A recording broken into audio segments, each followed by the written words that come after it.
Hey guys, I'm kind of here. This is the first time I've ever restreamed multi-streams, so like, this is the most nervous I've ever been for a stream for some reason, and I don't know, it's gonna be good. This is gonna be a fun night, and people are already tuning in because it's like this is the biggest night in anything in the world of like, I don't know. It's just in Italy. So many people wanted to know who I was voting for and stuff.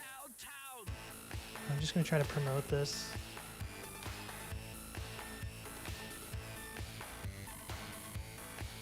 The chat Chat's working, YouTube's working, Twitch is working.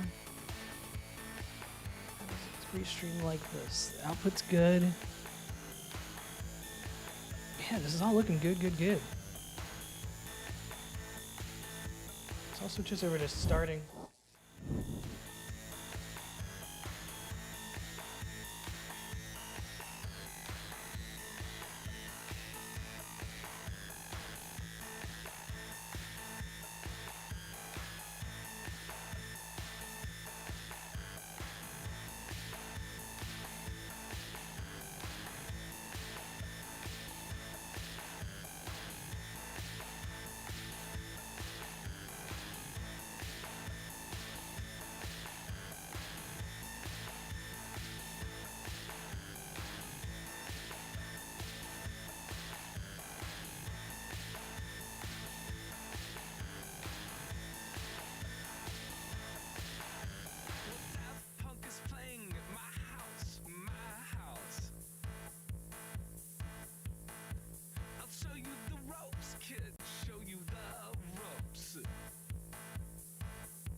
Election Night 2024. Today, Americans did their patriotic duty by voting for the next president of the United States in the most complex electoral system in the world, where votes don't actually count unless you live in one of 7 different states. Try explaining that to anyone who does not live in this country and they will think you're insane, but that's the system we all have. So tonight, we take an in-depth look at one spreadsheet one guy made in his office on his free time. The most comprehensive election night coverage in the world happens here live on Tim Sexton's YouTube and Twitch channels.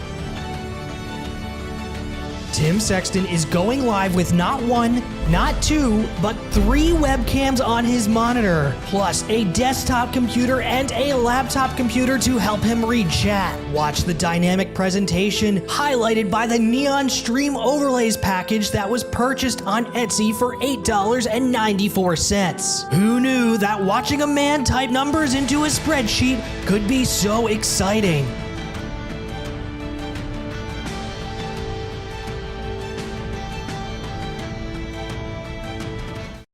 Quick rundown of how the spreadsheet is going to work on election night 2024. I'm gonna make an Instagram We're going to post follow the advertising election this. live on election night with this sheet. Every single piece of data that comes in from the election, I'm going to put in here and then show you what happens. So we start in the top left here with any states that are called for Trump, Harris, and how many are remaining. So it's 270 electoral votes to win. Pretty much every state binds their electors to Trump and Harris, so we're not going to worry about that too much. But take a state like Alabama here, right? They are most likely going to Trump. So if we call that race for Trump, then you can see he's got 9 electoral votes. That's the simplest part of the sheet, but there's more interesting stuff that'll come in after the election starts to get underway. Over here in P and Q, you can see we're referencing the previous year's elections. So minus is in favor of Trump and plus is in favor of either Biden or Hillary. And they're tinted red and blue as such. So Trump won the state of Alabama by a difference of 25.5 or so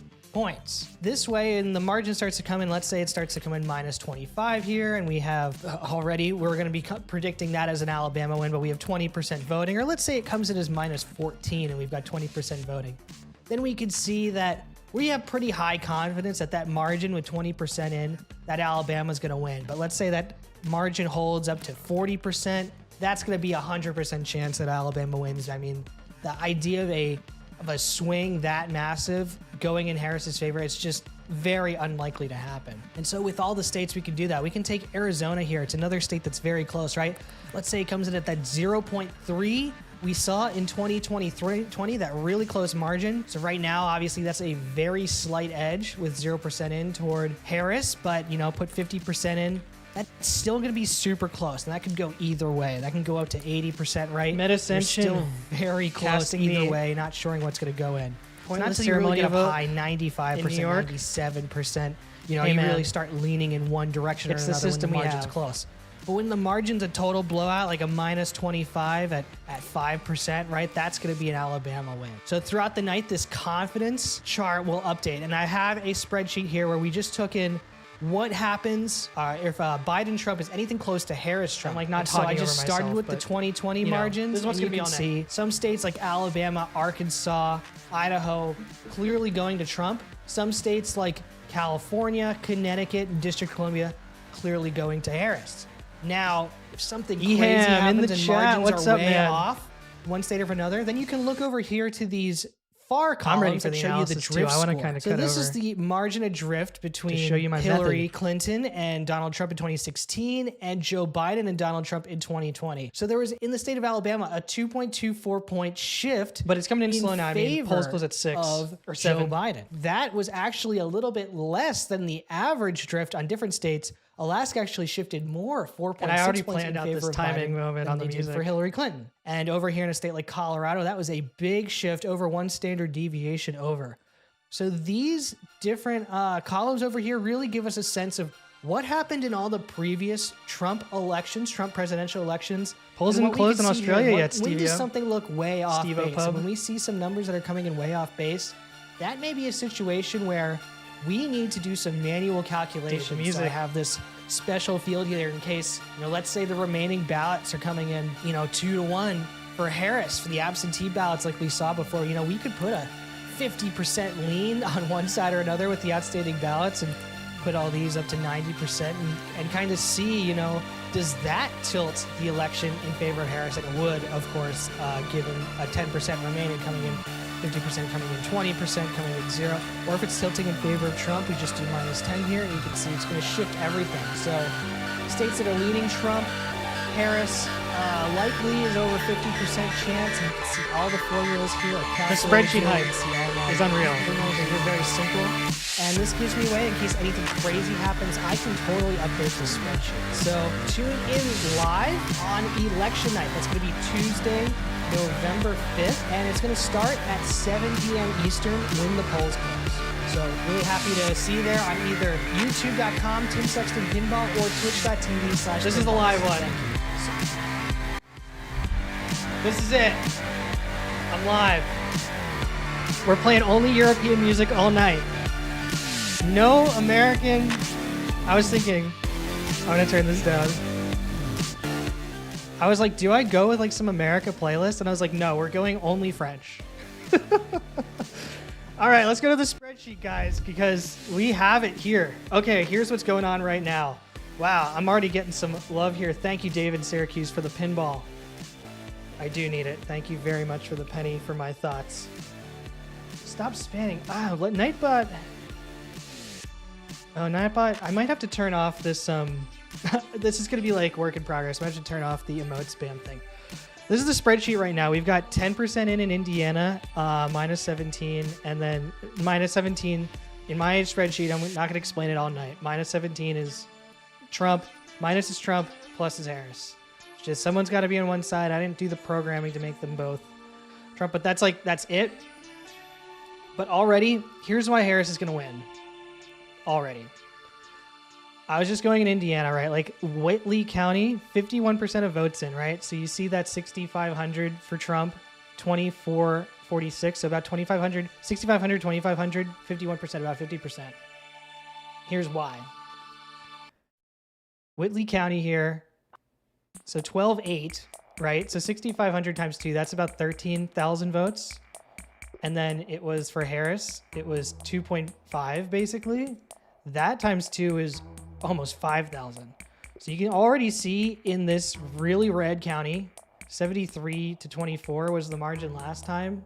And with half reporting, that's 72 to 27. That's coming up a lot on Kamala Harris. And these are only red counties reporting except for Hamilton County. And let's see what Hamilton County was last time. Hamilton County, see, this is why it's over already. And like, I'm going to be here all night because the media is not going to call it, but 52.4% to Trump over Biden. And remember last time things were so reversed. Harris at 50% to 48, 65% into 55, 54 there. We had 100 88. 65% in. Interesting. Oh, this county. So turnout, I'm not quite sure yet. It looks like it's a little bit higher, but it just depends where you are. But yeah, this is Indiana so far. So yeah, here's the spreadsheet, guys. And in 10 minutes is really when like the flood of information starts coming in. So it's really going to be like, honestly, the vibes of the stream, as hype as it started with the dramatic overview, it's really just going to be this all night and like looking around here. And I'll be talking to Chad and stuff, but like, you know, things are very slow at this point in the night. Boomer Ski, 3 Floyds, people getting out there. I don't know what that means. There's going to be stuff you guys reference, and I haven't streamed in so long that I have no idea what's going on. A lot of first-time chats, though. Welcome, guys. I mean, first-time chat. I haven't streamed in like 8 years. As you can see, I put some effort into it. Check out these sick transitions. See that swipe? Then we go back to here. And you guys can see, like, it's so manual here. R plus 17, R plus 38, and I just type in minus 17, minus 38.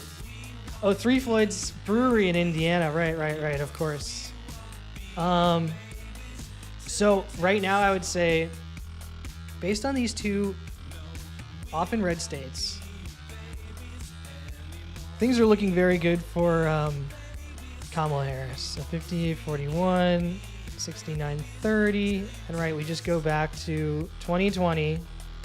Biden had a lot of turnout, and it looks like turnout might be higher. That's really going to be important when these polls close in 9 minutes in these other states. So why watch CNN? Why watch Fox News? Why watch MSNBC? Why watch all these other coverages when you can just watch me fill out my spreadsheet, which I would just be doing all night anyhow? And I do appreciate all you guys here. The Twitch chat right now is the one that's popping off way more. I'm going to add like a background to this. Let's see how I do that. I'm going to have to go to like restream so you guys can watch me early on. Thank you for the early watchers to help me... I'm going to add like a little bit of a appearance.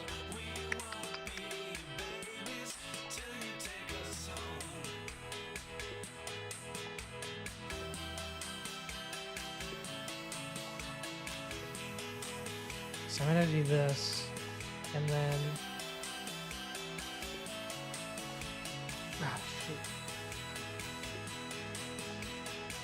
Infinite chat there, but does that look better on a New York Times website? It doesn't look like it changed anything. Ugh, whatever. How bad is it? Is it that bad? It's pretty bad. The text color is really bad. Come on, Restream, help me out here. Nothing's coming in. Now we got a little bit more in Kentucky here. No, we're about the same. 10, 5%. 10, 5%. 38, 17. Yep. We're about the same. So how do I fix this chat background like I was just trying to?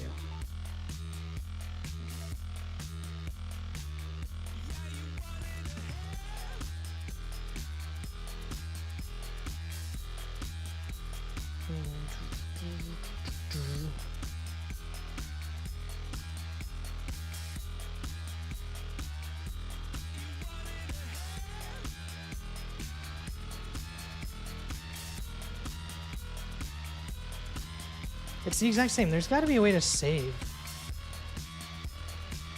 Oh, God. What is all this? Is there not a save button on this? Or do I have to, like, refresh it here?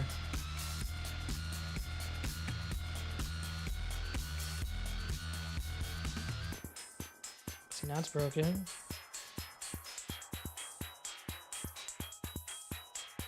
Is it fixed? Is it fixed, guys? Hey, El Rocco. Hey, CNK. Hey, Osric. It's like the old crew from when I streamed ages ago. Anyhow, I want to just put up here, like, this is Harris is going to win. It's not going to be close. And honestly, the reason I'm doing this, the main reason is because like I get so frustrated with these like Nate Silver. Oh, it's a toss up on election day. It's like, how is it a toss up? Someone's going to win. My simulations, my priors all saying it's going to be a toss up. What are you talking about? Like, I was looking at it, and this is all I do, guys. I know not everyone's like super easily grasp numbers, and I can talk really fast when I'm talking about this, but this is all I have here, right? This is the margin when Hillary lost, and this is the margin when Biden won. And you can see that like the average state shifted by 3 points. And with the average state like shifting that much, some states didn't, right? Arkansas went more in favor of Trump. California went more in favor of Trump. Florida really went like that was the biggest, and Hawaii too, but Hawaii is so overwhelmingly blue that it was just kind of like, okay, whatever. You know, some like outlier states you might expect more like that. Florida was a big one though. And you saw in this election cycle there weren't a lot of people like talking about Florida. They were really talking about these 7 states. And I think the 7 states narrative is wrong. That's what I'm calling right now. So the states that they were talking about, we're going to highlight these states in like a light yellow. Arizona. And we have Arizona, Pennsylvania. Light yellow. We're going to highlight all of these. Wisconsin, Michigan. Look how slow this is. And Nevada. This is the 7-state narrative that I think is going to be wrong. Well, thank you for the compliments on my conditional formatting. Yeah, it makes the spreadsheet more interesting as I fill it in. Nevada, Arizona, Michigan, Wisconsin, Pennsylvania, North Carolina, and Georgia. Now, those are like the 7 states the media has been there's been running the huge polls on. And what was the last one? It was Georgia. I think like South, so I'm like scrolling down, but it's, you know, I'm so used to looking at the map. This is just alphabetical order. The states I want to watch though, I'm going to highlight these in green. Iowa. I'm on Texas watch. I'm on Texas blue watch. Now, I will look great. Like, I'm doing this because like I got to put my predictions out there. Texas going blue is a bold call. And then Alaska, I think, is an interesting one. Because like if it's really coming in for Harris to the degree that the Seltzer poll estimated and the New Hampshire poll I saw this weekend estimated, it's going to be so wild. So let's see what the numbers are looking like. Kentucky's up to 6%, baby. Minus 41. 6% minus 41. So you can see already 87% chance that it goes to Trump.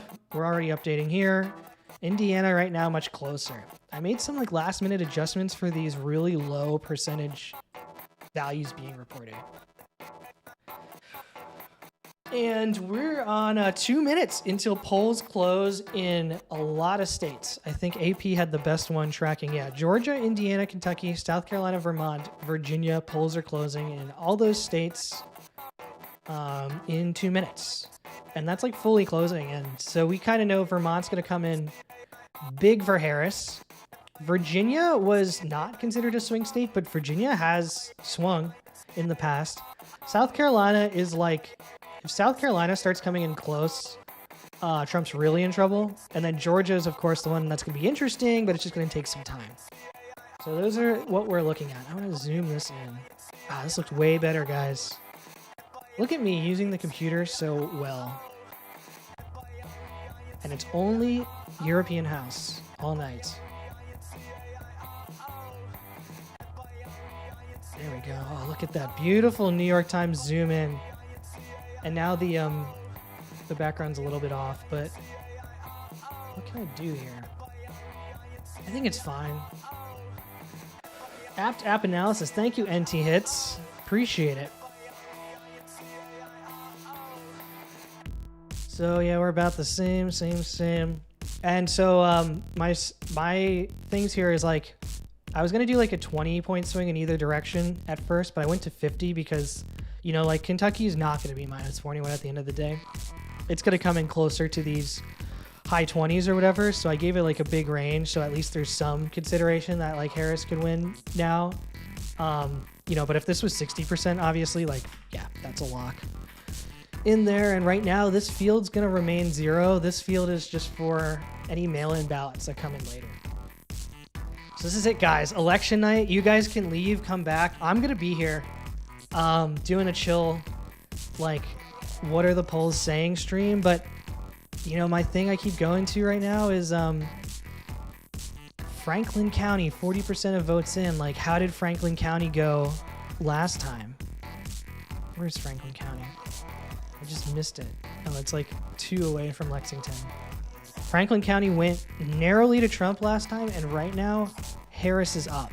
And that's the thing we didn't see in 2020. We didn't see we didn't see Biden up early in 2020.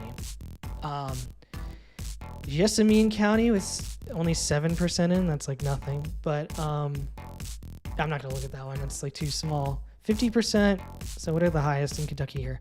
Taylor County, 1,900 for Harris with 88% in. That's almost 2,000 votes. What county was that again? That was Taylor, which looks like that. I mean, I don't know these places, you know? 23.7%. Yeah, the thing is, like, I think I'm not trusting these estimates completely yet, so that's where I'm a little off. 6,900 for Trump and 1,900 for Harris, when last time that was 9,300 for Trump and 2,900 for Biden. So it's like, why would turnout be down there with the 88%? Like, the math just doesn't add up yet. So there are ways where it's like, it truly is early. And oh, so they've already called races. Okay, so the New York Times just called Indiana and Kentucky for Trump, which I haven't, and Harris for Vermont. But I do have in my Indiana, I actually don't have for Trump in my, like, what did Biden do analysis, but they've called it. So right now, Tim's not going to call it yet. New York Times has called it. Let's see what happens. But New York Times has called 19 electoral votes for Trump and 3 for Harris. So things are starting to move along here. 7% in and 10%, 1743.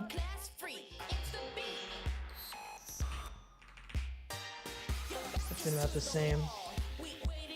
And we don't have anything in Vermont yet. So that's with 0 votes in. And you can see why that is. Like, if you're ever confused, like, why does the media predict that? That's because Vermont last time went 35 points to Biden. And it really seems far outside the realm of possibility that they could shift totally differently this time. What's up with the shoe in the middle of the page? That's a good question. It's an ad. Oh, the reason is because I can't turn ad block off on the New York Times or it IP bans me, which is really annoying. So there's unfortunately a big shoe here. I wasn't even looking for shoes. I don't know how targeted ads work. I have not looked at shoe shopping at all, and it wants me to buy shoes, so I probably wouldn't have noticed without you pointing it out. Sorry about the shoe. So, chat's divided on the shoe. 2020 here, and this is what we got so far. So also AP's made the calls. Indiana's coming in, so 14%, 23 for Trump. So this is why 14 minus 23. So that's going into likely in my territory. So right now I'm a little more conservative than the other people, but I think, like, I'd be more willing to call a race because I'm getting off the stream by the end of the night. If this thing goes all week, you know, I'm going to make my calls here, but we're just going to see what comes in. So this is behind. AP right now is the most ahead. Oh, and Georgia's coming in very little, but we've got a 9 with a less than 1%. So here we are, the first quote-unquote swing state. It's coming in right now for Donald Trump. Tinily. This is nothing yet. Oh, we got some Florida votes in. This is NPR, so I'm just going to all of them. I like this song, The Excuse. Okay, so Florida's like 23% in and Trump -4. Interesting. Florida, which is, everyone's been saying it's not a swing state. I think they're right, but it's going to be close. 23% -4. 23% -4. So no one's going to call Florida yet. Absolutely no one's going to call Georgia until the very end. But this is the hype part of the stream. This is the same thing as pinball, guys. It's like you just look at numbers, you see what comes in. It's awesome. So I want to see what Florida's up to. Oh man, I'm so good with the music. Broward County. I sang a concert at Broward Community College when I was a kid. 61% for Harris. That seems strong. Okay, it's a little bit less than Biden right now. It's like, is that going to hold up? There's really no one has any idea what the mail-ins are going to come in like post-election. But Florida, I don't know if Florida has them. Tampa's super close. Tampa was super close last time. It's a little less close right now. And then, yeah, Florida's all interesting. Okay, this is, I was so confident on like Harris now, but I'm now saying like, I still think Harris is going to win here. Like 65% right now is my total. Wow, look at that. That's close. For 30% in, that's a 2% margin. -2, 30%. Look at that right now. This could be a, right now this is our biggest drift in Harris's favor we've seen. These are the numbers that are really like starting to tell us the narrative. What was the link that Nightbot deleted? Oh yeah, I see, I don't know what that was, but pinwin.ai. I'm going to be safe on this stream because, oh yeah, we're absolutely listening to Justice in here. We're only listening to non-American music for the time being. We might go America later on. Okay, I think I'm caught up now. So Georgia, nothing. Florida has already a lot of votes in. Okay, that's a 3% gap. So what was, okay, 3% gap at 34%. It's interesting how this is coming in solid numbers. I'm sure like other people are looking at the maps and stuff, but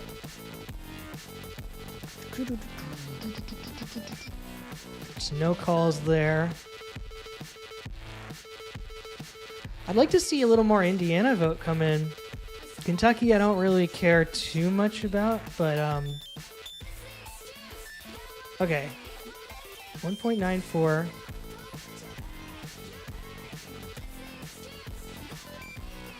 plus 1.83 is 3.77.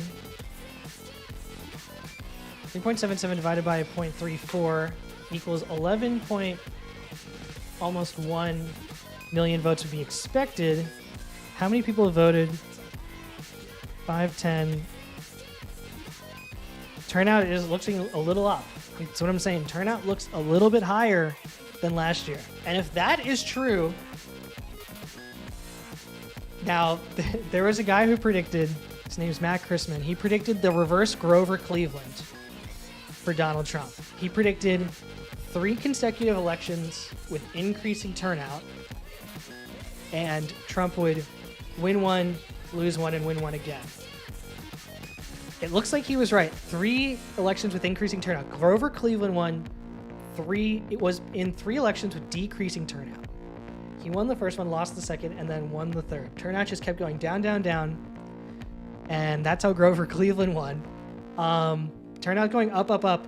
But turnout going up doesn't really help Trump in the current electoral map, because turnout was way up last time and it didn't help him. And Yeah, I mean, that's just like, that is what the numbers said.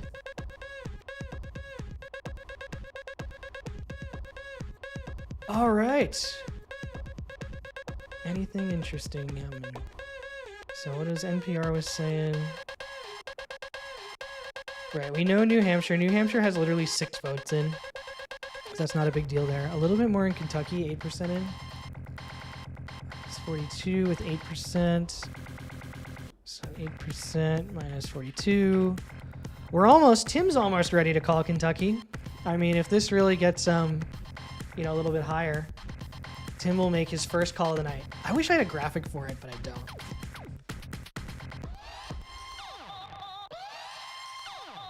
I used to have a Yamaha keyboard with the same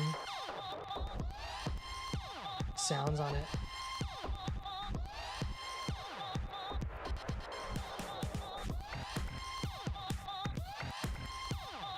So seeing how everything's looking, I don't know what any of these dashboard things mean. People are watching. Hey, it's election night. Why? You can have this on, you can have CNN on. This is going to be the cool vibe stream with music.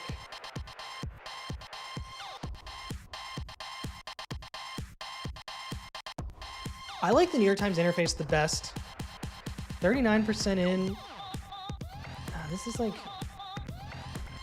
it's saying, that's saying 3% there, but then it says R+4. So maybe, why is everyone showing me whole numbers? This is what's kind of annoying me. Okay, this is what I want. 47.8 minus 51.4.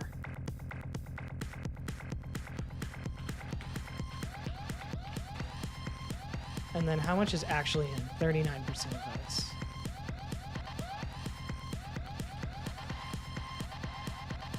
Okay, minus 3.6. See, like that's what I wanted. Unfortunately, that's not on the summary page. Broward County. So I said Broward. Yeah, we sang the song. It was like Broward CC is the best place to be. And they were trying to get a huge donation. The choir I was in from the Broward County.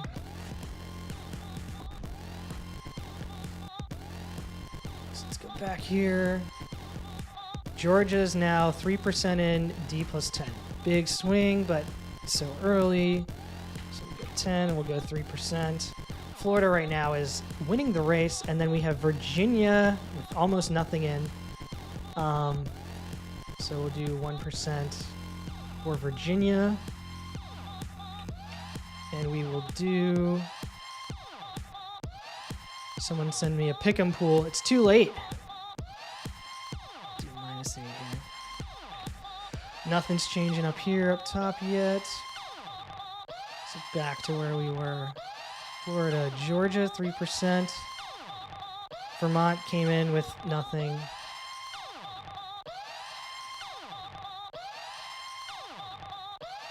Let's turn the music down a little bit. I think we were good on music. Oh, Florida. Okay, Florida, 42% in. 47.1 minus 52. Well, that's exactly 5%. Okay. And 42%.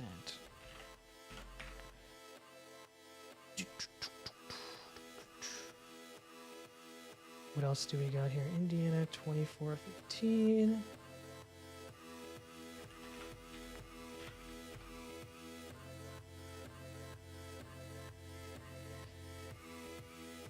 I think it's interesting that Iowa and Texas went into this category here in New York Times of like narrowly win, along with Florida. Because I would think if you were going to put Texas and Iowa in here, you'd also throw Alaska in. We will see how this might move around by the end of the night. Virginia is a little bit more in. Virginia's not considered a swing state. It's supposed to go for Harris. Right now, early counties are in. So I like this NPR dashboard here. Vermont.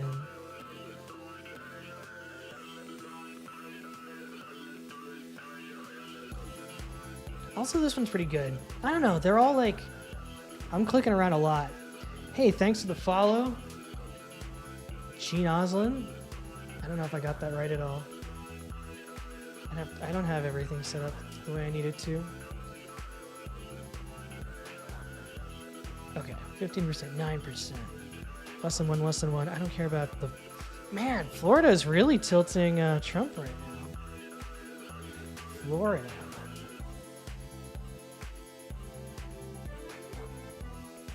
Which, look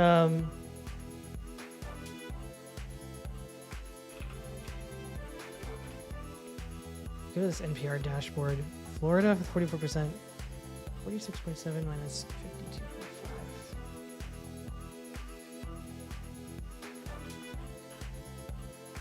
Wait, 46.7, 52.5.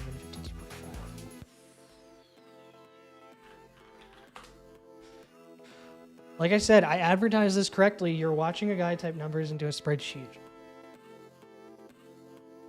This is exactly what people are doing behind the scenes right now at CNN as they're looking at all this stuff come in. The gap is just getting wider. Where are these votes coming in? So this is why New York Times is good, because we could see like, okay, nothing in Miami. Some of the cities are in. Tampa's in, but it's like Miami's really, you know, and Palm Beach. Okay, so it's going a lot more Trump, but you're not seeing really the most critical, the most population dense part of Florida come in yet. But Florida, man, they count fast on their votes. So it's hard to see from Florida because Florida was such an outlier last time. What's going to happen?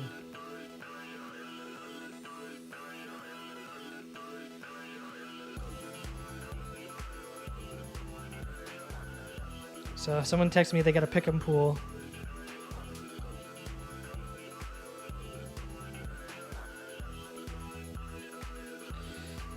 Hello, Zingy Bingy. Is anyone else messaging me? Anything crazy? No, no one's yelling at me. Sometimes, like when I stream at work, people will like text me like, "Don't do this," but no one cares.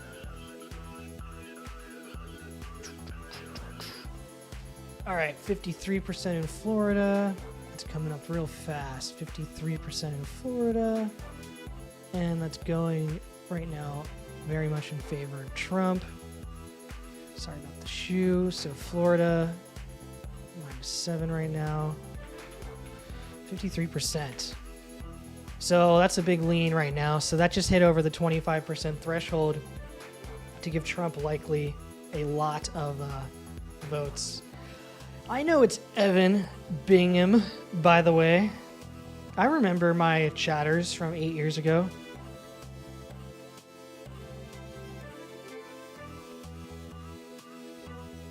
Doing text message marketing, SMS marketing of the stream. Florida. That's a lean. Okay. Anyone else like significantly in? No, coming in super slow except for Florida. 2% in Vermont here. So we can update that. D21, Vermont. Why did I do Virginia? Okay. 21, 2%. Virginia. Okay, Virginia's, yeah, +16. -16. With still less than 1% in. Thank you for the follow. Nonish, thank you very much. I only have, really the Streamlab notifications only come up on Twitch. So if you want to like have the cool things pop up when you do anything, go to Twitch. But YouTube's been like the channel I'm more focused on because I don't want to be a live streamer, honestly. I want to be more of a like video producer, as you've kind of seen. Okay, so New Hampshire's coming in 1%, 23. That's Nevada, New Hampshire, 1%, -23. Exit poll in New Hampshire. Oh, thanks for the sub on YouTube. Appreciate it. An exit poll came in 28 points in favor of Harris. Or not an exit poll, a last-minute poll for New Hampshire. They went 7%, 7 points to Biden last time. They came in 28 points to Harris, which was like an insane outlier poll. But I don't think the Harris campaign has any reason to be worried by any of this, and I think the Trump campaign does. I mean, right now I would say they picked up Indiana, which was kind of like, okay, they needed it. They picked up Kentucky, which they needed it. It was like expected to go to them. These are all based on the calls. And Florida is like, I mean, you really can't make a call in Florida, even though it's +8 now, until Miami comes in because of that Puerto Rico comment, I think. But it could be wrong, you know? But like, once we see Miami numbers, we'll really have, and you should see that 54% jump up high when that comes in. So I'm just looking for more results. Indiana's just trickling in, 16%, 11. Minus 25, 16%. We're at 11 in Kentucky, and that ratio is minus 45. Almost ready. There we go. I'm calling it. Tim's first call of the night. We have called Kentucky for Donald Trump. Donald Trump picks up 8 electoral votes here on officially on Tim Sexton Pinball on YouTube and Tim Balls on Twitch. The first call of the night is in with that gap. And the crowd is divided. That's like, I'm going to just trust my numbers here and say like, look, I'm making a call that the AP already made, so it's not a huge deal. But yeah, 12% in, and then 59% in for Florida. That's still coming, so we're at 59%. You know, as that comes in, we'll keep looking closer.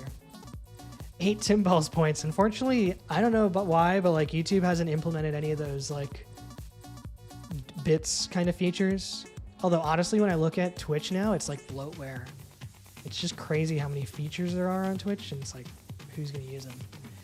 Kentucky, this is gonna like uncall it. Watch this. No, I don't think it will. Minus 38, 13%. This uncalled it.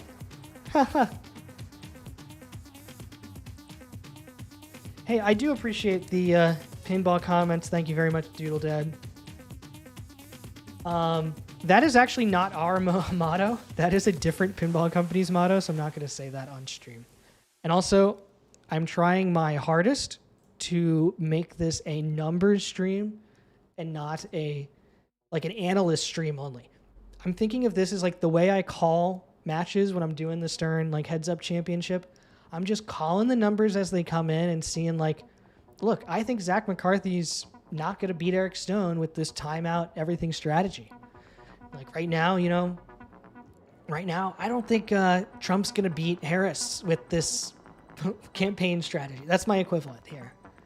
So I'm going to keep the pinball comparisons to a minimum. And really, since I'd be doing this all night anyhow, it's nice to have you guys here with me watching. Because like I said, you can go to CNN, you can go to Fox News, and you're going to see some super flashy thing. But are you going to see stuff like this? Are you going to get music like this? The answer is no, you're not. You are not at all. Back to the game. Got some New Hampshire votes in right in the middle.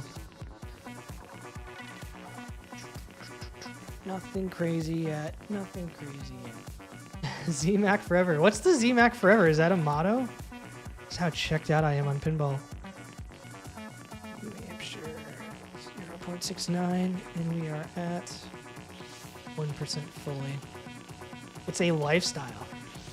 The ZMAC lifestyle. Zach McCarthy, who I have no beef with Zach. He obviously a bright kid. He's going to use Chicago. Although I do have beef with their economics department in general. That's an ideological beef. I don't know if he's in their business school. Probably. It'll probably be good for him if he is. But, yeah, he beat me in the finals of the World Championship this year, and I wasn't even mad because he played so well. He got like 23 million on Whirlwind. And I'm retired anyhow. You know, what do I have to do? All right, some Virginia votes now. Georgia, a little bit. Florida keeps going. So let's do the Florida Watch. Florida watch is the most interesting right now. Wow, wow, wow, wow, wow, wow. That's pretty good for Trump there. Miami-Dade County coming in that much for Trump. Yeah. Florida is going to Trump. I don't know how you can see this and say anything else at this point. Broward Harris, 64%. Miami went to Biden, but not by a lot. And look at this. Miami is like 77% of votes in, 41 for Trump. But it's pretty close to what he got. 532. Florida is going red, guys. I'm feeling pretty confident on that, but let's see what my spreadsheet says. So 64% in. And what are we at? We're at 7. Yeah. Is this the ZMAX stream? No, that's in the other. That's the other channel. That's the other URL. This is the spreadsheet stream. 100% spreadsheet, and my goal is to go to 2 a.m. Eastern.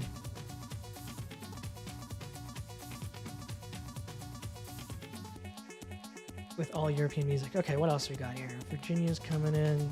Vermont. Florida. Man, that is a... I mean, there was a reason Florida wasn't being polled, but there's a big demographic shift going on in Florida that's really interesting. I don't think it really tells you anything about the rest of the election, which is the crazy thing, because Florida, as you can see, was one of the only states that went more in favor of Trump from the Hillary election to the Biden election. And now you're seeing already they're like tilting super toward Trump again. Interesting.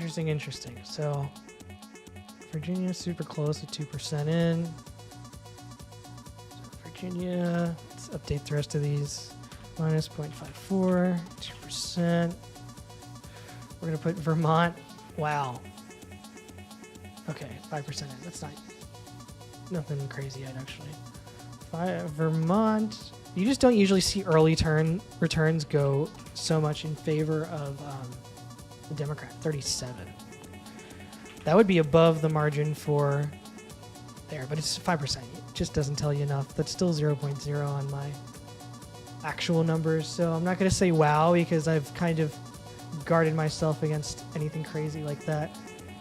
So New Hampshire, we got 2% in here. We're just going to go through the list. Georgia's -4 with 4. Oh, that's Florida. -4 with 4. Georgia, still a toss up. Florida, really looking to be called tonight. So we've got 17 Indiana, 17-25.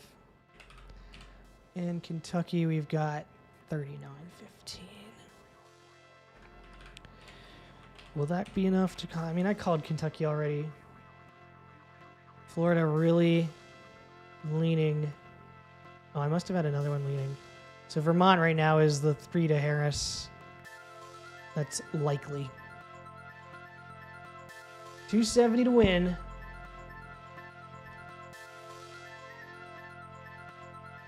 You guys like the music?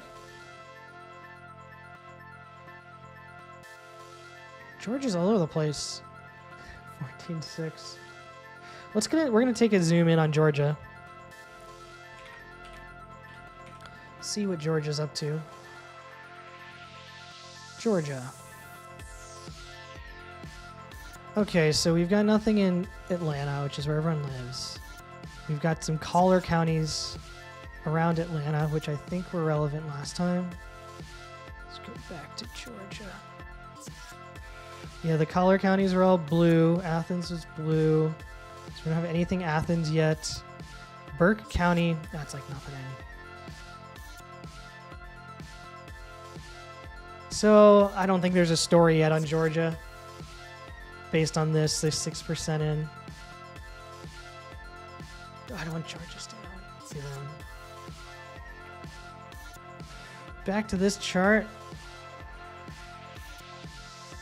Virginia currently really going. Prince William County, that's given a lot of votes to Harris. Anything on DC area is going to be voting for Harris. I mean, DC is the ever expanding government area switching into Northern Virginia. So you got some Norfolk there. That's a lot, 20-8. I mean, no one's expecting Virginia to be close, and no one's really been polling it. And then there's a Senate race here that's much closer. Donald Trump wins West Virginia, so polls must have just closed for another projection to come in. South Carolina's coming in a little bit. All right, we got a lot of numbers here. So let's just go through and make my updates. So what are they just... West Virginia, they just called it, which I was ready to call it, 2. West Virginia is definitely one of the most deeply Republican states. West Virginia and Wyoming right now. 3% in, 25 for South Carolina. Let's put that in. 3% in.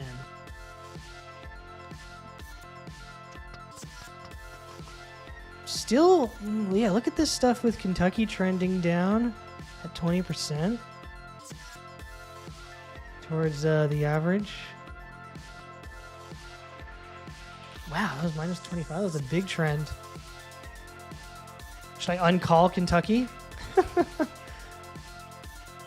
Indiana, 18%. That's 25. So we're going through on the red states here. And then Florida, wow, tilting to 9. 69% in. That's 9, 69%. See, that's a likely now Florida going to Trump. You were also ready to call West Virginia? I think many people were.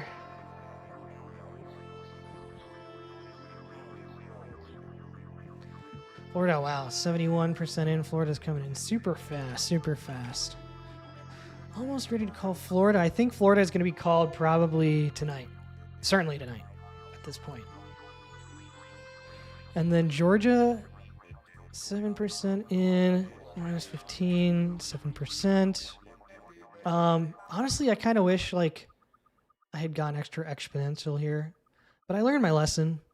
Like, I think these leanings are a little too generous right now on these early votes. New Hampshire, because we've seen how much it's just swinging on these low vote tallies, and people are reporting seemingly pretty fast this year, especially in Florida. So 14 with 3 in New Hampshire. New Hampshire plus 14 with 3% in. That's an interesting one. I mean, only 0.01 there right now. Florida is really our state where their shift is dramatic right now. You're seeing, of all states right now, the Florida shift is outlier. And they were in 2020. They're looking outlier. Other things come in, and it starts looking less like an outlier. That's good for Trump. What was 45B? Of course I know Elizabeth. I work with her. I will send her my regards. Absolutely. That's cool that she showed you the ropes on Jaws. Do my thing. Georgia. Okay, numbers. Hampshire 14-4, Virginia 9-4. Hampshire 14-4, Virginia 9-4. Is that Virginia? That was Virginia.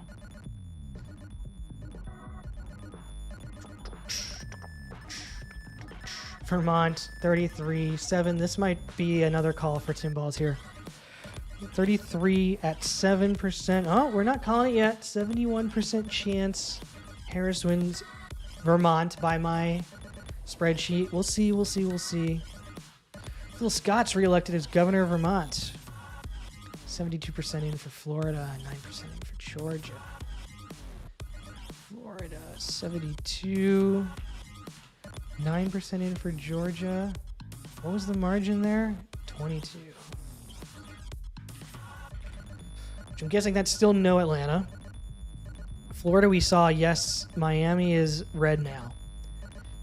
Crazy. No one thought it was going to happen 4 years ago, and now it seems obvious. Miami is red. Kentucky was called. Kentucky's my only call right now. Indiana, I'm not ready to call. 18%. Minus 25, I'm not ready to call. I'm saying it's likely. I'm not ready to call it. 22%.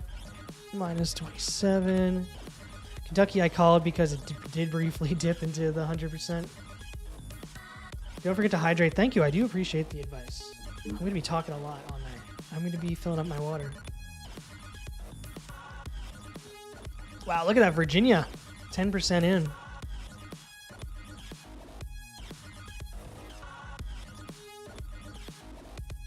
%, 25.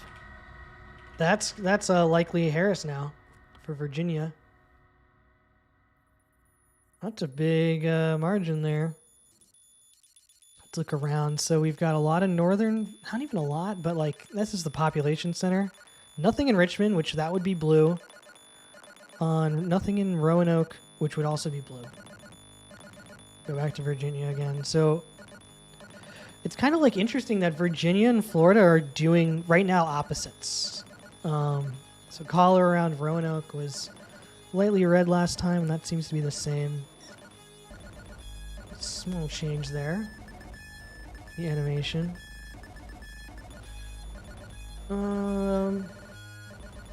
Just kind of want to keep watching Florida. North Carolina coming in now. Here we go. D plus 39 with 2%. That's going to look crazy. That's going to maybe... That's right now a very likely Harris. That's a swing state. That is a yellow swing state.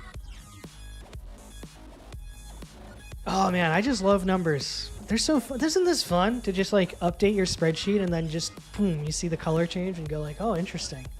It's nice to have like a way to do this. So where did North Carolina's votes come in right now? All over. Wow. But like, what is Carabas County? What? This is crazy. That was a Trump county. North Carolina, man. This is where Trump spent all day yesterday campaigning. And look at all this blue. Why is this blue? This is not making sense, like how blue it is. These are red counties. What is happening? Are they must only be counting like some... I don't know. I don't know what to make of this. Okay, this is a little bit closer, but like still. Interesting. 39 there. So we got 7% in Vermont. Yeah, that's the same. I know it's only 1.8%, but I'm saying like of the counties that have reported, why is Buncombe County so blue? Okay, that one normally was blue, but like why are votes tilting in Transylvania County where Trump won by 18 points last time? Why is that blue right now? That's what I don't understand. Like, why is everything blue in all these rural counties? So I don't have an answer for it, so like I just can't think about it. How do I go to this? Okay. Ohio's coming in. Ohio now 3% in, and that's a big 15 points. Where's Ohio? Remember when people used to love saying where Ohio goes, so does the election? They thought they were so smart for saying that. And last time Ohio went the wrong way of the election, and whoops, no, can't call that anymore. So look how we're looking out east. 9 points there. Florida. 73% in. I still, overall looking at this, still think there's,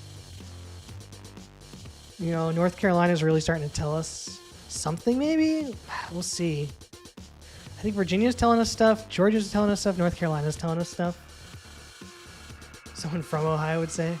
Well, it's like when you looked at the Bush elections and the both Bush and the Clinton elections, it was like Clinton won Ohio, Bush won Ohio, Bush 2 won Ohio, Bush Jr. won Ohio, and then Obama won Ohio. And then 2016, Trump won Ohio, he won the election, and then 2020, Trump won Ohio and he lost the election.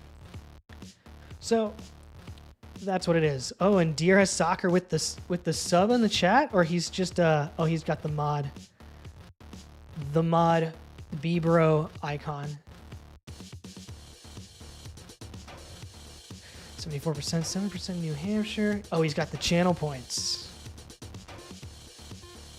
There's so many features on Twitch now, I have no idea how to use them. Let's go back to Ohio, so we're minus 18. There, South Carolina, minus 17, 4%. 4%. Trump's leaning 91, 36. I think leaning right now is a category like, I'm going to tint this like orange. Like that makes it look worse. It's hard because like blue and red are already used, and red usually is like stop. To figure out what color to tint. Let's go back to Kentucky and Indiana. The classics 25 and 20.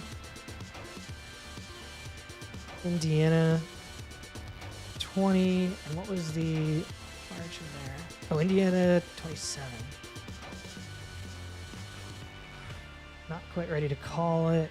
Kentucky 25%. Minus 28.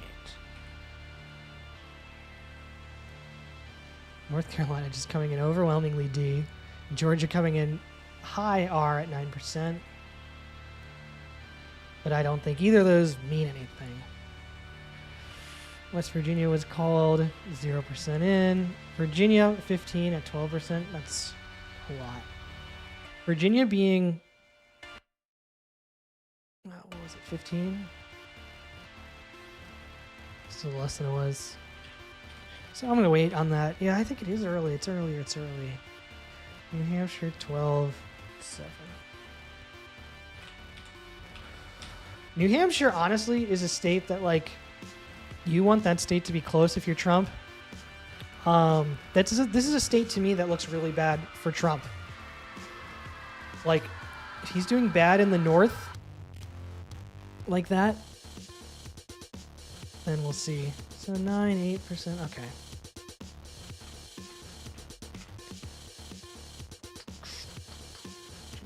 $15, $12. We did that. Yep. And then what else we got over here? So 33.7 for Vermont, which I think we're updated on, yeah. So we got some trickles in here. 75% 9. Florida.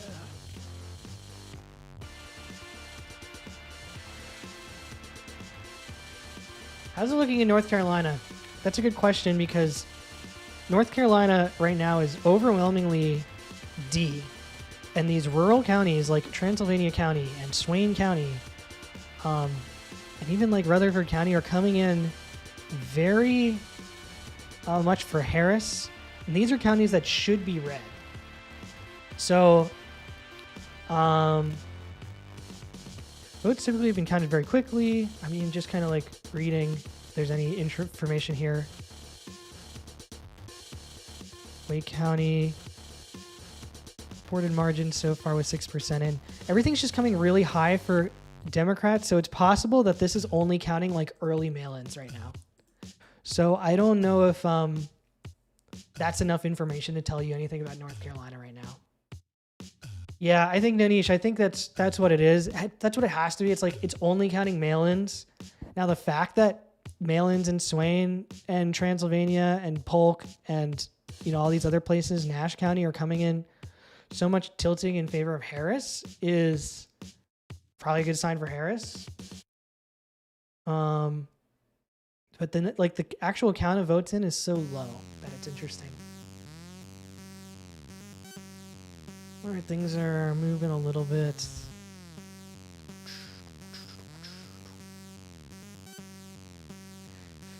Vermont, we might be able to call Vermont at 9%. 9%, and what were they? 34? 32. Not quite, not quite. Trusting my model here. My model really is like, see how it has like, it could possibly tilt back in the other direction? I really widened my model. How's Georgia going? Did Atlanta come through? I didn't see any sign Atlanta came through yet. Georgia right now is very R, but you can see there's nothing in Atlanta. There's a little bit of Collier County votes in Rockdale and Fayette and Douglas. Nothing in Augusta either. Savannah came in with very few votes, but they're all going to Harris. So the cities, Bibb County, not reporting yet. So I don't think this gap is a good sign for Trump yet. Like it doesn't mean anything. It's a big gap, but it's a rural vote count. So we'll put that in. Georgia minus 26 with 12% in. Atlanta's not counted yet at all. There's nothing from Atlanta in yet. North Carolina is just very low. Indiana, I want to go back to Indiana because Indianapolis is not counted yet. Fort Wayne does have votes in. Nothing in Northwest Indiana, so I'm unwilling to make a call on Indiana until like we really see some urban vote totals come in. And you just go back to 2020, and it's like when you have someplace, right, one county that's so blue, Gary's blue, and right now this Adams County is blue, which is interesting. Adams County was very red last time. It's like there's just some stuff where I don't know what it means. So I'm not making a call on Indiana. It'd be so funny if they had to retract the call at the New York Times or AP.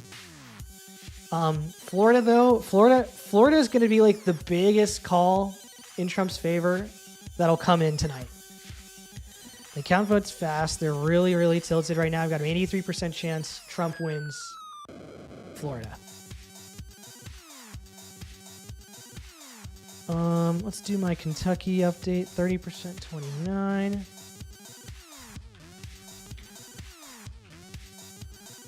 Nothing crazy yet. So right now my average is a tiny little shift in favor of Harris, actually.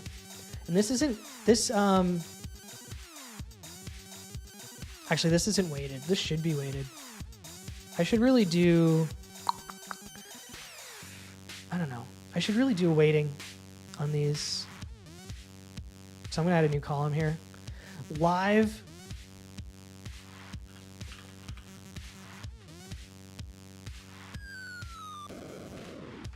Because this will give me actually an average. Why does this, don't format this just format this as a number, please. And then we'll equal that times turnout. Oh, the reason I don't do this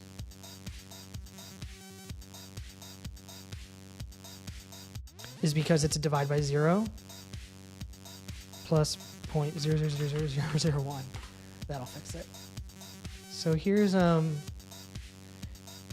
true drift. Okay, nothing yet. Texas is we're on Texas Blue Watch for sure. Texas's polls have not closed yet, so there's really no way to see yet what's going to happen for Texas. They're going to close 8 p.m. Eastern, 7 p.m. Central, so they're actually closing kind of soon. So you can see we're really looking at like the East Coast right now. There's a big batch. I think AP has it. A big batch of polls that are going to close at 7 p.m.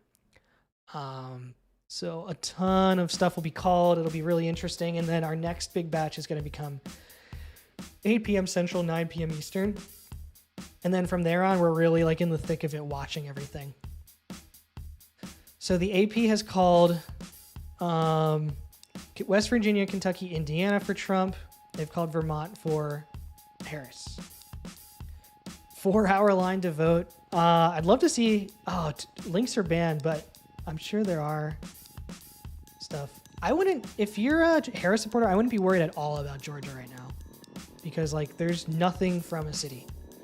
And Georgia kind of is like, the way they count over a night it's just odd from what we've seen before. All right, I'm going to start on the right. West Virginia's narrow. Okay, West Virginia, I'm going to update. Minus 0.87. 3% in. Tim will not call West Virginia yet.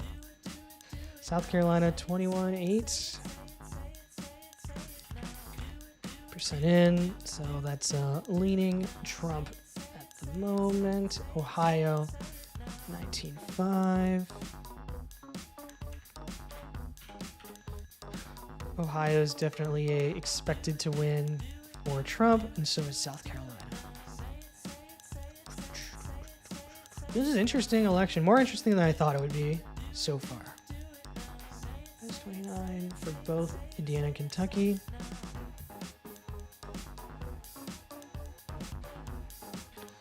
And we're at 31%, 24%. 31%, 24%. Nothing I'm ready to call yet there on Trump. Florida, 77%. And we're at that 10 margin, almost ready to call Florida. North Carolina, D, 37-2. Just North Carolina is it's a mind melter right now because what does that mean? Georgia, minus 27. Where's Georgia? What was that, 14%? I think Georgia, it's like another state where it's like you really can't. That's why I don't like my models because it doesn't really actually break down county. Georgia, you can't say anything about right now. That just went down to 20, right? Minus 20 at 20% in. So that was just a big shift, right? So what came in for Georgia? Still nothing from cities, but we're seeing blue. Look at all this blue.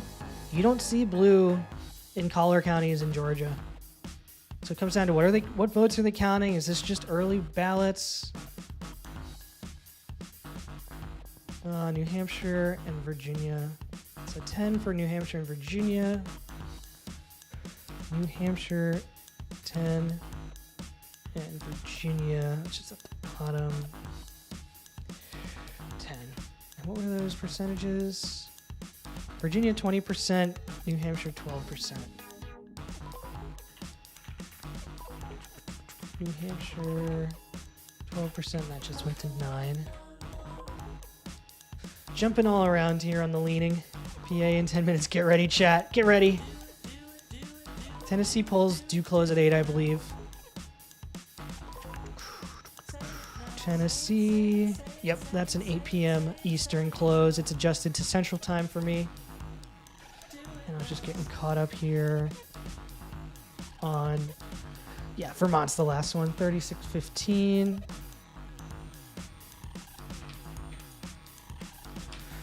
Can't call it yet. Can't call it yet. It's been called. Indiana and Kentucky keep going more right. 30-31. Indiana. Those are numbers that like they should come down based on previous elections, so they're kind of way out of range right now. 30 and 31. And that was with 24 and 34%. But I did call Kentucky already. Kentucky is the one I'm like the most confident based on the votes coming in, and Florida I'm more confident right now, and this is like my true feeling is represented here. Florida I'm more confident is going to Trump than Indiana, especially after those Miami results came in. 79% now. 95% confidence. This could be the first Florida call. The range of outcomes is looking very unlikely for Harris here.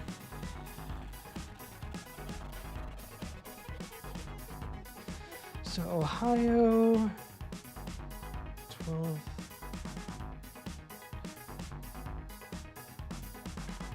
That's more in line of what we'd expect from Ohio as an overall representation. But really, these are the real states like you really want to see. These are the states you really want to see like some representation here, and we're seeing Georgia, no urban representation except for Chatham County with only 5% in. Like if that margin holds, right, 74%, let's go to Chatham where we actually have a city because it's something. That's a huge difference. So it's like the outliers right now are just too crazy to discern anything from. So Maine closing at 8? Yes. All the East Coast, all the Eastern time zones will be closed at 8, I believe. Except for Arkansas. Everything Eastern time zone. Arkansas is actually Central, so I think Arkansas is Central. It might be Eastern. So that's your latest Eastern time would be Arkansas there. Everything else here is Central time. Maybe Louisiana's Eastern. Michigan's Eastern, actually. So, okay, these ones come in a little later. I was wrong. New York. Don't listen to me at all. This guy has no idea what he's talking about. He's doing a stream about the election. Florida plus 11 with 80. We're gonna make a call here, guys. We have called Florida going to Trump. Trump picks up 30 electoral college votes based on the Tim Sexton spreadsheet. I'm the first to call it. AP has not made the call. New York Times has not made the call. Check this out. They are only calling these 3 states for Trump. I'm calling Florida at 80% in.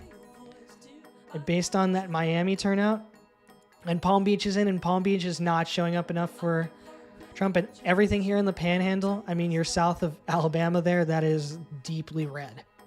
Look at these giant red bubbles for Trump. Florida, Trump country, Trump takes Florida. That was exciting. I called Florida for Trump before the media. And I'm later than the media on other calls. Because I'm a data guy, I'm going to look at the data. Georgia, 23. That's going to tilt, but like I say, don't trust that at all on Georgia. What else do we got here? Ohio, South Carolina, low. Turnout. So we have 4 minutes until polls close. I think Texas could go blue. I think Texas is on blue watch. I think being in this category, in this column, is good. I think kick Florida to the right and kick Alaska to the left. I think Alaska is going to be a closer race than Florida. Alaska will, of course, close last, but just based on previous elections, like here's what I'm getting this off of, right? So you can see last time in 2020, Florida really drifted way right, and Alaska drifted way left. 4.6 points, and that was a minus 10% margin, where Florida was minus 3. Florida right now is minus 11, with 80% of the vote counted, by far the most of any state right now. So like in the only way, and this is where this category is useful, if votes came 20% tilted in Harris's favor for the remaining, she still wouldn't win. 40%, she still wouldn't win. It'd have to come 60% or like 55% for it to be close. The remaining votes would have to be over 3-1 in Harris's favor for her to win Florida. That's where that's useful, that field. 1%. Ohio now blue. 14% in. Super shifty. 14. Blue Ohio would be crazy. Blue Ohio would guarantee blue Texas. But let's see, where is this Ohio coming in? Wow, look, that's 21% 5. That's interesting. Could be, like we said, it could really be that early ballots are coming in overwhelmingly for Trump. Okay, that is a lot of Columbus. Not a lot of Cleveland. It's a lot of Toledo. So there's a lot of urban votes represented there. Big dumps of urban votes. So, but let's see. 169. 2409. So, right. 170 divided by, what was that? 39. 435. Sorry, wrong one. 435,000 votes expected for Harris right now versus 409, and Trump had 211 last time. So does he have 70? Let's call that 72. 1.84. Wow, that's way down. That's huge. That's what I'm talking about, where I think Harris is going to win. In urban counties, that's projecting in Franklin County, Trump is to get 185,000. This is my projection now. Based on this being representative. Let's say this is representative. The expectation would be 185,000 votes for Trump, 435,000 for Harris. And like that's the kind of stuff where if like the turnout's up that high in cities in Ohio, that can really swing things. Very interesting there, Ohio. North Carolina now is looking more realistic. Georgia, we don't know, even with those trickles in. So let's go to 22% in Ohio. Still at 5. Let's go through a rundown, just make sure. Okay, the press is now calling states. They've called Mississippi for Trump, and I assume they would call Alabama if it was closed. Georgia 33% in. So this is where Georgia just shifted. Big shift for Georgia there. I'm gonna put this in my spreadsheet first because I don't want to lose track of it. So 33% minus 11. There was another call from the media. That was Alabama. Alabama was just called, Mississippi was called, and Maryland was called for Harris. Let's see where Georgia's votes came in. There we have Fulton County. Okay, this is the most critical update here. 214 to 84. Fulton County. 84 at 52%. That looks like a lot of votes for Trump. That's interesting. Like, if we just project out straight with no lean, that's a lot of votes for Harris. A lot of votes. 380.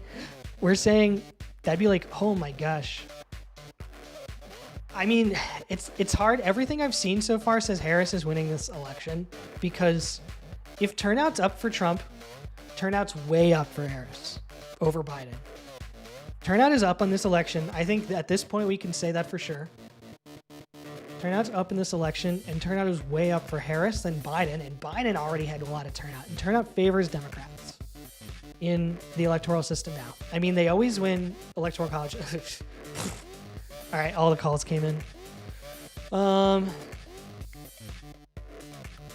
Florida was called. I called it first. I beat the media to the Florida call.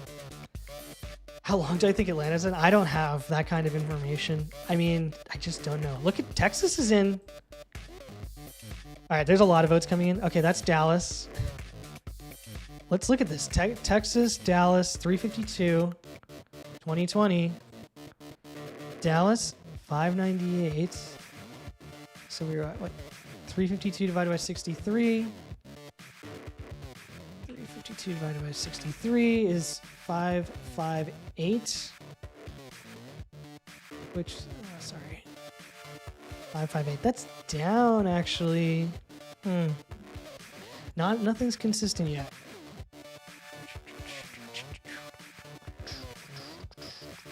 Okay. Ohio's turning blue on the live map. Oh yeah, let's look. Okay. Let's actually get like a roundup here. The needles are up. The needles are coming up. The needles have been in test.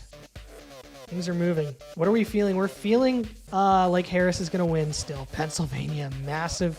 I just keep clicking. Okay, just Pittsburgh. I can't get too crazy with these like less than 10% ins. Let's do a roundup here. West Virginia. We're going to update the Timbals model here, which is all manual. 2711 minus 2711. We are at Tennessee, skipping that. South Carolina minus 2011. Minus 2011. We are at Ohio, 729. Crazy, crazy, crazy. Ohio being close would be crazy good for Harris. Kentucky, 32-38. I think Kentucky's going to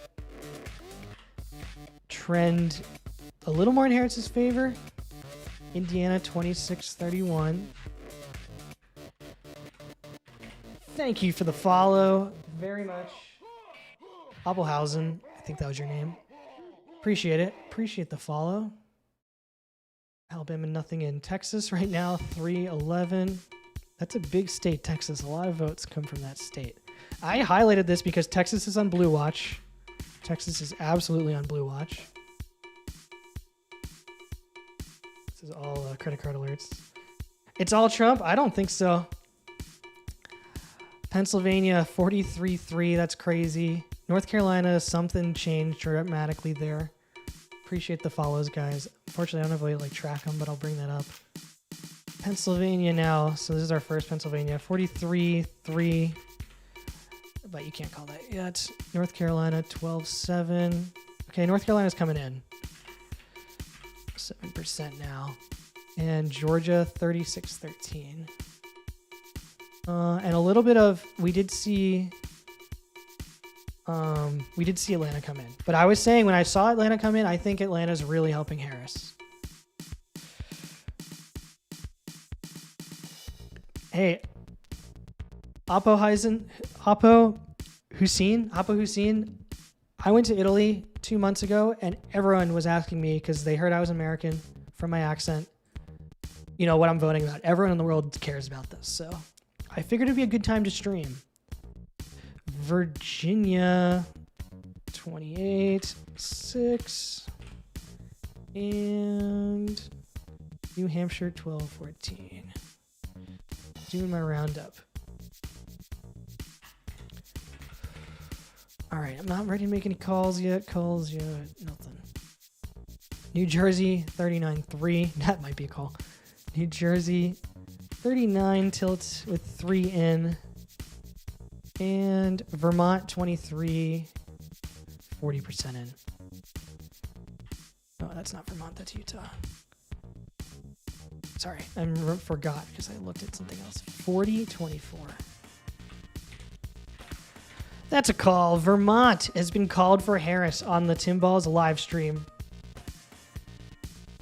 Wall Street Journal has always been good. I have AP and NPR. I don't have a subscription to Wall Street Journal. Look how close Texas is. So I just haven't been looking at that yet. Look at Ohio. 31% in, D7. People are going to say it again. Ohio goes the election. If Ohio in the Trump expected to win easily column goes blue, you know how this is going to go. So Florida, that's not a narrow win at all. 1288. That's crazy. Not like crazy, but like it's crazy that Democrats spent millions of dollars trying to win in Florida in 2020. They spent a lot of money on Hillary. And that was close. They spent a lot of money on Biden, and it's because they gave up this year, which was smart. I've always said they should spend that money on Texas. I don't think they will yet. Swing states are just too early to call on anything. We're expecting a lot more votes to come in from Atlanta and the collar counties. So I don't know about Georgia yet. Nothing in from Athens. And 2% in Bibb County. So just like, it's coming in weird. Okay, we're getting other polls to close. Some more stuff's coming in. So what do I have here?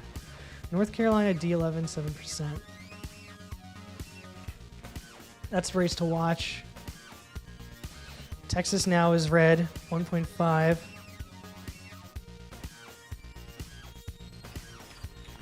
What percent was that? That's 17%. Oh, minus 1.5.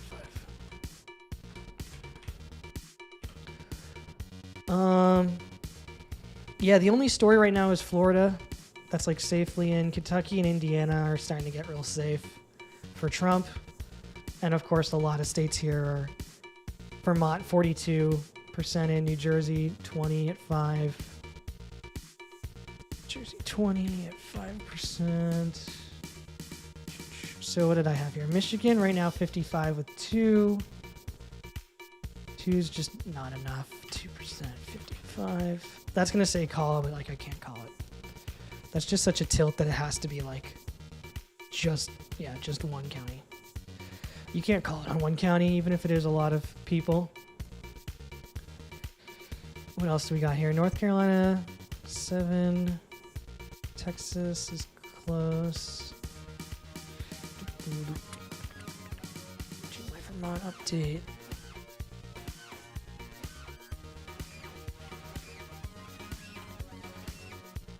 Right now, a slight tilt in Harris's favor. Very, very slight is what I'm seeing based on the tallies that are in. That's why it's important that I keep updating all the percentages. R1437 in Georgia.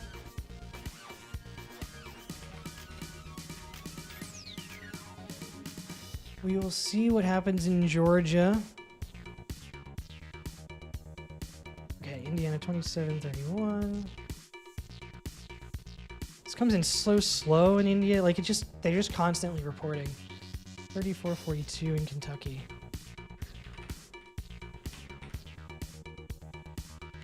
So right now Ohio is very blue outlier. It's our biggest blue outlier. Blue is the outlier right now. Because we have Florida, basically.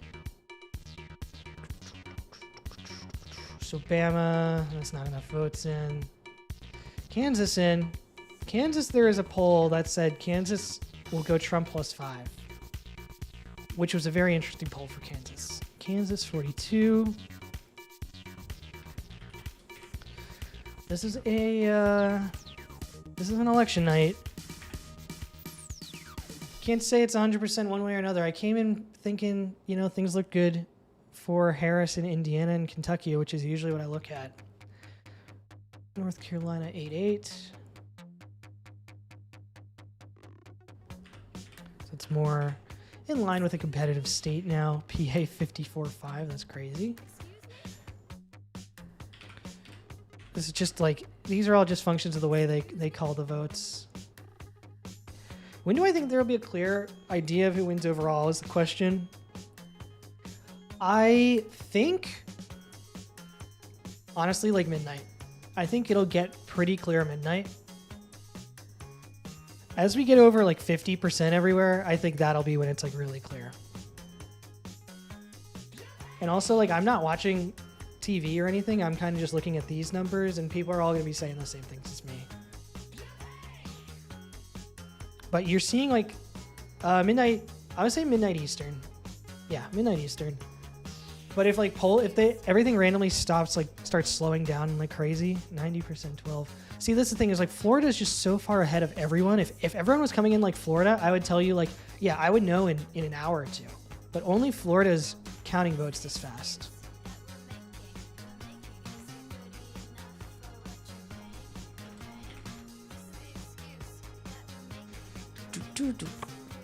And Georgia, I'm saying don't look too much into Georgia yet because you're seeing high 80s everywhere, and then Atlanta's only 50, and only 6% in Savannah, and nothing in Columbus, 2% there. So it's just the lopsided urban vote there is not showing up yet.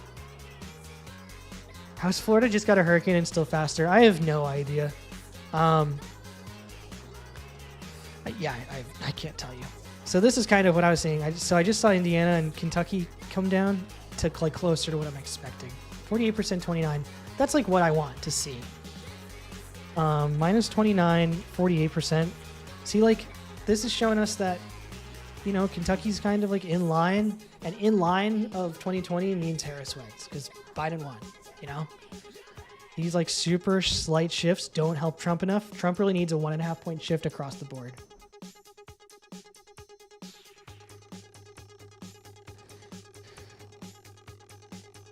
Texas 2 right now is just it's really just Dallas. But Dallas kind of if Houston came in this, but I don't know. I was doing the math on Dallas and it wasn't tilting in a Harris blowout. So that's what Kansas +5 was what was polled in one of the late polls. I'm behind. There's a lot of stuff coming in, but 48% is one of the biggest here. Ohio 34% 5. What's going on in Ohio, baby?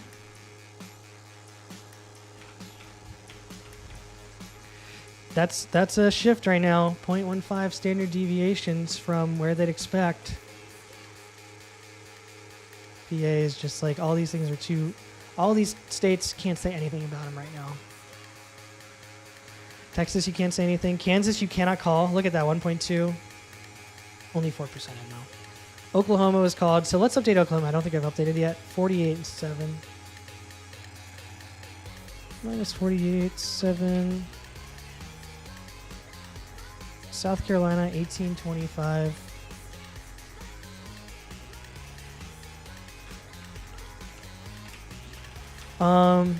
South Carolina isn't quite tilted to Trump yet. 8% Tennessee at 55. That's like, when I see a margin like 55 in a state that was 23 last time, it's just like, I kind of know that's a smaller counties reporting. Texas, that's certainly true. Texas just does not have enough votes in to be judged. Hey everyone, thanks for tuning in. It looks like there's some good turnout here. I appreciate the follows. Thanks guys. Appreciate the pop bumpers there. West Virginia 28-12. And I'm being very cautious right now with my calls, so I've only called Vermont. I'm not calling Michigan. I've only called Kentucky, Vermont, and Florida. And Florida I called slightly ahead of the media. I will say that. This is where like really my model is based on these states, not really these like wide margin states. Ohio going blue, it's I don't know. 145. Let's look at Ohio. I mean, you're bringing it up. Cleveland here was 66-32, and I already saw that was higher, 71-28. Cleveland going massively in favor of Harris, as well as Columbus. Columbus was that? Yeah. Okay, there's a very like distinct possibility based on what I'm seeing here. If these like hold up on a straight line trajectory, that Ohio could go blue. I'm going to say it's unlikely right now. I just didn't have Ohio blue in my cards really. But I think it's interesting to watch. All right, Georgia 12-44.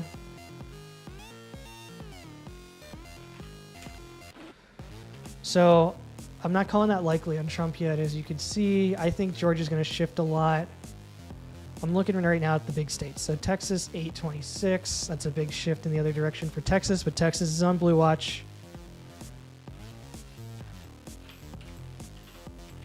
Texas is on blue watch for like a crazy story. Just not enough in. Kentucky 25-54. See, that's what I like seeing. I like this 50% call in. Because now, like, suddenly our numbers are really back in line to where we're kind of expecting. Indiana 27-34. I have 34. I'll update that. So I like these double-digit numbers in. Ohio 336.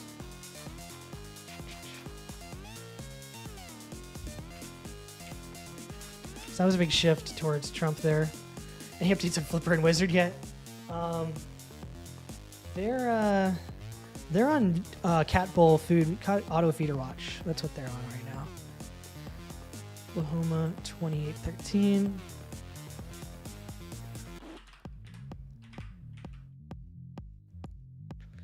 So many outstanding votes right now. South Carolina 17-26. This comes in so fast now. Tennessee 55-14. That's like just crazy. You know, like that's out of line. 14% in. You should be in the ballpark of that 23-26, not a 55. 31-16 for West Virginia. And actually, like, West Virginia was a little more blue, so like I said, you're still out of line on West Virginia. That should be 38%. That should be in like crazy Trump territory. Ohio's now kind of like all over the place. Missouri's got a little bit in. Florida, Texas 8.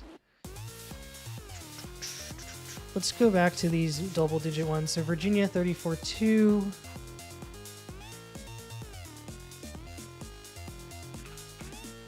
Virginia should lean to Harris. I said I didn't see a way, lean D. I didn't see a way for Virginia to actually go to Trump. And 11-17 in New Hampshire.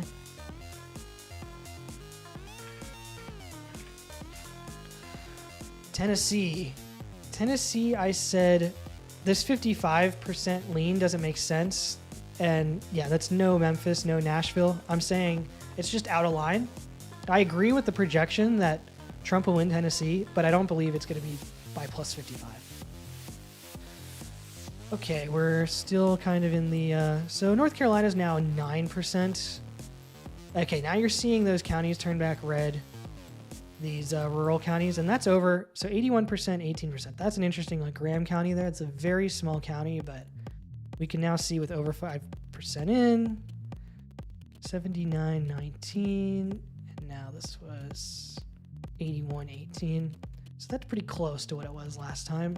Maybe a 2-point swing in Trump's favor there, and like one sparsely populated rural county. I don't think rural counties are the story tonight. I think it's urban counties that are really going to do anything. Tennessee, I'm just saying there's no urban votes. Knoxville, nothing. Nashville, nothing. Memphis, nothing. Chattanooga, nothing. So, nothing to be trusted on Tennessee right now.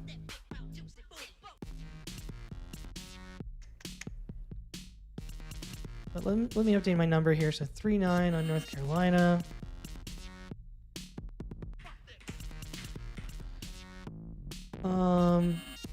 So 47.7 on Pennsylvania. Pennsylvania is not going to be plus 47. Okay, North Carolina now shifted D6-10. I know, at least I'm happy where it's double digits. 11.48 in Georgia.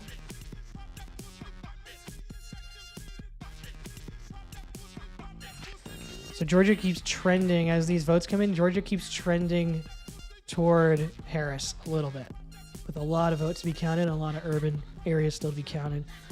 Michigan right now is 23, but only 4% in. Takes it off of my solid blue thing there, though. Illinois is in 27-1. New Jersey 9-12. New Jersey's supposed to be 15 or so percent. Rhode Island, we didn't do that one yet. So we're lean at 4 at 2%. PA looking blue early. I don't think there's anything to like click on here in PA because last time I clicked it was just Pittsburgh, Philly. These are probably 16% in, 15% in here, 1% in here. So you're actually getting more city votes here, and it's like it's just too urban with very little counted in Pennsylvania. I think Harris has the better chance still of winning the overall election. I think Harris has a better chance of winning Georgia right now, even though it's plus 11. There's nothing here other than Florida, which has been like the, perhaps the heat sink state for Republicans or Trump supporters. Like that going plus 13, I don't think it tells you anything about anything outside of Florida. Florida's just had a massive, we're a Republican state kind of campaign that's been happening. And they vote differently, I think, than other states.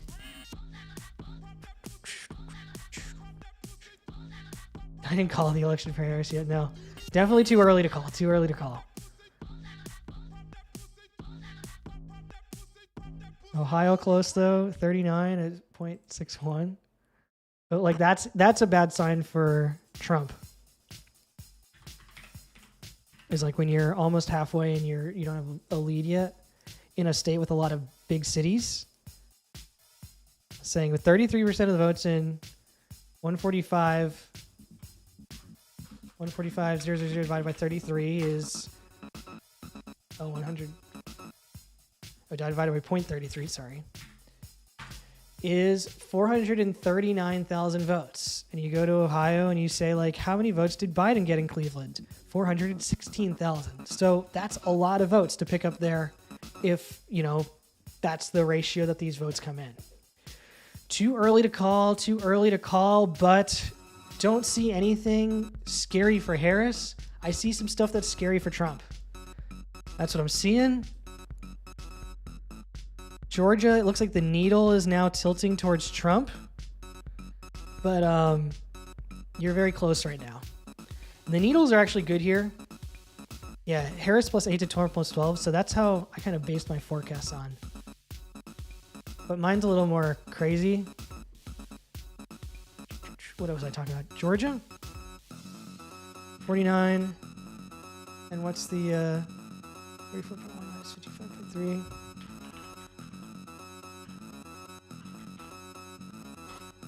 11.2 there. So my range of outcomes are just like crazy, but I don't have the county level data that they have. They just have way more stuff. Kansas is too early to say anything, but D plus 4 at 7. Where's this coming in? So some Topeka votes are influencing that. You can always see the cities here. Wichita hasn't voted yet. It's the urban counties. The urban counties, I'm going to say it all night now. The urban counties are the story right now this election. Texas R plus 3 at 40.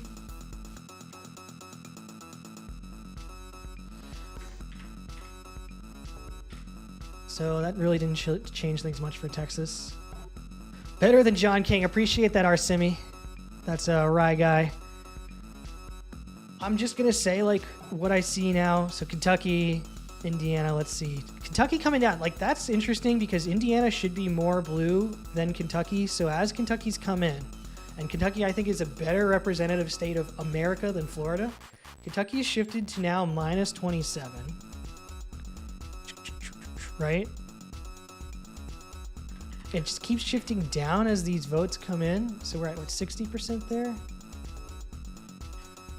To make it like right now, it's just kind of in line with things going slightly in Harris's favor. That's what I'm seeing.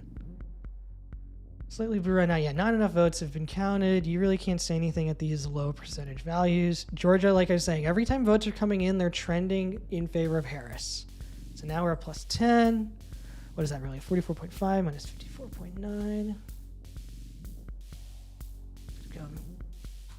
Equals, I just messed up. 10.4 with, what was that, 50% in? Yeah. So like you said, that was a big shift there just in 1% of the vote, so things can still shift dramatically. Georgia's now leaning Trump, but it's the same as the needle, right? It's leaning Trump, but it's not likely. I think when that line comes in, that's likely. Leaning. I'm saying it. Lean, likely, and very likely. These are my needles.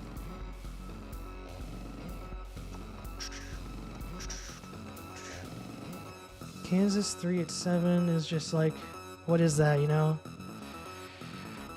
It's a data point. I mean, Kansas really did come from Hillary to Biden, and now, you know, Iowa, like I said, Iowa's on blue watch, Texas is on blue watch, Alaska's on blue watch of like blowout. Those three states go in a blowout to Harris.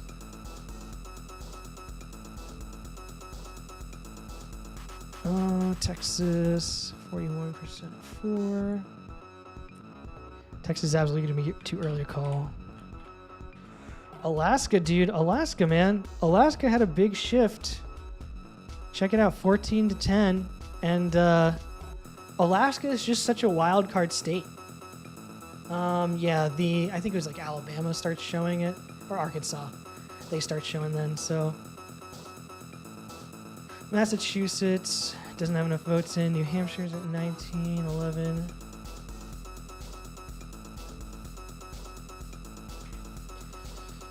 But yeah. Virginia's super close right now. Let's take a look at Virginia. Who's calling in?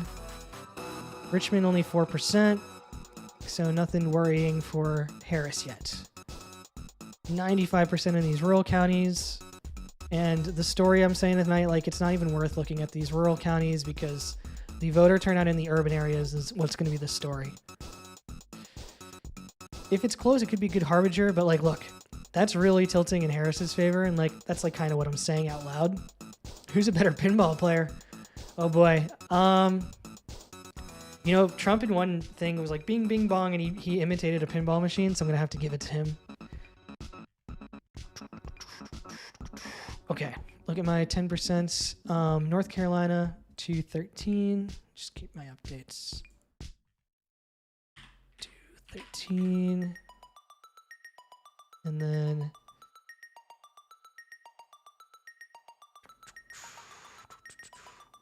Ohio, 40%, 0.45. Super, super close. Minus 0.45. Is that 45%? I forget the second number I yell because I'm always reading the other number and going like, huh. Ohio, you're going to have to take this out of the win easily right now and put this over here. Like Kansas right now is not an easy win. States, the fact that Iowa's over here means they should put Kansas over here. They should put Alaska over here. And Ohio's an interesting one. I think Ohio's like a win, but not an easy win. Trump wins Arkansas. That was called. Virginia's close. Virginia's not close. Virginia is very likely to go Harris. I would say Texas is close. R+2 at 51%. Texas is close. And if that does not have Houston, it does have Houston. Okay. Let's look at Harris County. That's an interesting one. 635, Texas. 918 is what Biden won, 56 to 42.7. Yeah, that's closer. Of course, those late ballots really went for Houston. I think the thing you're seeing now is every state counts their ballots so differently that you're probably getting from Texas, like, who voted today. And any of these big margins on mail-in ballots are going to be later.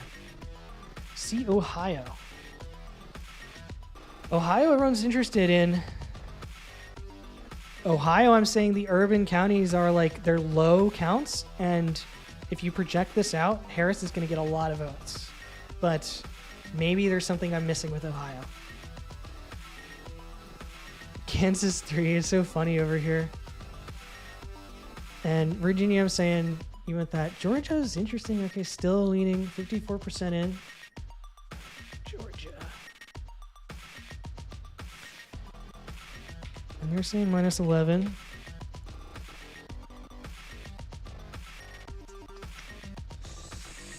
North Carolina, just have very little here. New Hampshire, 10 at 23%.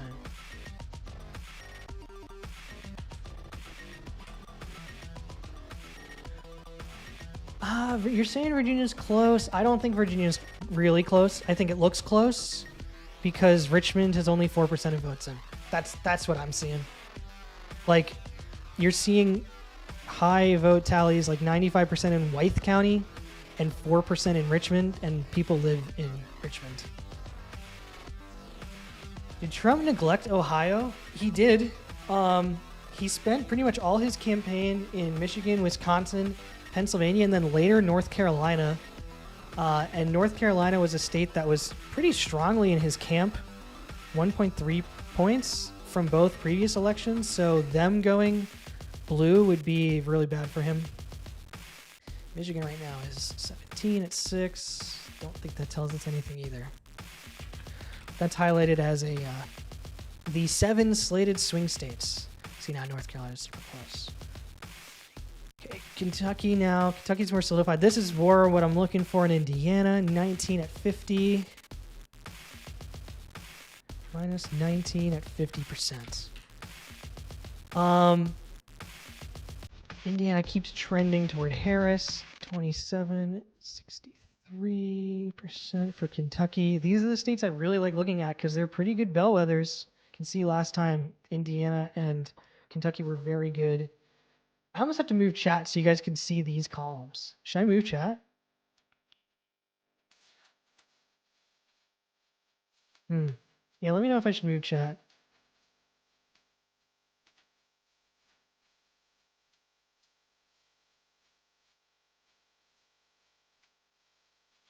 Just remove the chat? That's actually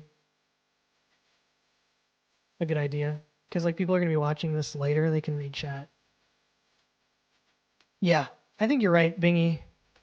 Removing chat's the good idea.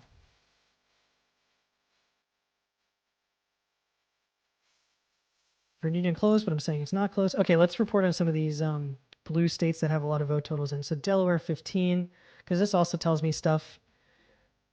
Delaware is 15 with what, 41% in? 46% in. That's a big trump, or a big shift. Wait, did I calculate this right? Oh, I didn't calculate this right. NP. Whoops.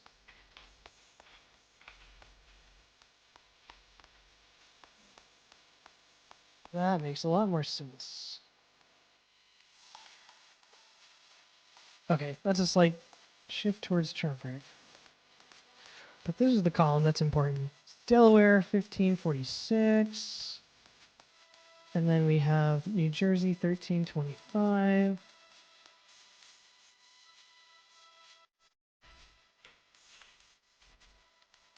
And Massachusetts not enough in Rhode Island, 448. So what does that tell us? Rhode Island, 48%. Rhode Island went 20% last time, so it's a big outlier right now. Just, you're not getting proportional counts. Way better without chat. Okay. Take your word for it. Pac-Man, trusted moderator. Let's make Pac-Man a moderator just for that. How do I do that?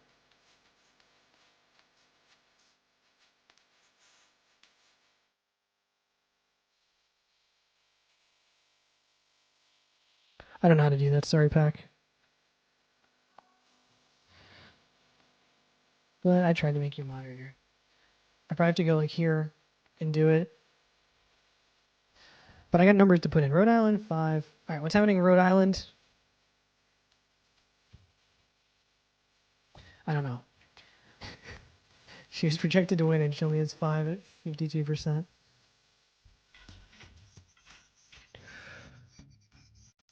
%, 13 on Florida.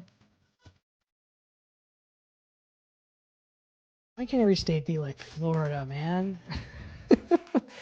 No one's ever said that. Georgia, 55-11.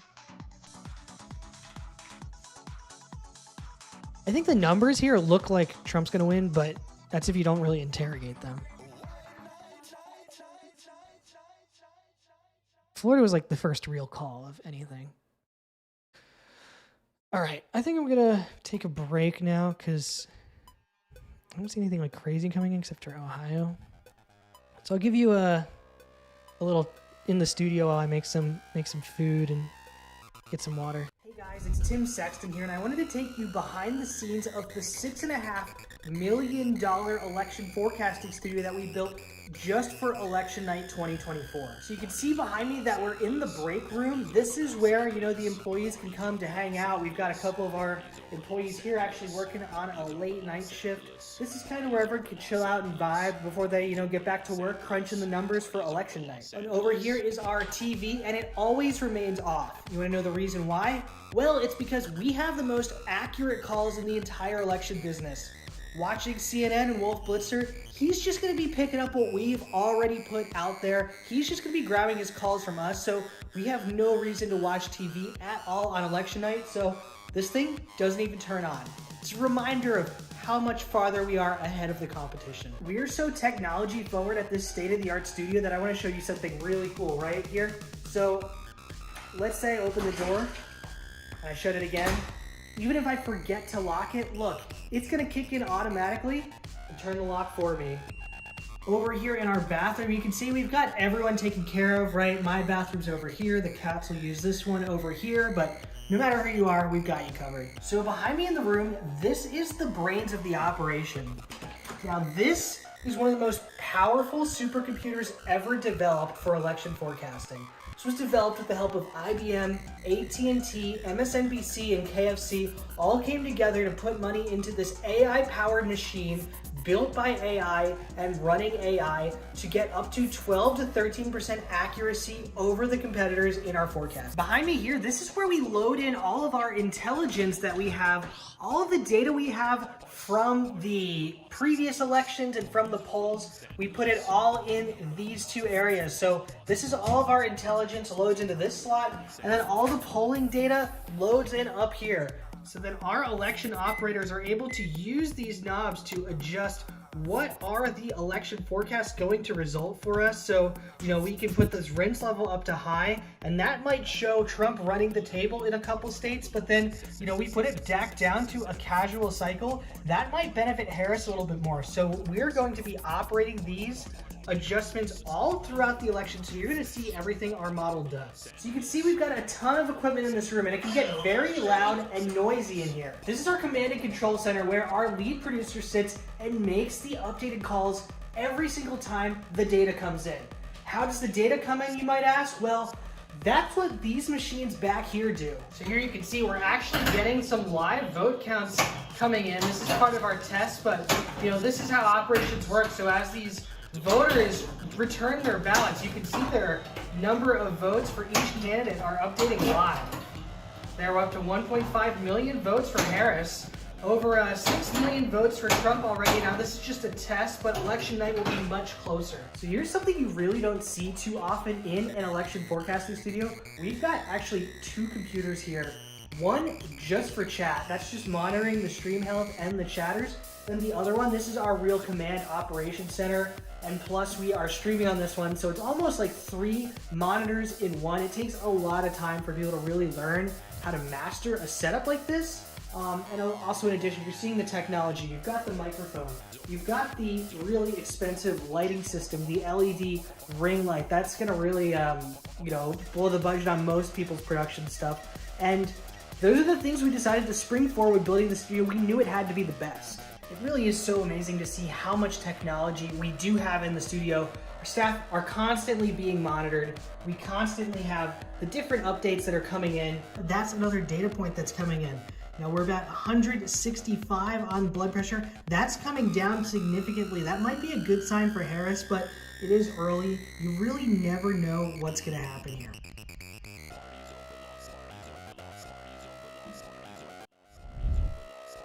We're back to the spreadsheet. It was just a little video I put on.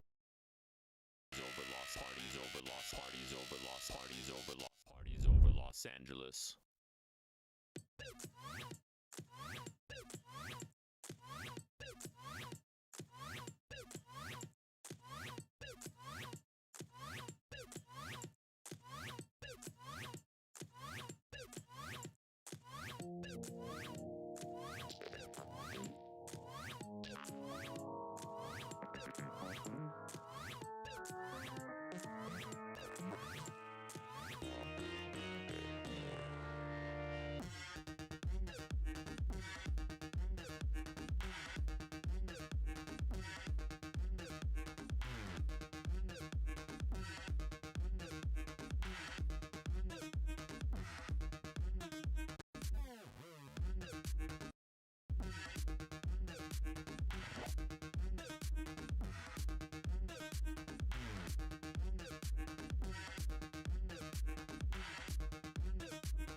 Mic back. Yes, got it back. Okay.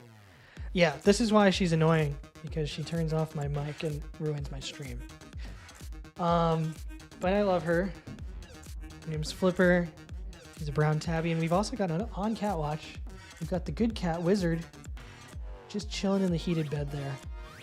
They kind of go back and forth between that heated bed. I might have to get a second one. That's cat watch. Another part of the segment of the stream. All right, let's go back to the spreadsheet. It is too early to call everything. But I will say thank you for the follow. Thank you for the follow, KJ does props. Wizard looks like your cat, Mom. A little gray tabby. I'll go back to Wizard Cam here. I don't actually have 3 webcams. It was going to be too much to set up. She's a little gray tabby cat, and she's incredibly chill. Vibes, super chill vibes from the whole start. Yeah, the cat purrs are, they didn't make the cut for the behind the scenes video, but they are definitely being tabulated. All right. Back to this nonsense. Kentucky 71-25. That's what I like to see. 71% of the vote in. There we are. See, we're getting, that's like, the numbers are starting to make sense now. Florida's off, like, the numbers being super red or blue don't make sense, and then when they come in at like these high vote counts, they're starting to make more sense. Too early to call, too early to call. Everyone's going to be saying it. It's just too early to call Ohio, North Dakota. They didn't call it yet. They'll call it soon. All right, West Virginia, 40-41. Do the plus 40s.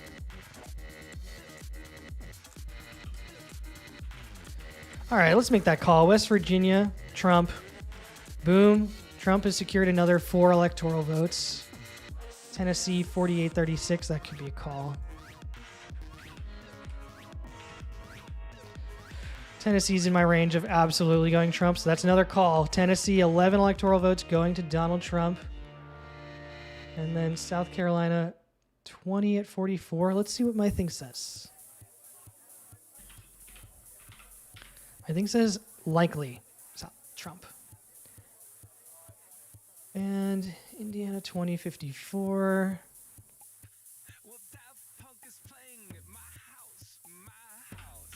Still doesn't quite make sense yet. Still a little like low where, you know, other stuff would change. Arkansas is close with only 14% in. Florida, 1395. Let's update that. It's such important. It's a big win for Trump, but it's like if all his voters are in one state, that might not be good. Georgia, 1158. Okay, Georgia. And we're going back to Georgia, and once again, I can guarantee you Atlanta, 78% in, 6% in Savannah. It's just low urban turnout so far. And once again, nothing in Columbus. Okay, let's see that. So Fulton County, 290, 7128. Let's see what Fulton County was. 72. So Fulton County didn't go nearly that much for Biden. 290,000 votes.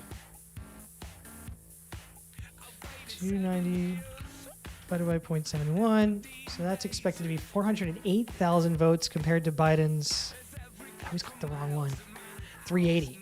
So that's about 30,000, almost 30,000 votes Harris could pick up in Atlanta.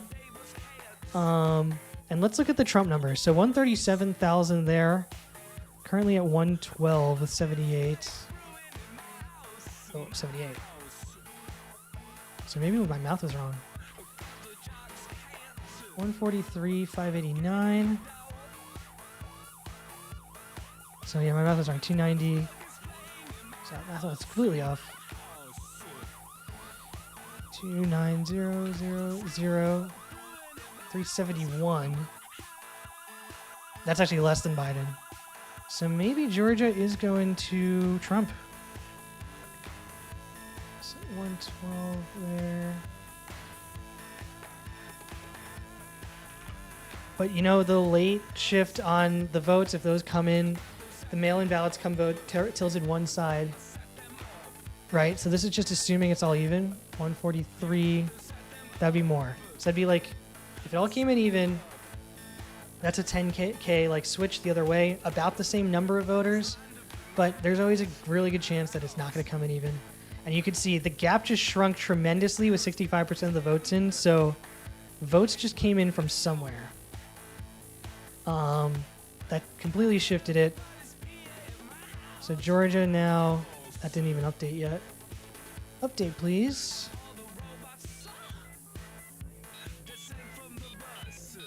It's 47.4 minus 52. 4.6 at 65%. Yeah, that was just a big shift. Was that Savannah? No. It wasn't Fulton County. Was it Muskogee? Maybe. I don't know. It's so much. So you think Kamala is still doing good even though Trump has more of the electoral vote? Absolutely. I still think Kamala is doing good. Harris is doing good. Because, like, it would help me if more states had 95% in. But these states, Kentucky and Indiana, are starting to help me really get a picture of what's going on. Kentucky plus 25 is not a good enough result for Trump to win. if that holds up along the electorate. Because we think in California, oh yeah, of course, like California is, I mean, it's Harris's home state.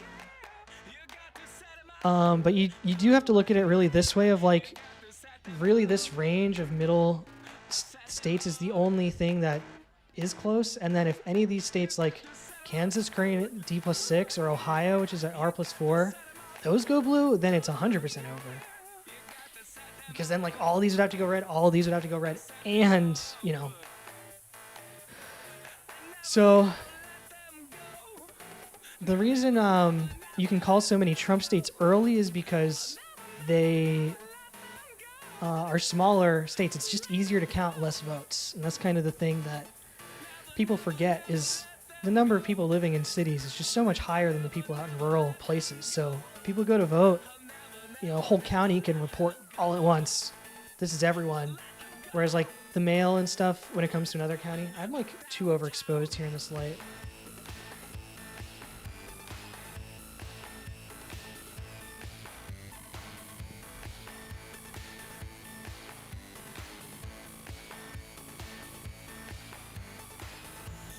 Florida upgraded their system, says chat, now that you can't see it on Twitch.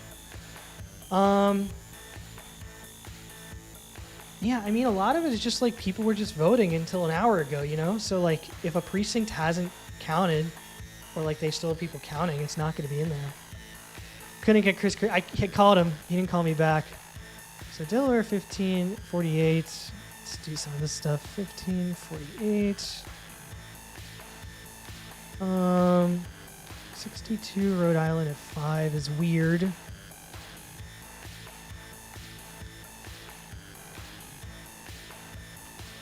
What was Pennsylvania at? Pennsylvania was like so lopsided, 36-13. Right, like if Trump loses Pennsylvania, he loses, and I can't say Trump's gonna lose Pennsylvania with that. And the needle's rating that a toss-up right now. It's actually slightly tilted to Trump by 0.4, so that's just like the range of estimates is just way too wide. Texas 7 at 56.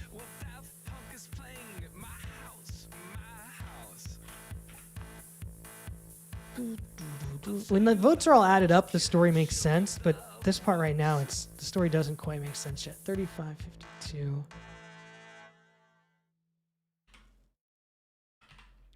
What's Virginia at? Minus 0.79 at 47. And I do still think there's no chance. See Virginia. I'll click into Virginia here. Richmond's at 6%. Like as soon as I see that, I click out of Virginia. Alexandria's at 27%. I click out of Virginia.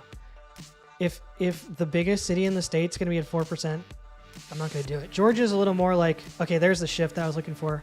R+5, 65. Is that what I had? Yeah, that's what I had. Okay. That's why Georgia's competitive. It's leaning Trump to 5, but I think this is maybe going to start shifting a little bit closer. I can't see Trump winning by 2.5 here. Because, yeah, I think there has to be lean in these mail ballots in Atlanta. That's what I think. I could be wrong. Perhaps Atlanta loves Trump, but he wasn't really going to Georgia much. Kentucky, 73%, 26.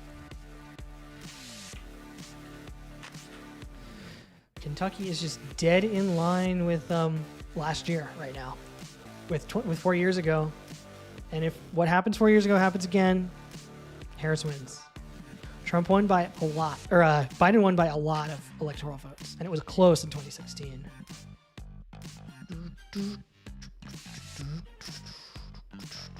North Carolina now 9 and 26. North Carolina was all over the map. It looked like they only counted mail-ins at first. Let's see what's coming in now. So Charlotte, 6% of votes in. It's just like I can't take this stuff seriously when these urban counties are at 6% and these rural counties are much higher, 67%. Cleveland County, it's like No narrative there yet.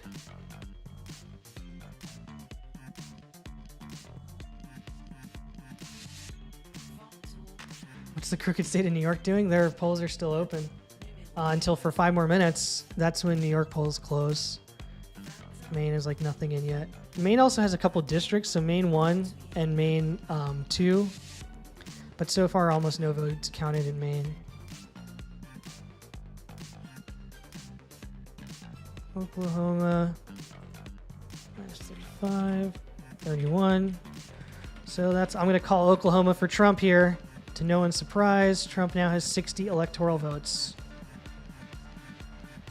Yeah, voting blue till 9. New York is in the bag for Harris. New York, as you could see, is 23 points, 22 points in the past. Nothing shifting 20 points. New York very safe, blue. My coworker did tell me New York might go Trump, but that's not going to happen. I don't know what's happening in Pennsylvania. It's just way too wide of a margin.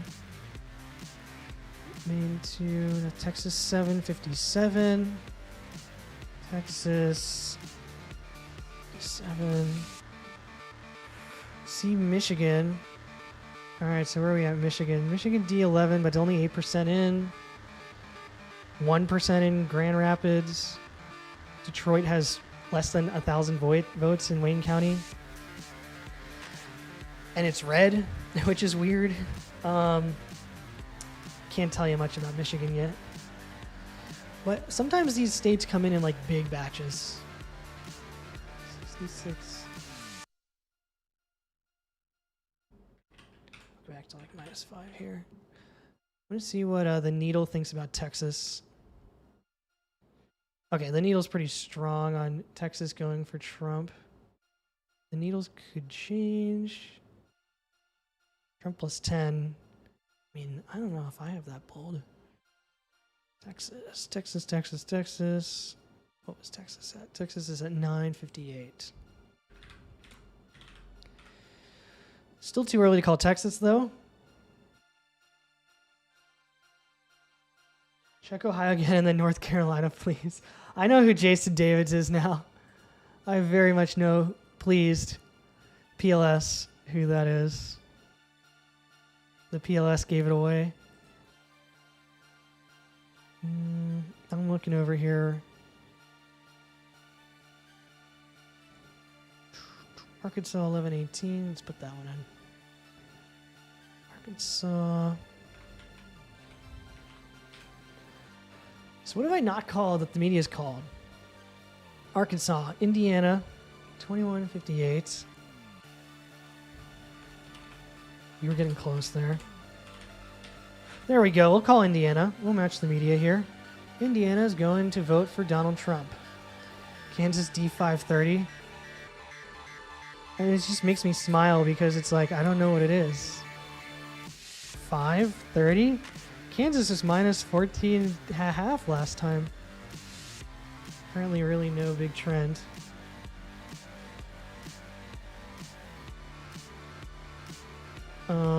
Kentucky 2674. That was already called. We're within the range of basically what happened last time, which is what I like to see. Like the range of what happened in 2020 should be where we are, and when we're not, that's like that's your sign that something's off. And then Missouri D6 means nothing yet, right? Missouri 6. So like, yeah, it's just a crazy margin. North Dakota is 53 at 4.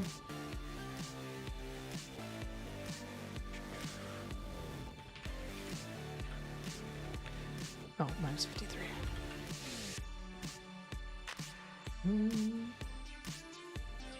Tennessee, I'm going to put in 35.51.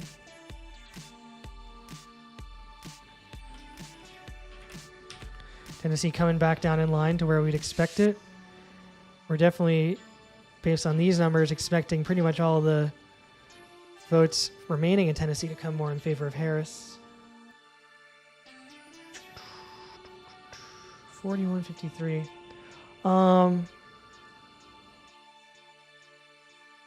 Virginia 41.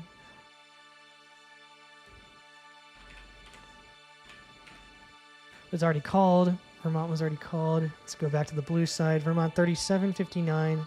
See, that's going way up. 3759. Let's move in more in Harris's direction.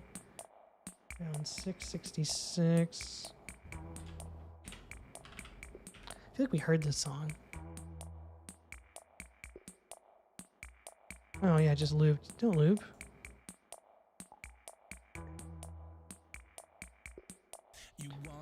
Let's go like patriotic. Oh yeah, this is the one I think I liked. This is like the this is like the pro Harris election night playlist. Timbal is a news source we can trust. You're correct. You can definitely trust me to like call numbers the way I see them. 35% in New Jersey.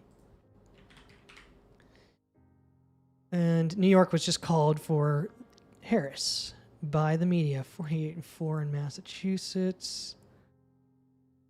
48-4, but I'm not calling that yet. I could. Illinois 21-21. That's interesting. I didn't really see Illinois at all yet. 21-21. That would be really high for Harris. Delaware 15-53. Delaware, do you expect to be a little bit higher? But Delaware maybe went high because it was Biden's home state, so they're going to be a little lower this time. 17-5 for Colorado there. Or, that was Connecticut. Sorry. 17-5. This is 0-0. This is the news source you can trust for sure. Nebraska too, interesting. 40-25. So where's that? Nebraska 2 is 40. That was close last time, 25. Can't call that yet. New Hampshire 10-32. New Hampshire's been like slowly trickling in all night. But about at that 10 margin, which is actually holding pretty strong there. As you can see, the current electoral shift is a little bit in favor, but it's just so close. Like 0.36 is not enough for Trump to win. Virginia now 50% at 1. That's Vermont, Virginia. -1, 50%. But Virginia absolutely 100% going in favor. That's going to be a big jump when they count Richmond. 7% in, still not enough for Richmond to really go on the map. Wait until California hits. Yeah, I mean, I'm really not making any early calls is my thing, but like I could. Like I can start matching the media here. Let me just match the media in these far columns. So this will make it a lot easier to track. Connecticut, which I'm happy to do these calls. Connecticut, Delaware, I'm going to call. Illinois, Maryland.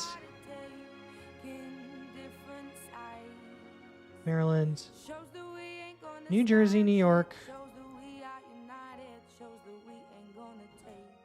New York, so we'll just get some calls in here. Rhode Island and Vermont. I agree with this. Like these had over 20-point shifts swings last time. You can absolutely call these. Alabama, on the other hand, so like 42 in one direction. Alabama will put Trump. We'll put Arkansas, Indiana, Trump. Already did Trump, Arkansas, Trump. Fine with that. Kentucky, Louisiana, Mississippi. Kentucky, Louisiana, Mississippi. Fine with that, 15 points. Nebraska, North Dakota, Oklahoma. Nebraska overall. North Dakota, Oklahoma, Trump already. South Carolina, South Dakota, Tennessee. South Carolina, South Dakota, Tennessee. West Virginia, Wyoming. Does that wrap up the calls? The election? I think it does. So now I've matched the media here. 120 to 88. My Florida call came in before the APs. Oh, sorry, I'm a little off. 99 for Harris. What are they calling for Harris that I'm not? That's 11 votes. Not Arizona. Not Indiana. Massachusetts. That's what I'm missing. So Massachusetts, yeah, I agree. That can be called for Harris. So now I'm tied with the media here. 99-120 with some leans and some likelies, but I think likely is really the column to look at. And now the music vibe really shifted for Dill. I kind of like going back to, I like this playlist better. I don't like this one.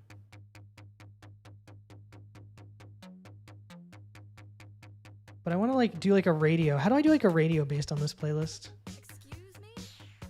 Whatever. Excuse me? Yeah, I mean, it's blather.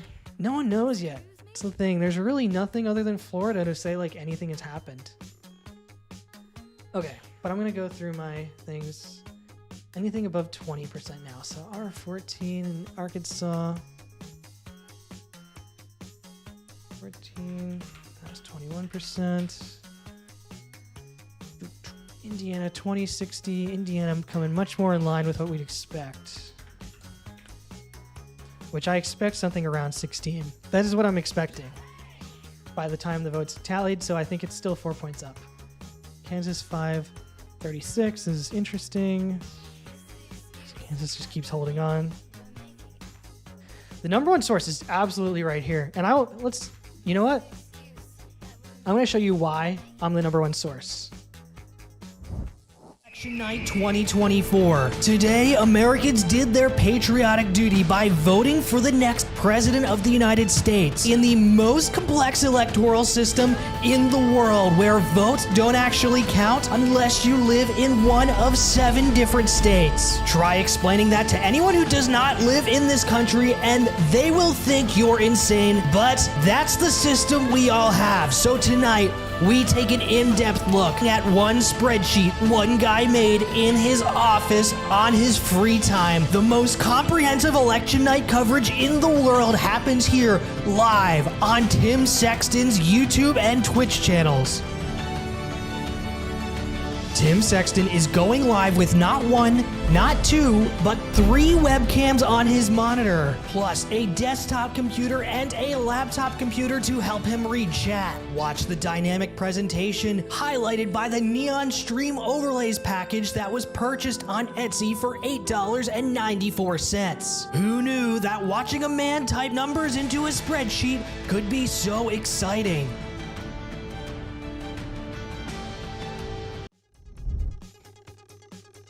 That might have been a little loud when it came in. Oh boy, 20 for South Carolina, 53% in.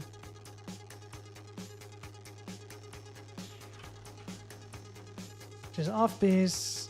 West Virginia, Tennessee, 36 at 60. Way off base there. Yeah, I'm just like, I'm not seeing answers in the data right now. Everything late is coming in for Harris, though. I've got to say, like, so far, the general trend is once you get past 50%, it starts tilting in Harris's favor. Until 50%, it's all over the place. West Virginia has 42. Oh, nice, 42. And 57%. It really is nothing. It's sad. Ohio was called by New York Times, which is interesting. Why was Ohio called?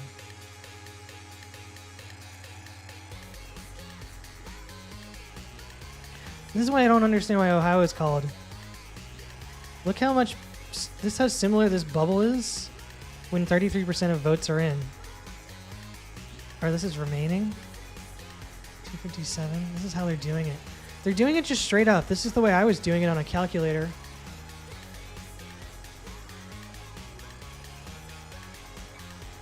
Ah, it's weird. So Ohio, 51%, they called it a +8. I mean, yeah, it's fine.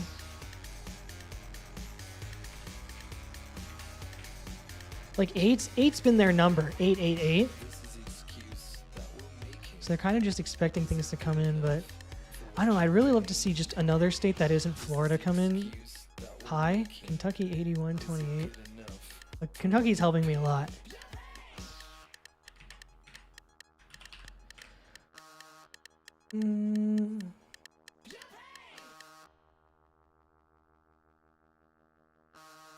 Vermont is so Harris.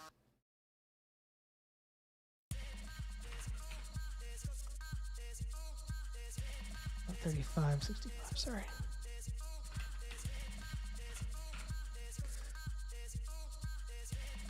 It just feels like mail ballots are gonna tilt again, but I could be wrong. I don't know. Right now it is a toss-up, but it says it's leaning Trump. I think this is gonna change. It's like, look at Pennsylvania. He just likes Trump for some reason, these needles.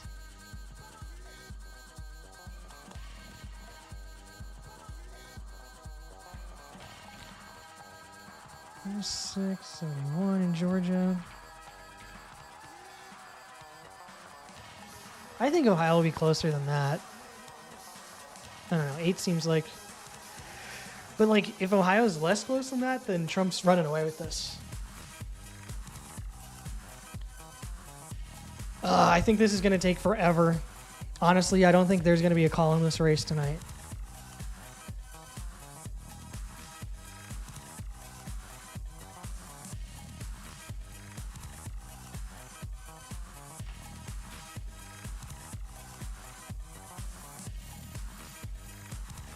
But really, so what does Florida look like? So 5.9 to 4.5. So Trump already has more votes in Florida than he had before, where Harris is way down. 5.2. There's got to be like some exit polls that are saying like Miami's in. Miami just went totally the opposite direction for Harris. I don't know how much is over 95%.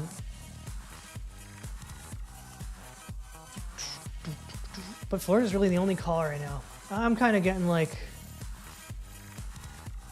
what's happening? What's happening? Because like, what does this mean? 23, Nebraska 2, 43%. What was that? 23, 43%.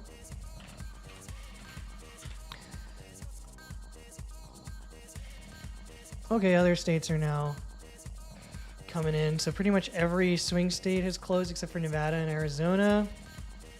Iowa's super low. I need some food. I think that's what I need. So I'm gonna start heating something up so I can get some energy back. And then I'm gonna put on a little thing for you guys.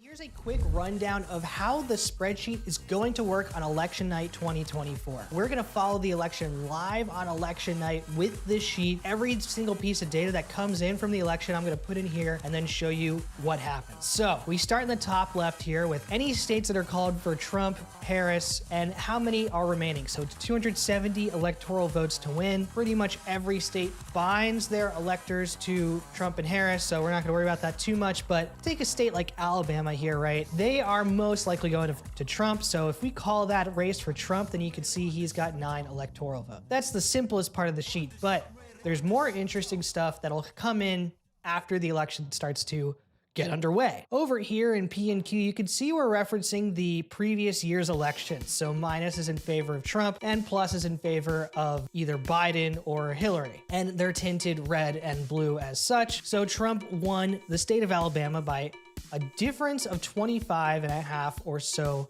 points. This way, and the margin starts to come in, let's say it starts to come in minus 25 here, and we have already, we're going to be predicting that as an Alabama win, but we have 20% voting, or let's say it comes in as minus 14 and we've got 20% voting.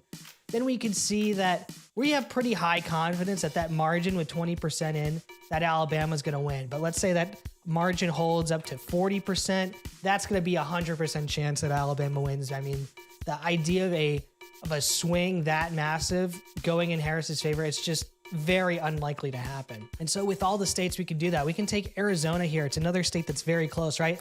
Let's say it comes in at that 0.3 we saw in 2020, that really close margin. So right now, obviously, that's a very slight edge with 0% in toward Harris, but put 50% in. That's still going to be super close, and that could go either way. That can go up to 80%, right? You're still very close either way, not sure what's going to go in. It's not till you really get up high, 95%, 97%, you really start leaning in one direction or another when the margin's close. But when the margin's a total blowout, like a minus 25 at 5%, right? That's going to be an Alabama win. So throughout the night, this confidence chart will update. And I have a spreadsheet here where we just took in what happens if Biden-Trump is anything close to Harris-Trump. And so I just started with the 2020 margins, and you could see some states like Alabama, Arkansas, Idaho, clearly going to Trump. Some states like California, Connecticut, and District of Columbia clearly going to Harris. Now, if something crazy happens and margins are way off one state or another, then you can look over here to these far columns that show you the drift score. So this is the margin of drift between Hillary Clinton and Donald Trump in 2016 and Joe Biden and Donald Trump in 2020. So there was, in the state of Alabama, a 2.24 point shift in favor of Joe Biden. That was actually a little bit less than the average drift on different states. Alaska actually shifted more, 4.6 points in favor of Biden than they did for Hillary Clinton. And over here in a state like Colorado, that was a big shift, over one standard deviation over. So these different columns over here really give us a sense of what happened in all the previous Trump elections, Trump presidential elections, and what we could see here. And when does something look way off base? And when we see some numbers that are coming in way off base, that may be a situation where we need to do some manual calculations. So I have this special field here in case, let's say the remaining ballots are coming in, 2-1 for Harris for the absentee ballots like we saw before. We could put a 50% lean on one side or another with the outstanding ballots and put all these up to 90% and kind of see, does that tilt the election in favor of Harris? And it would, of course, given a 10% remaining coming in, 50% coming in, 20% coming in 0. Or if it's tilting in favor of Trump, we just do minus 10 here, and you can see it's going to shift everything. So states that are leaning Trump, thanks to the Harris, follow pack, likely is over 50% chance, and you can see all the formulas here are calculated here. You can see all my formulas are here, very simple.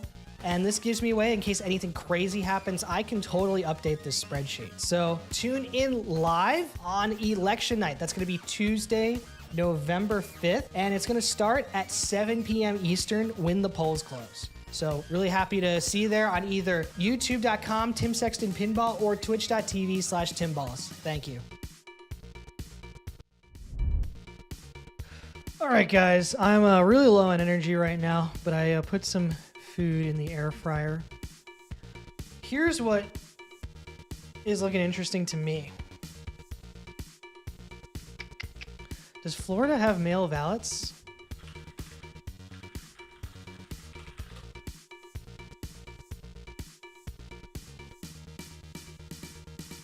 Okay, so you can request it. When can you mail it in? Florida deadline.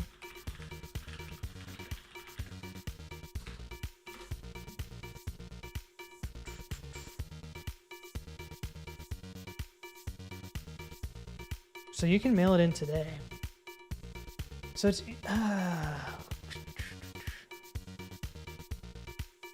Florida mail in ballots returned.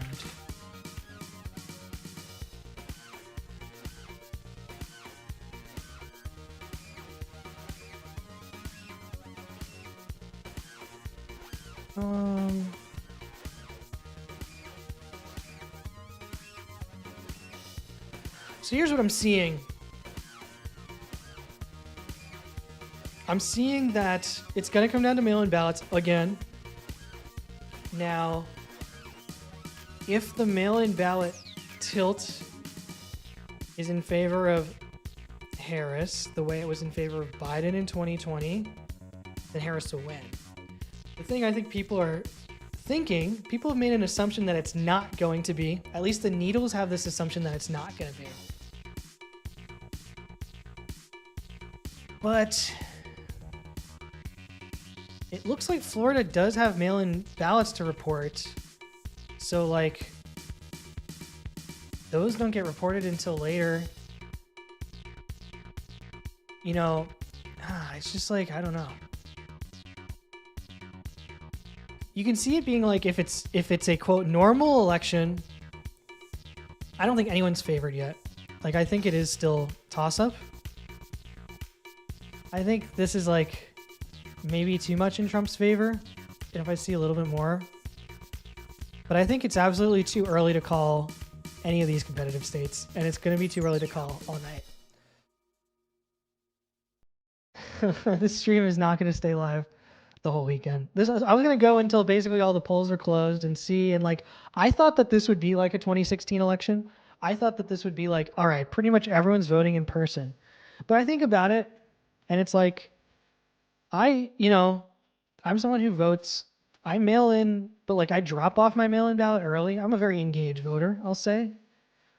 But why would Democrats who like the convenience of mail not use mail this time? That's kind of where I'm at. Why would Republicans who like Trump start using mail? It's going to come down to mail-in ballots.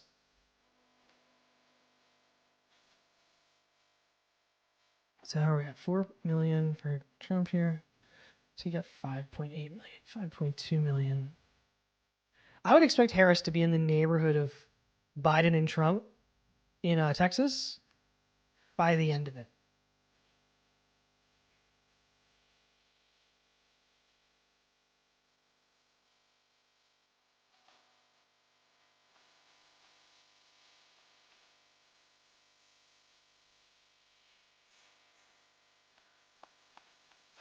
Toss-up states are all absolutely too early to call. Even Georgia.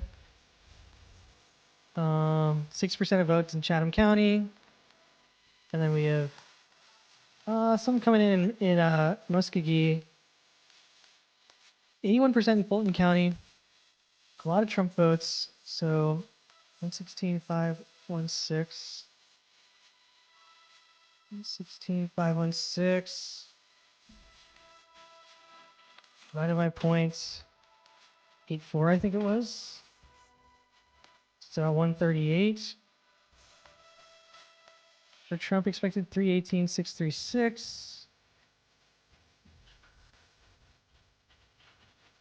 379 for Harris. If it's just a straight, this is what it is.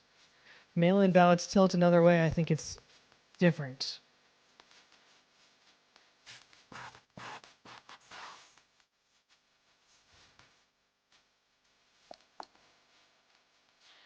North Carolina's close right now, 1.6 at 50. Let's put that in.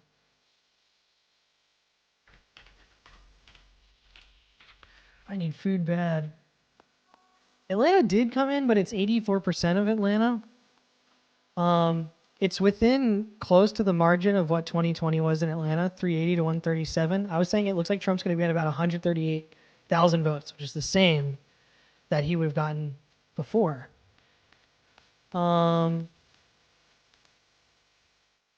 Trump got a lot of votes in Florida, though. Harris got so few votes in Florida that I have to think mail-in ballots have to help her somewhat.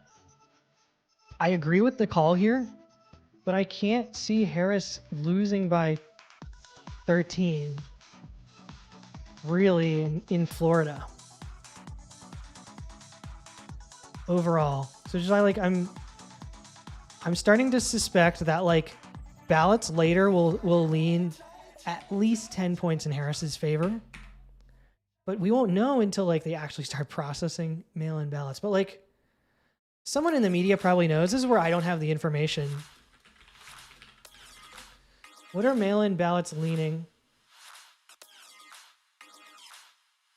Like, what is the latest news on this? Let's just go to NY Times. What are they saying on mail-in ballots? Trump's now a narrow but clear favorite to win in Georgia and North Carolina. No surprises in first states.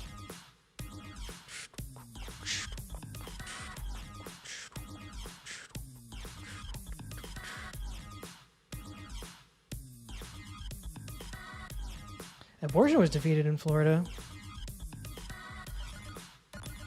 So it's going to be... Yeah, I just don't have anything on mail ballots. Which is what I want to see. Like, how many ballots are not counted and what ballots are they? Whose ballots are they and what are they? Georgia 576.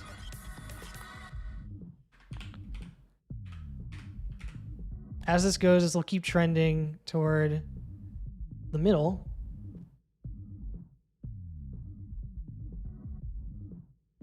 In the air fryer is a stromboli. That's what's in the air fryer. North Carolina. What's happening in North Carolina? So Charlotte is 10% of votes in. Oh man, this is crazy. Wake County. Let's look at Wake County. North Carolina. 396 for Biden. And already it's at 323 for Harris. So like stuff like that, when I see stuff like that, I think it's good news for Harris. 393, 226 versus 176. 176 divided by point, what was that, 77?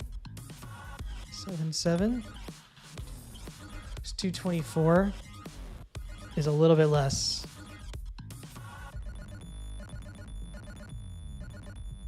It's all going to come down to how these mail-in ballots tilt. That's what I'm seeing right now. 99, 177, because they called Texas for Trump.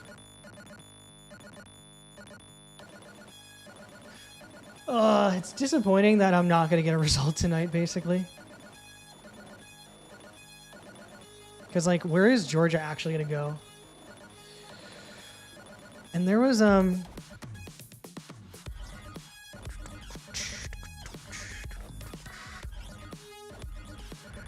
this is the estimate there. No, it's coming in, like, steady. So they have a pre-election model is actually doing a lot of this. This is what I like seeing actually from the New York Times is these arrows. This is Georgia here. So you're seeing suburban counties go blue. You're seeing right now rural counties go more red. Once again, more turnout everywhere. Which is why I'm kind of thinking that like the numbers aren't going to come straight in and not tilt for Harris. As you can see, this New York Times thing is kind of like slowly making its way down. I mean, it's pretty flat, this whole line here. It usually kind of makes a beeline in one direction or another. New York Times definitely has like better models than me, but calling elections is proving to be very difficult. Yeah, Iowa's D right now. So no votes are in North Carolina where it's saying your vote was counted. So New York Times may be slightly behind true numbers. I mean, I think everyone's getting their data from the Associated Press.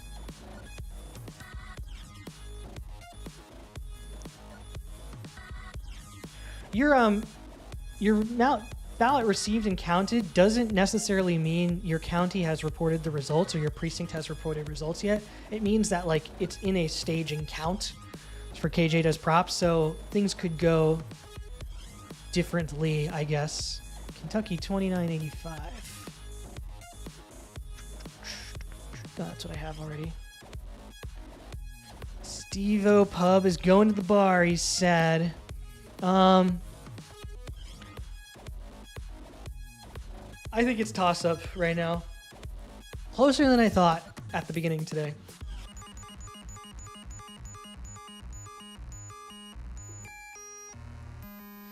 Not going to be called tonight. I can kind of guarantee that.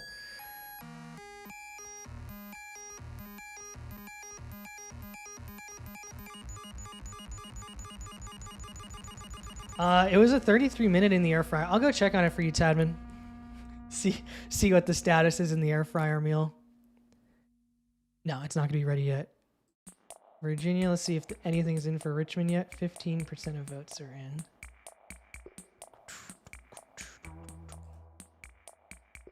Getting bored of this song. It was 82% versus 15% last time. Right now it's 75% to 22%. Does this mean anything? Does this data mean anything? It all means something. They're all votes. All right, let's do this playlist. Start with sicko mode. There we go.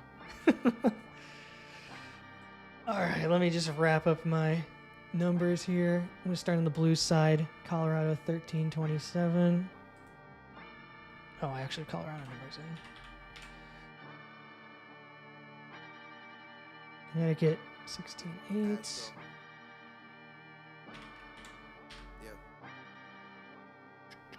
Delaware 1568. Illinois 1746. Very in line. Maine 1 29.1. Yeah, whatever. Maine 1 29.1. Maryland 2752.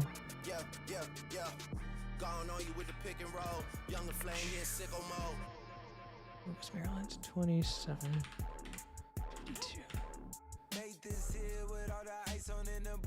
Massachusetts 3512.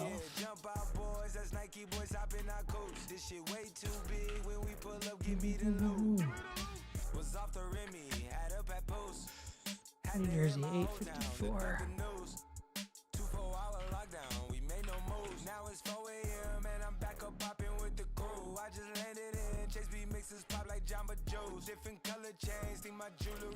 $30, $33 for New York. 978.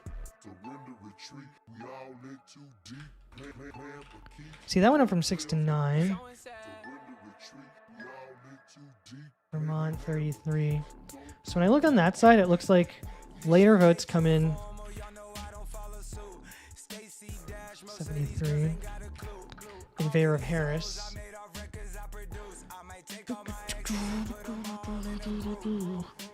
Maine, nothing on Maine.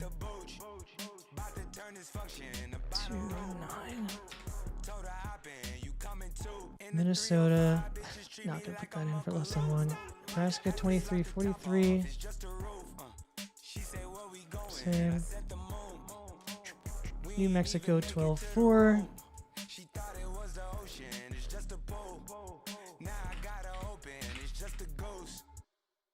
And Virginia 1.861.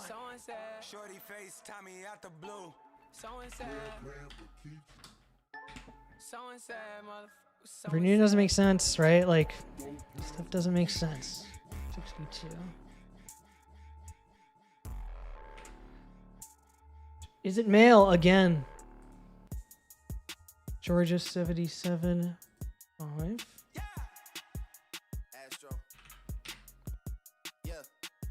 That's close to a Hillary margin. Michigan 18. Doesn't mean anything.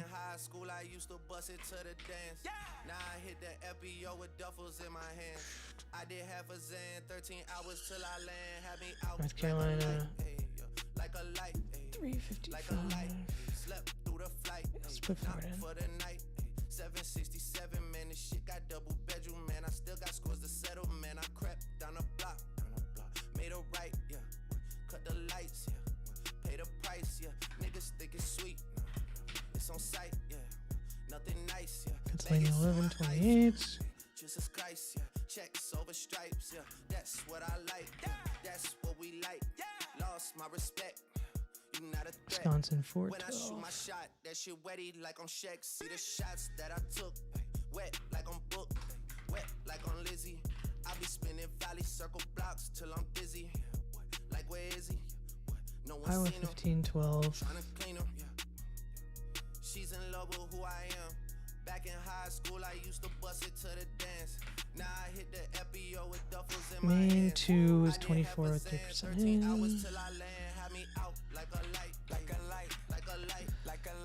Going through Texas is 10 with 65. Damn, we were on Blue Watch for Texas. It was called Red. Symbols is currently a toss-up. Alabama 32-14.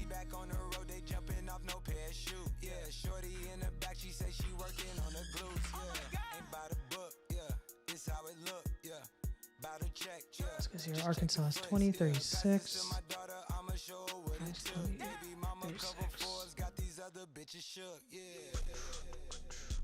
2071 for Indiana.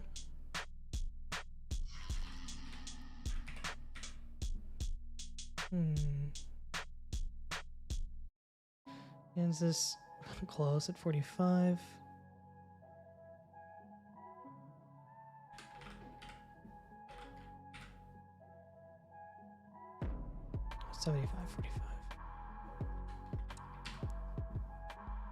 This is like another thing, like Kansas doesn't make sense.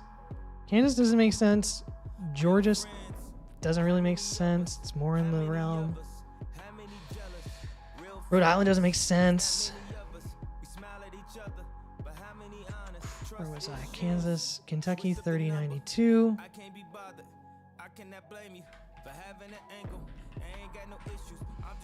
That's worse than Harris did worse there than Hillary if that's going to hold up. But I can't see Harris doing worse than Hillary. Like mentally. Like, and in the campaign. Maybe I'm wrong.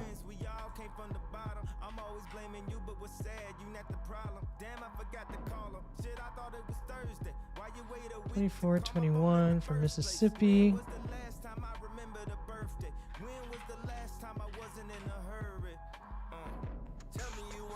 Missouri is 6-22.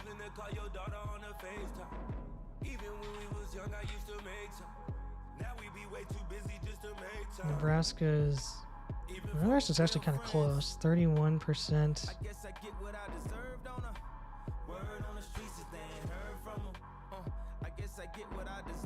7. I don't know why I had to calculate that one. It's a bug on the website.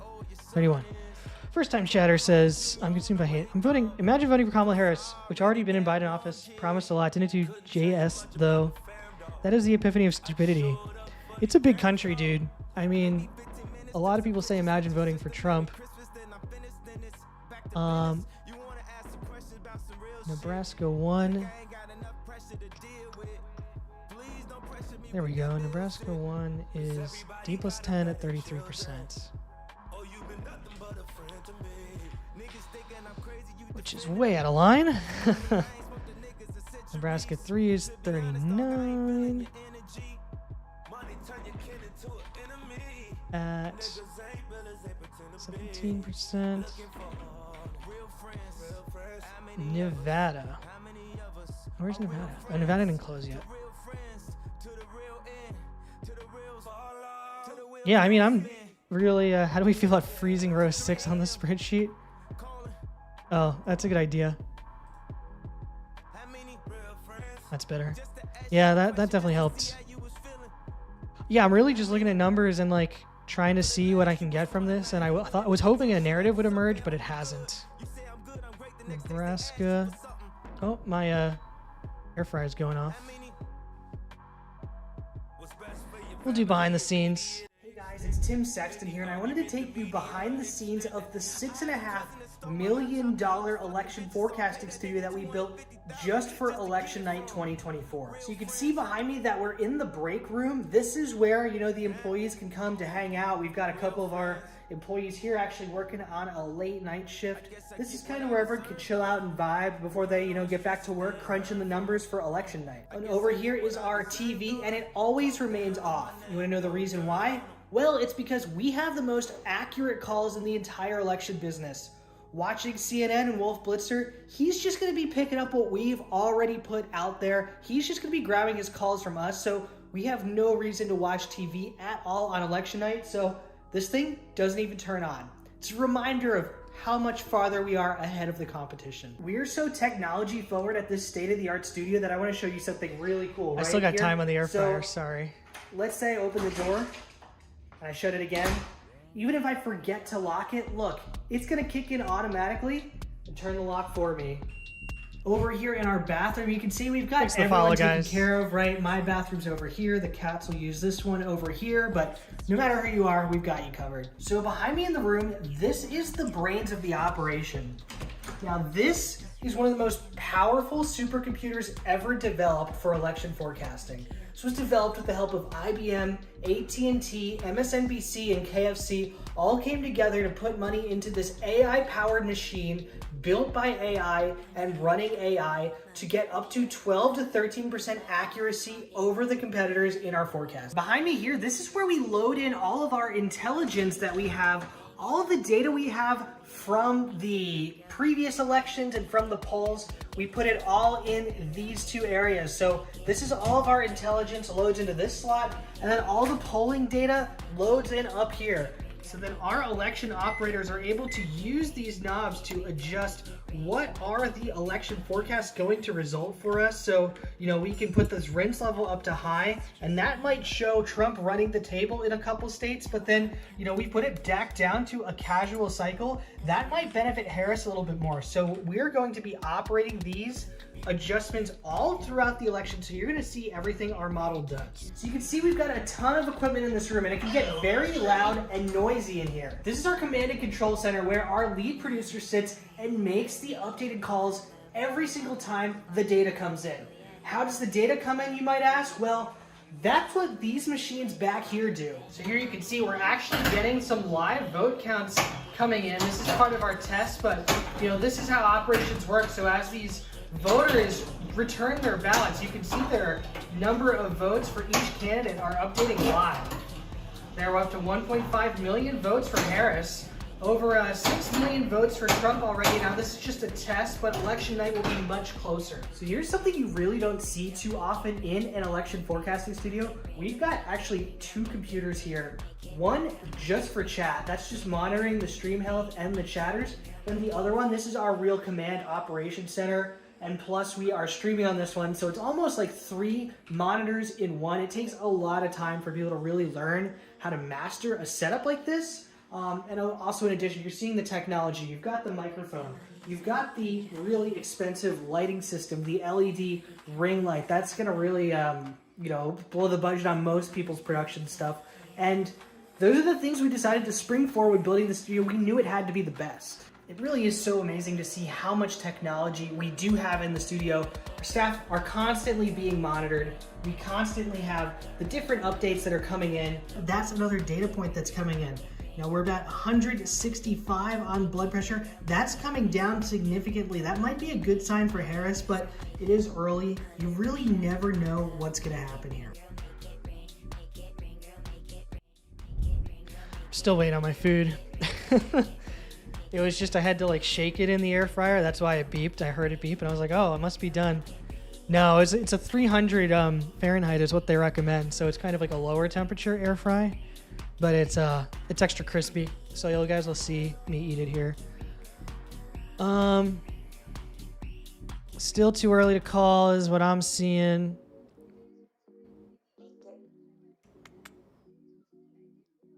Florida is the only state that like has a lot of votes. Look at that, 6 million votes for Trump. Wow. So that's a lot of votes for Trump. Kentucky's at 30 with 92%. That's high. Kentucky 30, 92%. Which is an interesting one to watch because how do these last 8% come in? We know it's at 30 now. I think that's like our best one for some real kind of like they're a known entity thing. Tennessee 3284, that seems high.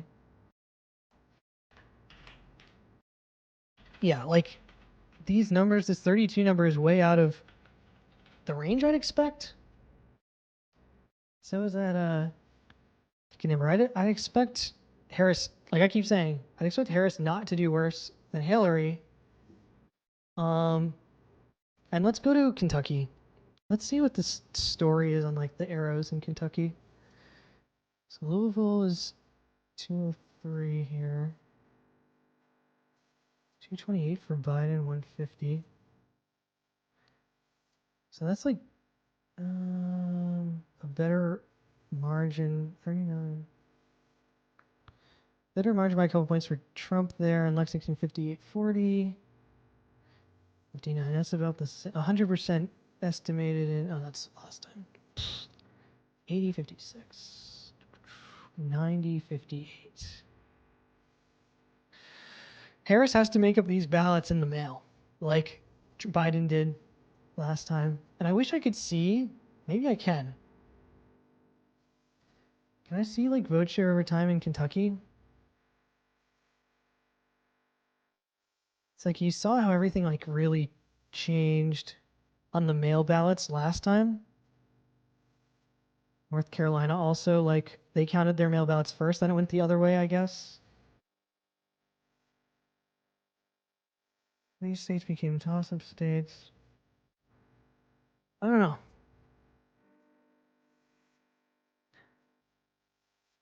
Yeah, I mean, that's the question is like, it's favoring Trump now. I would say now it's favoring Trump. Um, unless mail-in ballots come crazy for Harris. And they came in crazy for Biden. Where's the arrows? See, look at all these red arrows right now. Like, look how much more red Kentucky is going for Trump. And look how high turnout is.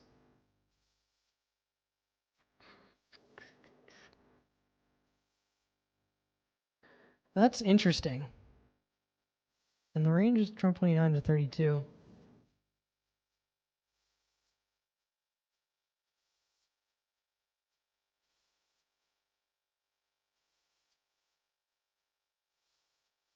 It's possible Harris comes back. I mean, Kentucky doesn't really tell you, and Florida doesn't really tell you everything. Those are really just the states that have the most votes counted. But every state that I'm looking at, including Florida, they accept as long as it's postmarked by today. And if Democrats and Harris supporters trust the mail, then those votes will come in. And there was a big thing about the mail in 2020, and I didn't see such a big deal about the mail in 2024 here, but you know, if there's a big deal about the mail-in ballots, that's what it could be. So it's a toss-up right now in PA, according to the Times. There's really no arrows yet. I guess they only put the arrows in when 95% of votes are in.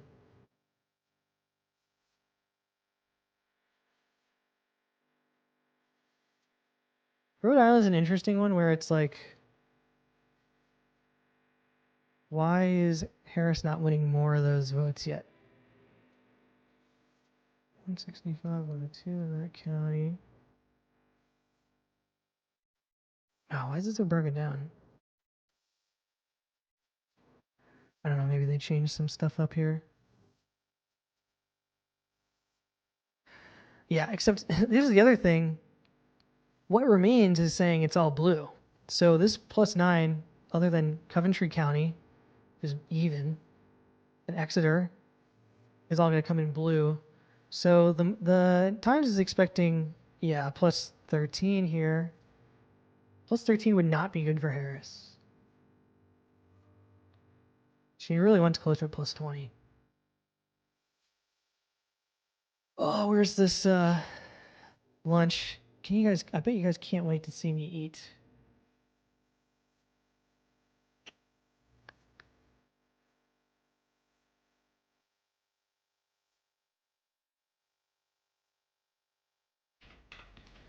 How much is it in Vermont? 78. Yeah, it's just gonna come in slow. It's gonna be in these high like 70s, 80s, low 90s for. It's gonna go all week. Sorry to tell you that, guys. That's like the worst news of the night. Is it's not gonna be cold tonight.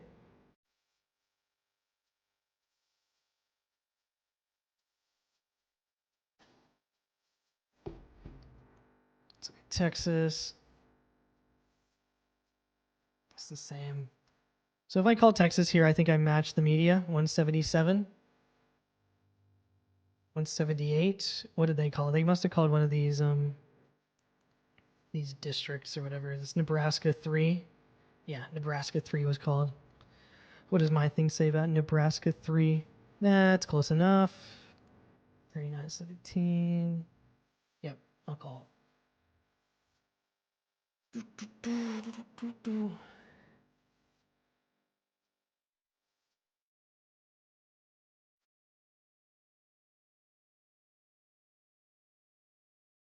Here's my food. Finally.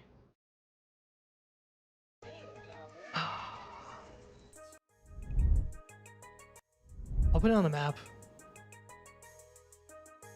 Leaning Trump now. 71%.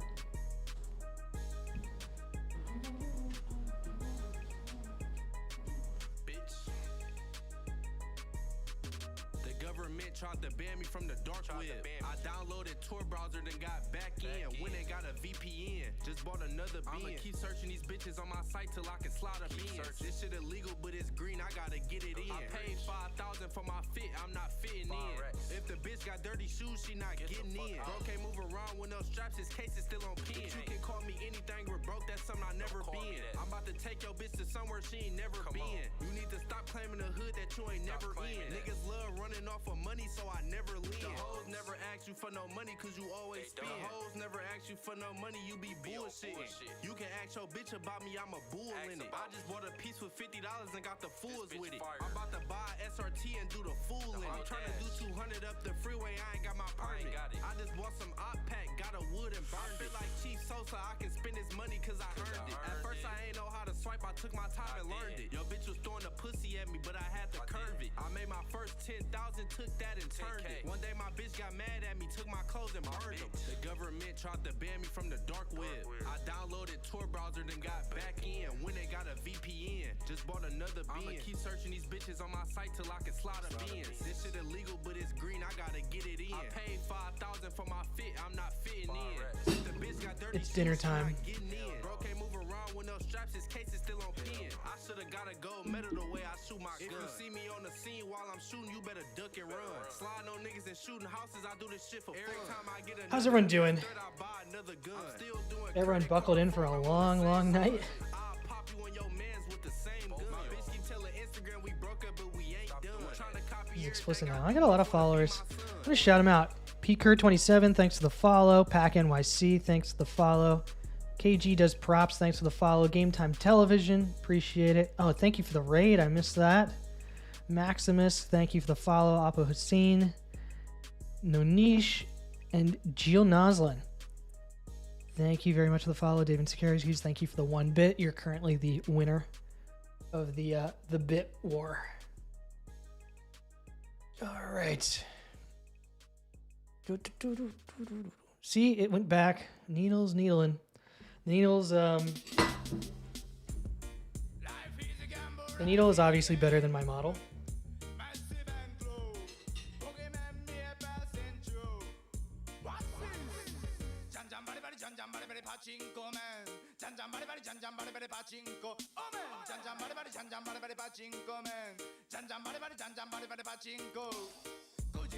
But yeah, America is a certainly very confusing system.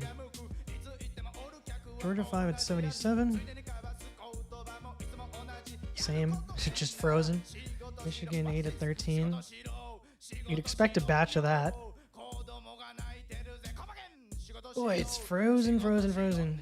North Carolina 3 at 55. Frozen. PA 1.9 at 38.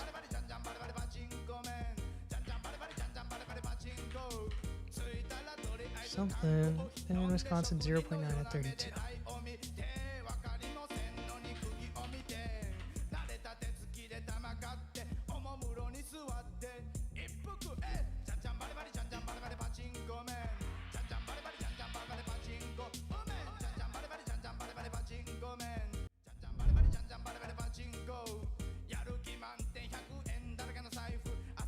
Here's the air fried stromboli.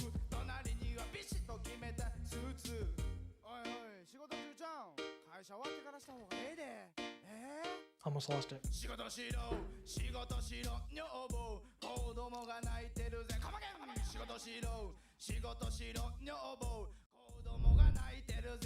I don't think anything seems wrong with my spreadsheet though. Like, it's kind of working how I intended it.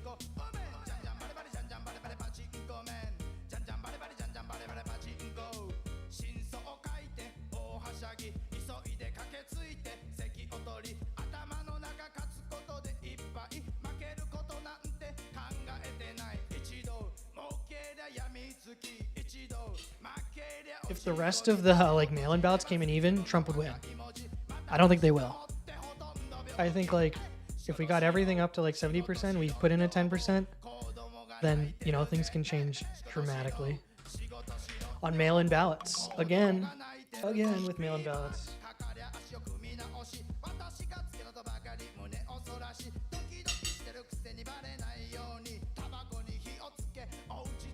I'm going to unhighlight my blue watch states. I was going bold on that Seltzer poll, which is still interesting because Iowa is currently blue. Maybe there's something interesting with Iowa that's unlike the South. Just not seeing much move in these middle states here. 48 in New Hampshire, 7.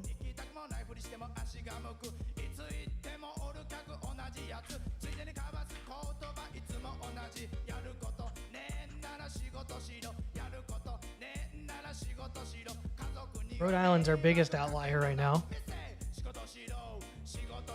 Tennessee is as well. Virginia is right now as well. But we didn't have a lot of Richmond votes counted in Virginia.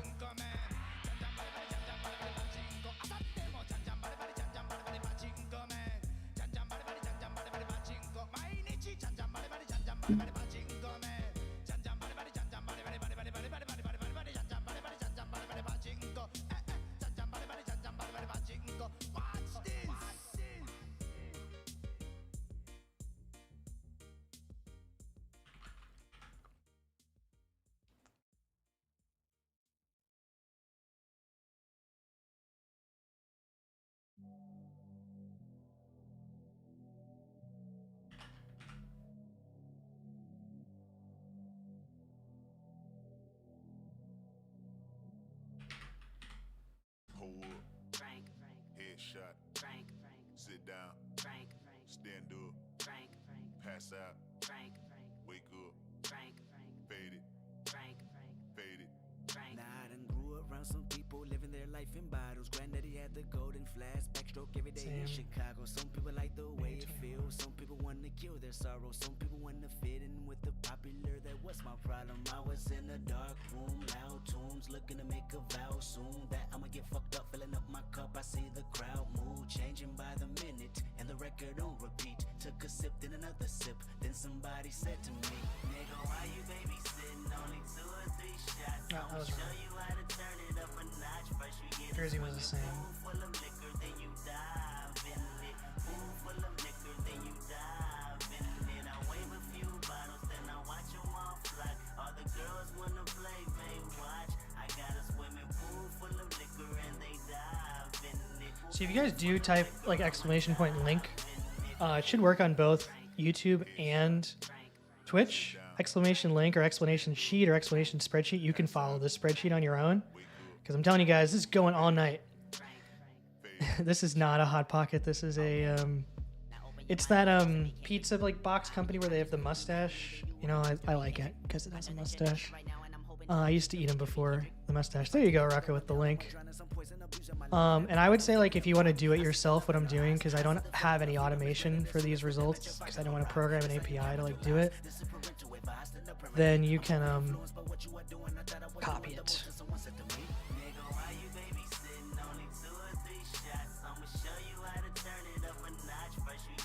Something just came in. DC 84. DC always holding it down. We can call DC.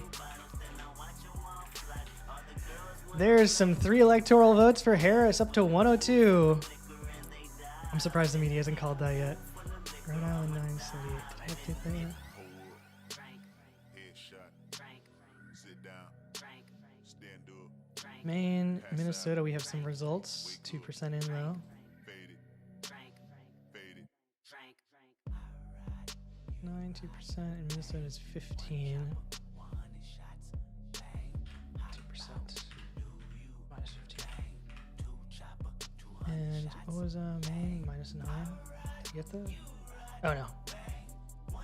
Oh yeah, I didn't get it right at all. I switched it. Minus 9, 2%. That makes more sense.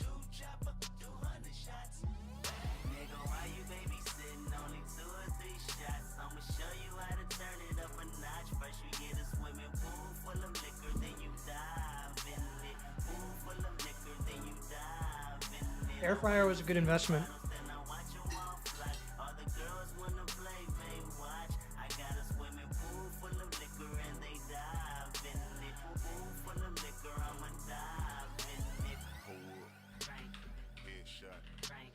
Sit down.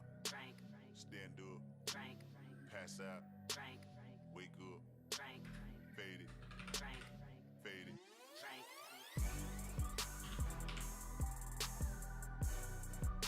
Donald Trump wins Utah.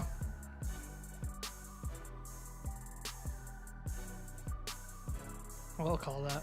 Donald Trump wins Utah.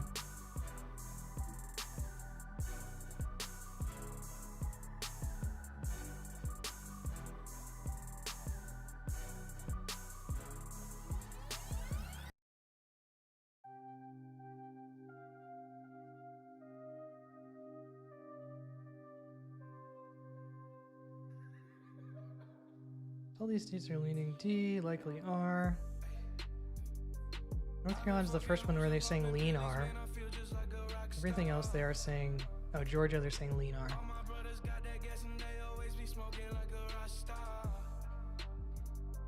55%. Arizona's in now, 17.25%.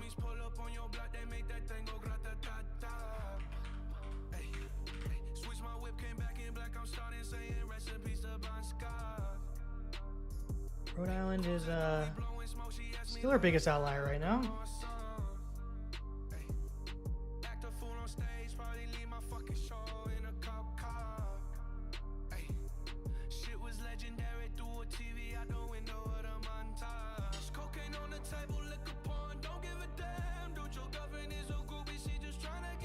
Senate race was called.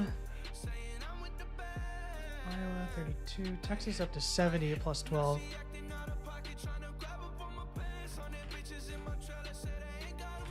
My model now says 80% chance Trump wins.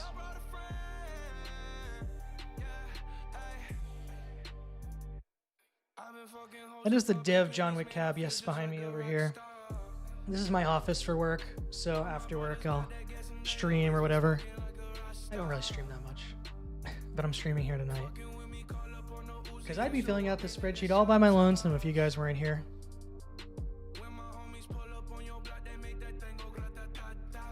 And I've been in the hills, fucking superstars, feeling like a pop star. Yeah, Nebraska one being an outlier. And Arkansas.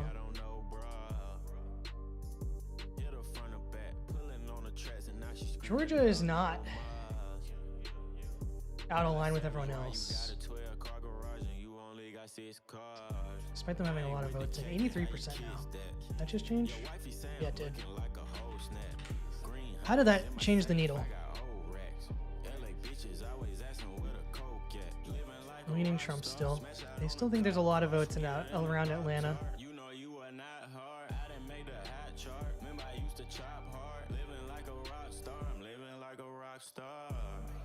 Yeah, the estimate's been about the same, but it's been slowly drifting towards Trump. That was a big jump there, 83% of votes in.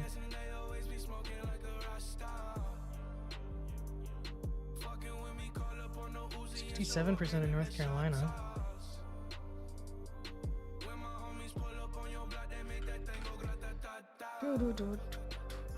What's the narrative if Trump wins? That's the power of Joe Rogan and Elon Musk? Trump did not win yet. But if he wins, is what I'm saying.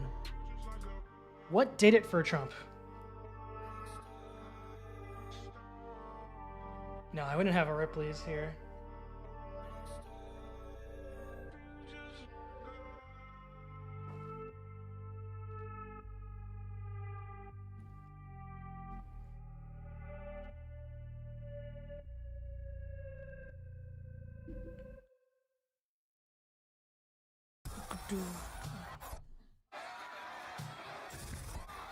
Oh, Pinball Wiz is talking about the Ripley's back box. Everyone always gets confused because on the factory tours, it's like, oh, there's a Ripley's back box. That's been on the test bench for a while. I'm going to say, Maximus, it's looking exactly this bad for Harris right now, where she has a 27% chance of winning. There's 2016 and 2020, and she's just kind of like in the middle, right? Like everything's in the middle of that estimate now, but it's more closer to 2016. I really would be shocked if she did worse than Hillary. And Hillary's election was closer than Biden's election. But you know, if all these competitive states go Trump, it's not going to look competitive.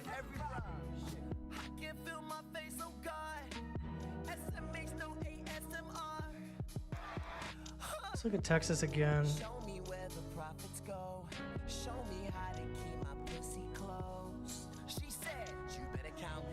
So they're expecting a lot of Trump votes still counting in Texas here.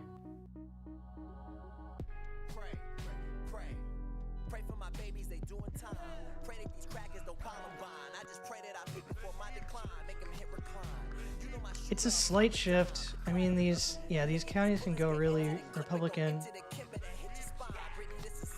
You just don't have enough information yet. I mean, I agree with the call here for Trump, but I'm just looking at the margin compared to the 6% margin that Trump won by in 2020.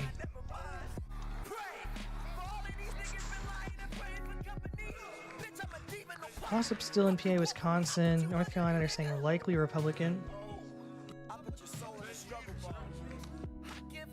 Only 19% of votes in there. 79% in Wake County.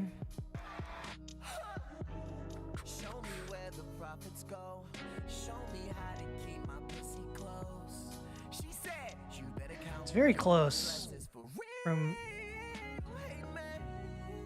to what Biden's plan was.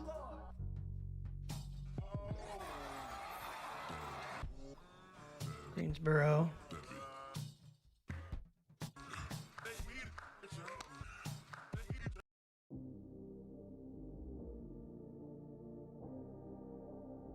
All right, Rhode Island 80% plus 9. Weird, weird, weird. That's right now. Rhode Island to me is the state that looks the worst for Harris. 3381. Astro. Yeah. That went 20% to Biden 4 years ago. That's how we already know when it's here. My dog will probably do And for Hillary, that went 15.5%. And Rhode Island's not a state you'd hear about, like, oh, a lot of Republicans are moving to Rhode Island. yeah. I tried to show 'em. No, this is the Skrillex remix of Sycamore. Yeah. Going on you with the pick and roll. Younger flame, he in sicko mode.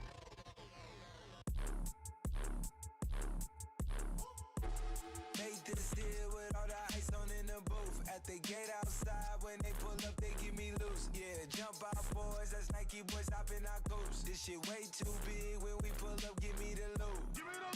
Was off the Remy, had up at Post. Had to hit my old town to duck the news.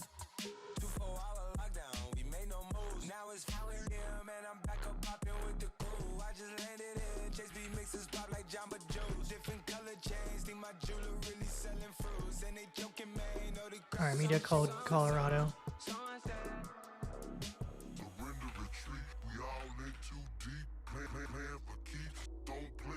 So I'll put that in mind. Colorado was called for Harris. Bring up to 112. Or not, 109. Oh, because they didn't call DC yet. Whatever. Have I always tracked elections this closely? Yeah, honestly, since I was a teenager, I've always been just super deep in the data, and I'm always just like chatting with people about it, so I figured I might as well stream. It's just kind of like, if anything, this is kind of going to be just like, hey, this is how the election played out. I was going back to numbers.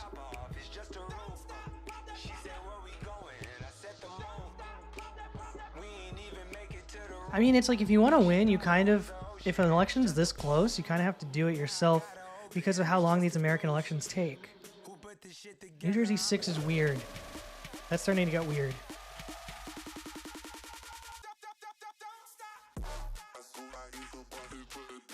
Right? Like, what's going on in New Jersey?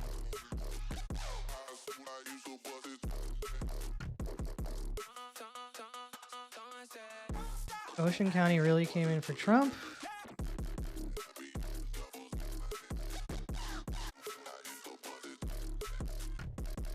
Can I like go to New Jersey? Is there like a New Jersey page? Yeah, this is what I want. How do your bubbles look? 63.35, 68.31. School, I used to bust it to the dance. Now I hit the FBO with duffels in my hands.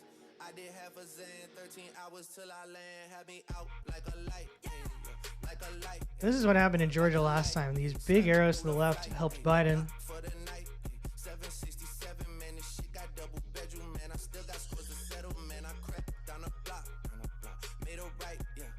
Cut the lights, yeah. Pay the price, yeah. Niggas think it's sweet. So the model here is saying, this is kind of an insight into Vegas in my ice, Jesus Christ. if Harris Yeah, that's what I like. is going to win, it would be because the model of remaining votes is wrong because it's kind of assuming what's happened will continue to happen instead of mail-in ballots are all that's left and they're going to come in tilted for Harris. Which I have to say that's a real possibility because that happened in 2020. Like, where is he? No one's seen him. I'm trying to clean him. She's But that data point I've highlighted, back which in you can't really high see, school, let me I scroll. used to bust it to the dance. Now I hit the FBO with duffels in my hands. I did half a Zan, 13 hours till I land. Had me out like a light, like a light, like a light, like a light, like a light, like a light, like a light. If you're a Harris supporter, here's my optimism for you. The New York Times needle model is saying basically what happened in Ocean County will continue to happen in Ocean County. But if those are only mail ballots left and mail ballots don't come in split, then what happened here won't happen here.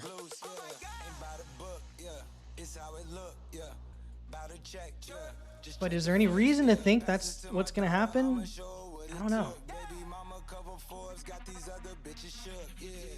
What we saw really, it's so confusing on the first night.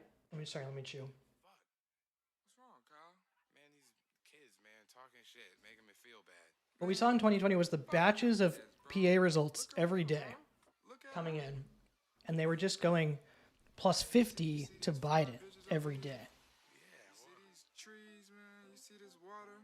The assumption that New York Times is making in that model is batches of late votes, the last 8% or whatever, the last 5%, are going to go 50-50 plus 0. Man, thanks, little boat. That's what I like. I don't buy that initially. Ain't been getting high. Well, maybe a little. Yeah, revoting kind of a hand. That takes a long time. I know when you text me, girl, I don't always reply. Well, you're not an angel either. You can't even fly. Back to where I was. New Jersey was Notice, you think that you 674. know shit. All this shade that's coming at me, I wonder who throws it. They can't see the vision, boy, they must be out of New focus. Mexico That's a was real hot album, homie. I wonder who wrote it. 523. Oh, shit. Oh, take, pray them niggas go away. Oh, we sell the clowns around, it look like circus show. Like, this is not the album either, these are just the throwaways. This shit's still so Maryland. cold when it drop, it's gonna be a Or sorry, motherfucking New York. snow day. What's New Hey, York? boy, it's good and he knows 20, it. He don't say it, he 61. shows it. I'm just like DeRozan. If I shoot it, it goes in. I'm in Cali just coasting. Get him so wet, they need coasters. I haven't made a call yet, Zingy. I just ain't ever posted. And I'm in my happy I'm saying the mail-in ballots are the secret again, and that's the most frustrating answer possible. bad like Six Flags and your house is no fun. I'm saying we won't have an answer tonight. It's going to be too close to call. I spy with my little eye. And I'm not going to put Oregon in yet. Get too many Rhode likes. Island. Curly headed cutie, I could turn into my wife. But I'm saying this Rhode Island result looks really bad for Harris. Oh, I spy Not with my little 33, eye. 81. Curly I can get 'cause she don't get too many likes. Curly Okay. headed cutie, I could Maine turn into 3-7. I hate these low. Like when I see 7% of the votes are in, I get so mad now. 'Cause it's like, come on, give me something. Minnesota 18-2. I get it. They're just so fluctuating. Nebraska 1270.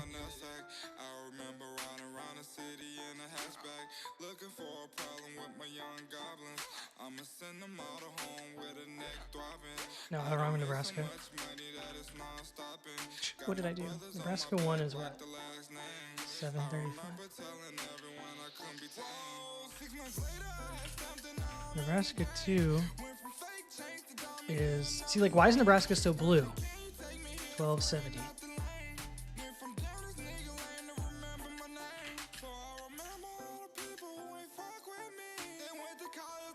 We're thinking Harris at plus 300. God, I don't want to make like betting predictions, but if you're betting plus 300, you're betting on Democrats voting more mail-in ballots way higher than Republicans and trusting mail-in ballots. It happened once.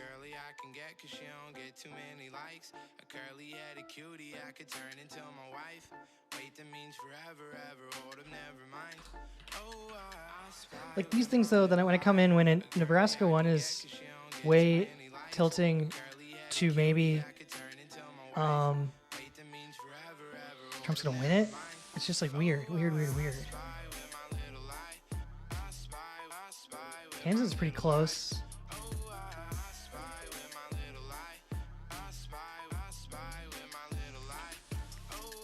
How much in? 60.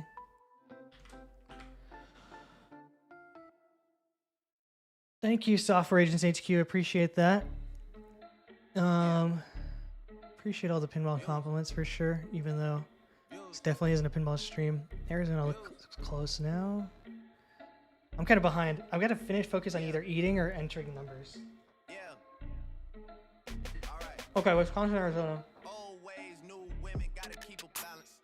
The girl of your dreams to me is probably not a challenge. I've been counted out so many times I couldn't count it. Funny how now my accountant is 2020 here. trying to count it. To the people that think that I owe you shit.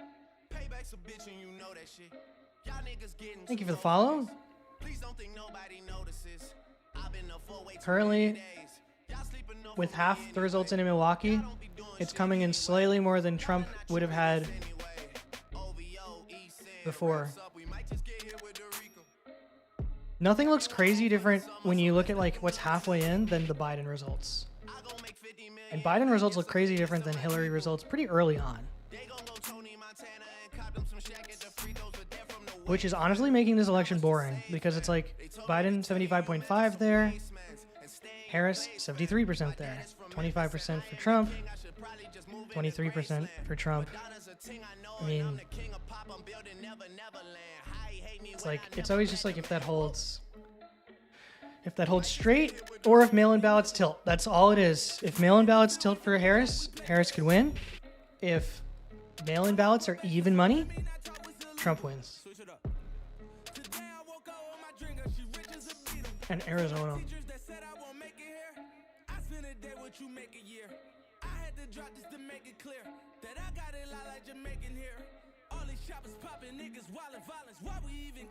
I got 1 million votes in Maricopa County. Harris is on track for more votes. Right? I can see that number pretty easily. 54% in.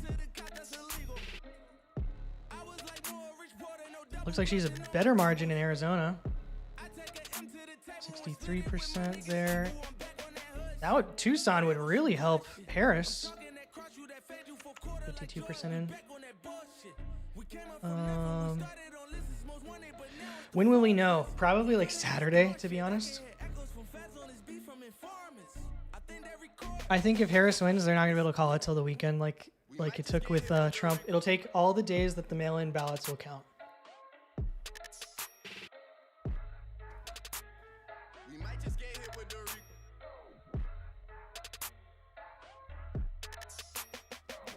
Georgia. Let's look at Georgia again. That was 2.4, 2.4. Georgia's already 2.3, 2.1. With 85% in. You would expect high turnout to benefit Harris. Especially in a state like Georgia. But honestly, the possibilities of the reverse Grover-Cleveland of a candidate winning, losing, winning, but with increasing vote total is in play. Trump could pull the reverse Grover-Cleveland.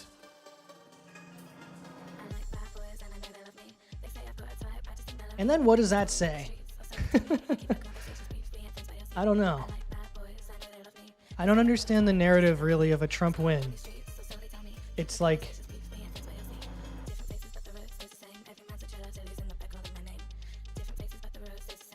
I think it's one, either people think they were better off under Trump. Two, they're really voting against the Biden-Harris campaign, and Harris's name is piggybacked on that. Or three, Elon Musk and Joe Rogan are the most powerful, influential individuals in the world.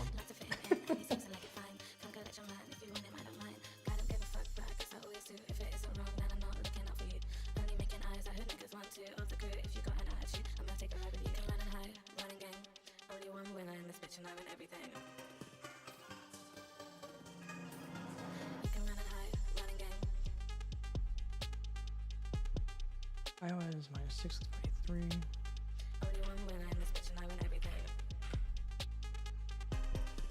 See, the thing is, like, as the results come in, they're not coming in all in one direction. They're just kind of coming in back and forth.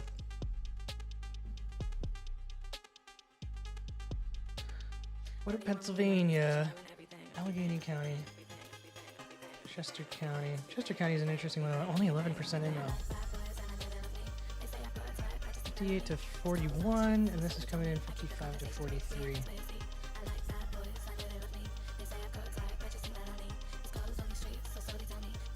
I would take Harris high plus. Like, what do you have to lose? The money you bet.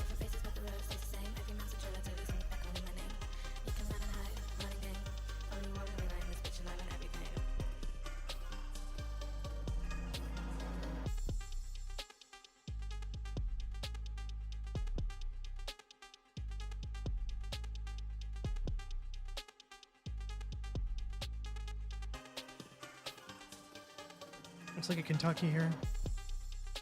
1.3 to 772. 1.3 to 690.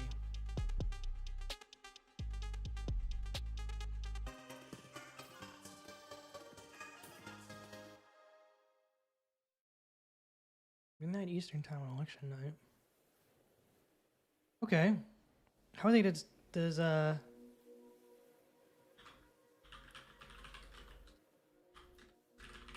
this could be interesting because if Kentucky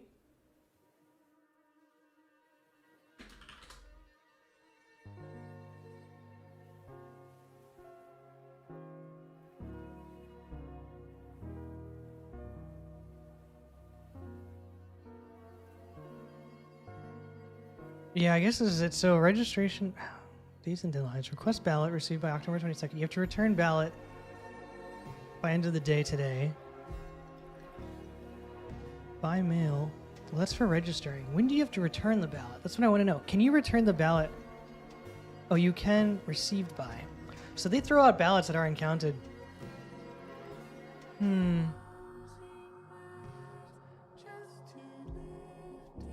That's the best sign I've seen of like Trump winning. Is like everything will be reported in Kentucky by around midnight Eastern. And Trump has way more turnout.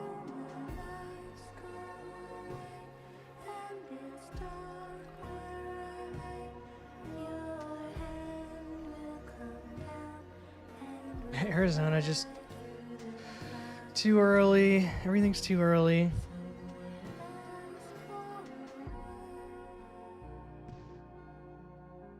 Trump got more votes this year for sure than he got last year, and he got a lot of votes, or last time. He got a lot of votes last time. The time before that, he did not get as many votes when he beat Hillary. 1.67, 1.66. All right. We're really about halfway. Turnout's up. Not as like crazy up as it was, but it's up.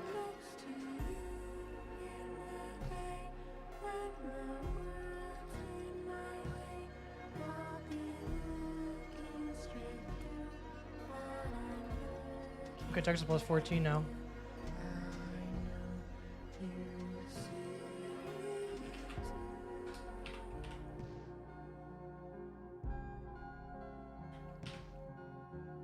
That's the Rogan sphere. How's my boy Rhode Island doing? 84%. 9, same. What else we got? Louisiana 30, 75.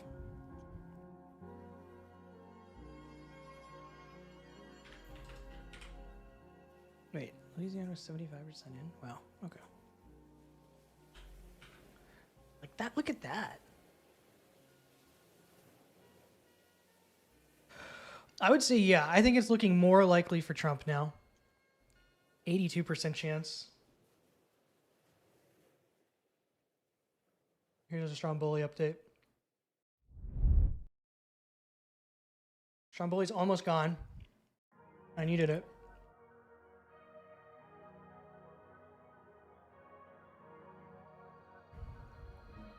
It's looking overall more likely for Trump now.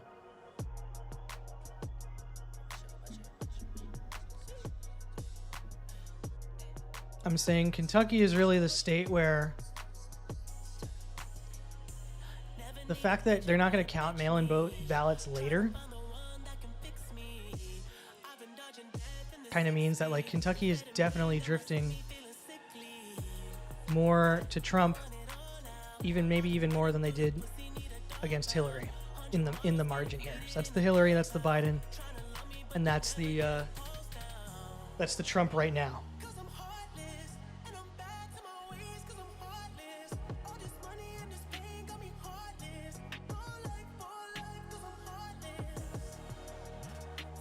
So something called for Trump, 198.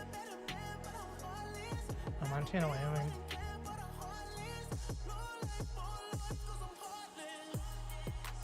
What else? Utah.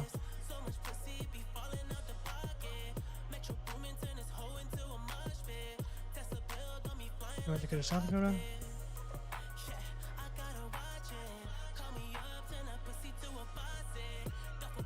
Oh, what did I miss? I don't know, I feel like I missed something. Nebraska 3 was called? Okay. I have that.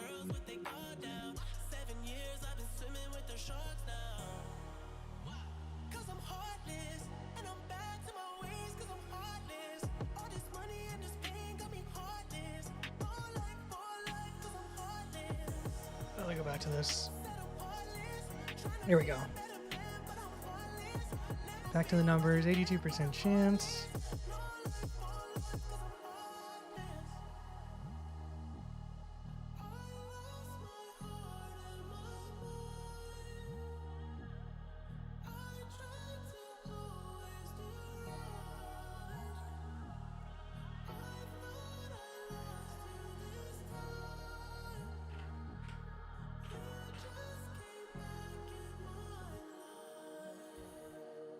Gonna get 12, 18.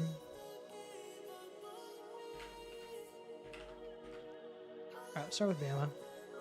Go from the top. 38, 45.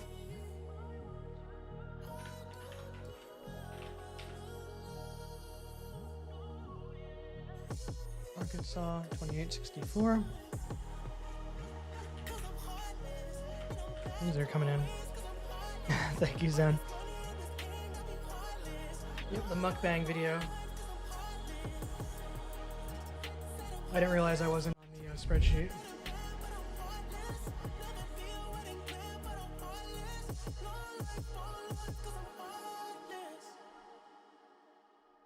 Colorado I just did.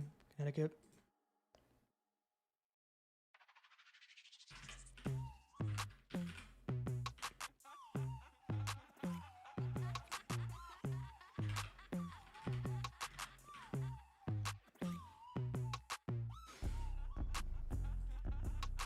DC. Where's DC? Oh, there it is. 8677. Same as always. Thank you for the follow, Zen. Yeah, YouTube. I'm on YouTube. Just search Tim Sexton. I should come up.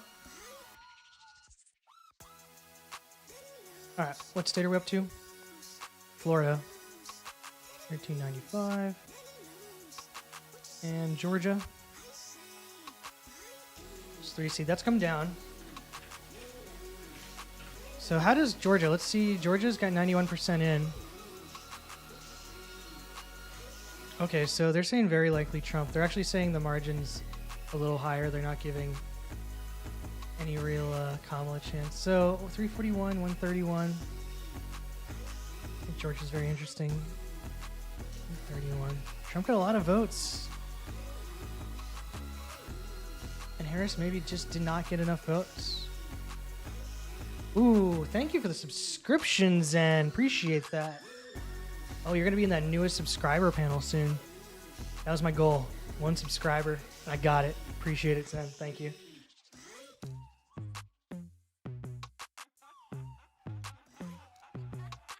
Okay, back to just the rundown. Georgia, we just did.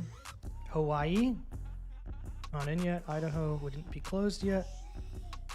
Got some viewers here. Illinois, 1070.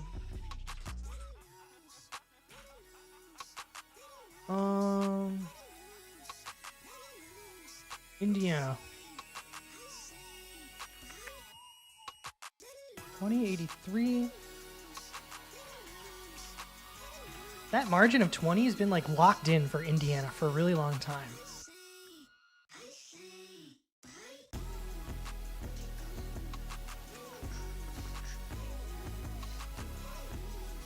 It still looks, if that's 100%, that looks bad for Harris. Iowa. Iowa's all over the map, 949. Kansas. Kansas was also all over the map, 9. It's not called yet.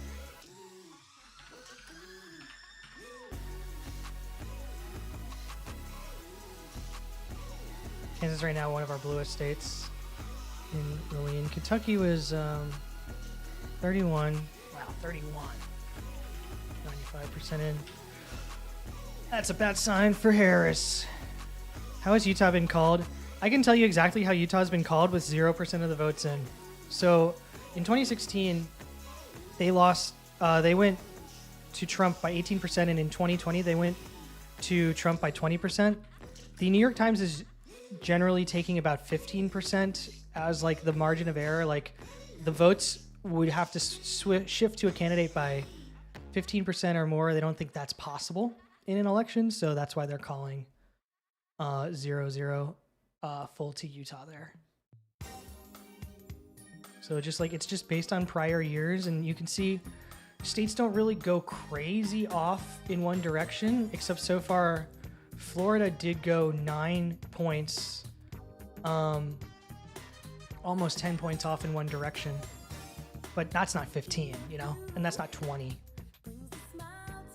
Each point is meaningful. So Kentucky is just at 31. Louisiana.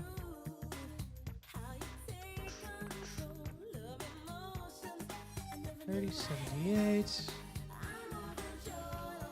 Maine. Regular Maine. Maine, $3.12.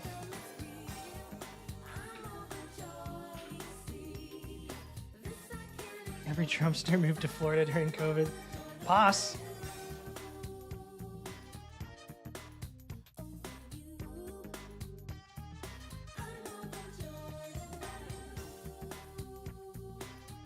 Maine 1. 3110.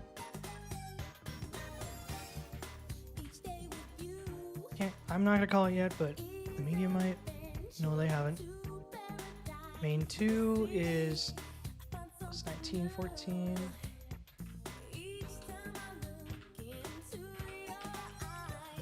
Maryland 2373.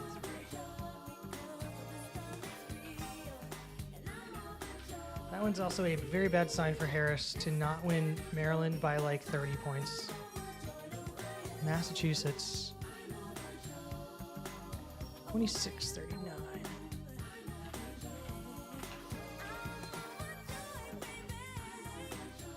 Michigan 7 with 24%.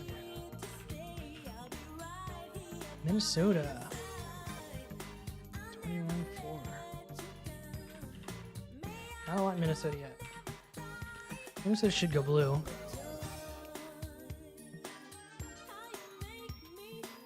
Mississippi 2768. That's a big shift for Mississippi if that holds up. Missouri, I'm going the whole rundown. 27 or 1253. I think I typed that in wrong last time. So that's likely Missouri going to Trump there. Missouri's been called. That's probably the one I'm missing. So I'll call Missouri. 198. What does the media have? 198, 112. 198, 112. I'm the same. Woohoo, that was the one I was missing. Montana. 21-3. Nebraska. 247. Nebraska close. What?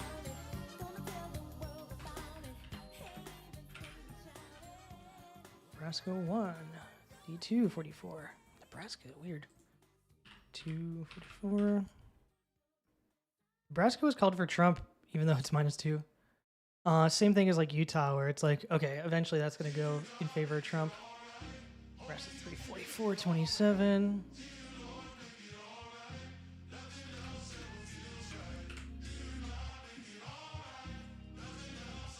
Nebraska 2. 10. It's a big jump. 10. 2. Nevada. Are they closed yet? No. New Hampshire. 5. 5. New Jersey. 678. New Jersey's turning weird. New Mexico. 964. Roy Donkulus, thank you so much for the subscription. I do appreciate it.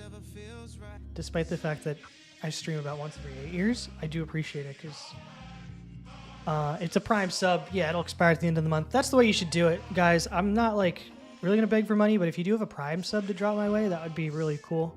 Because you know, Amazon's like locked up $40 that I'd rather have for years and years, and it's just deflating. Penn State win Trump? Not yet. Thank you for the follow, Cantane. Hype train incoming. Thank you, Next to Next. Wow, look at all these follows and the sub. Thank you so much, PCur27. Keep going down my numbers to New York. 1769.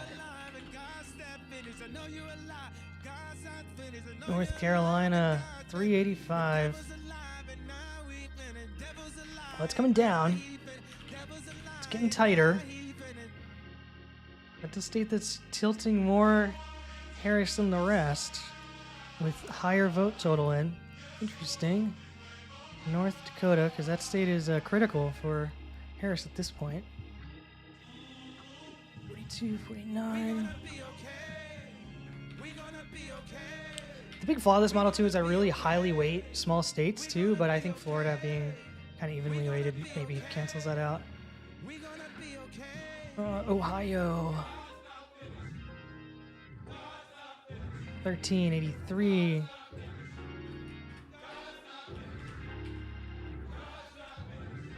Oh, that's 100% Ohio there.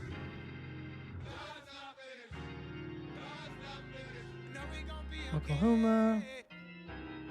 34, so that went down a little bit. 34 at 95. It's always going to show me 95. It's never going to show 100% because they just don't know how many ballots are outstanding. Oregon not closed yet. Pennsylvania right now. This is going to take forever in Pennsylvania. -3 at 59. Just kind of in line with everything, but in line means Trump win right now. Rhode Island, the state I've really been weirded out about, same as before. South Carolina, 1986. That's kind of expected. Maybe not 1986. No, that's a big swing for Trump there. South Dakota. Donald Trump wins Kansas is now projected by the New York Times. South Dakota. 45-12.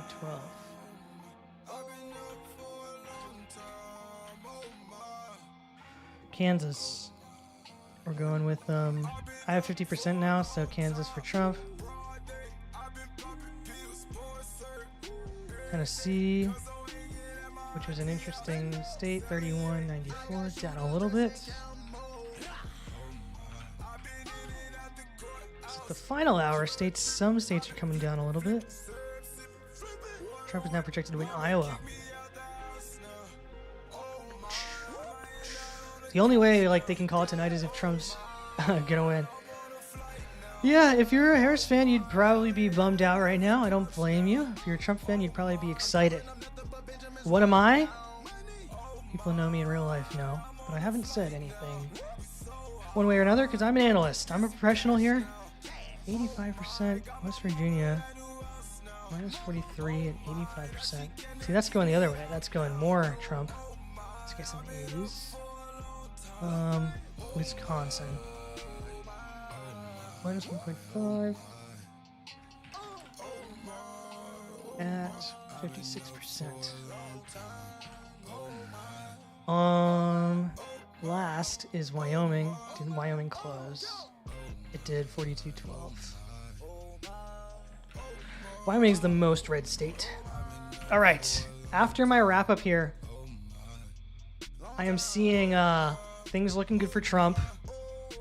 Basically, regaining all the margin he lost to Biden in 2020, and really the states that are kind of like the off ones are kind of that upper Midwest. So Kansas, Nebraska, upper Midwest is kind of going, and even like Iowa, I think, was going more in like a Harris direction. But Florida, Alabama, the South really going for Trump. And I mean like the classic deep South, basically. And then New Jersey, I don't know what's going on. In Rhode Island, I don't know what's going on. To the east, northeast, mid-Atlantic is certainly interesting there. Georgia's at 91% at 3 now. Oh, I had that. Right, sometimes I kind of forget when I do the whole rundown. I'm almost done my my sandwich. around midnight. Hanging on the corner, had shit tight. Doing all the drugs, had to get right. Up on the back, it'd be nice. 88% chance for Trump now from New York Times. Oh, it should be Tim Sexton Pinball Maximus. I don't know about live streaming on YouTube at all. Let me check that I'm live.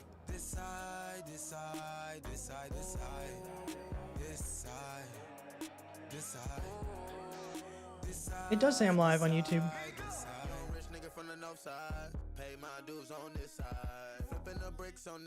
But my channel is at Tim Sexton Pinball, all one word, if you want to look for it on YouTube.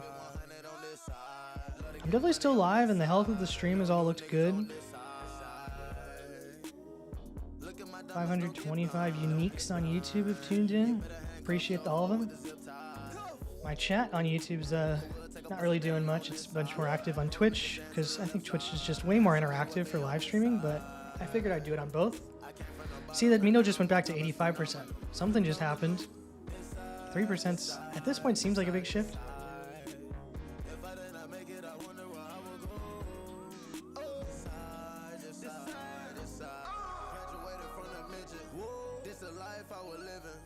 Graduated to $1 million. It's the money that I'm getting. Graduated from a high box, now I'm running around in a Bentley. That's how we do it on this side, this side, this side. Always, always this side. This side, this side, this side. North Carolina up to 85%. That's right. That's right. You never come around. Awesome, Maximus. Appreciate it. Midnight. Glad you found it. Midnight. You know I like my lean, pull right, just right, on this side. Needle 85.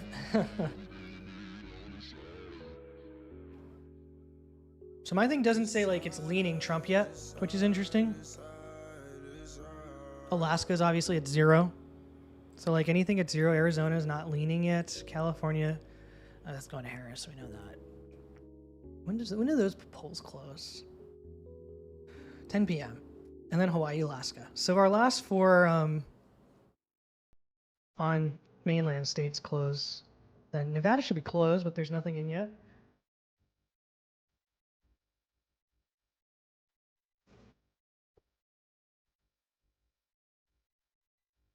Very likely Trump in Georgia now. Very likely Trump in North Carolina.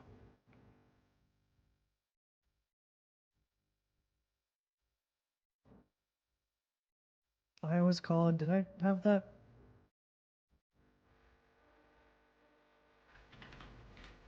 Minus 14 with 63 in.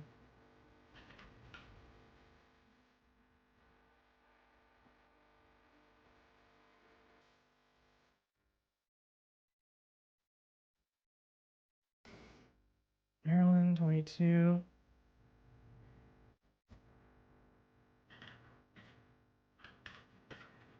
Maryland's bad news for Harris. A lot of bad news for Harris right now, except in the upper Midwest where she really had no chance of winning. These blues are basically the only good news for her. Nebraska, Nebraska, Nebraska, Nebraska, Missouri, Kansas, DC, who cares? Arkansas. Yeah, what is Nebraska 1 doing? 1.3, that's coming back down.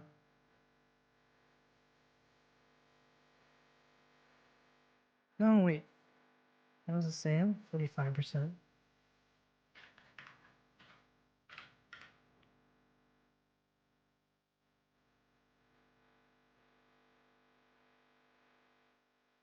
He's up to 62%. Still at that -3. Wisconsin 1.4. 57%.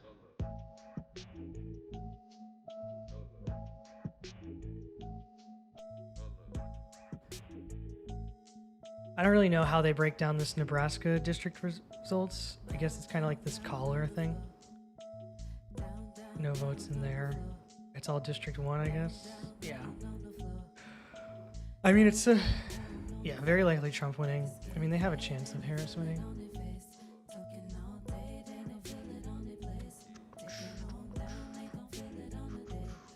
Florida. Florida's really not budged. Kentucky's still at 31.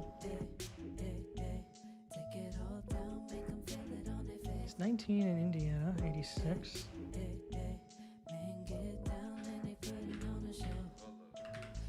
Still some movement there.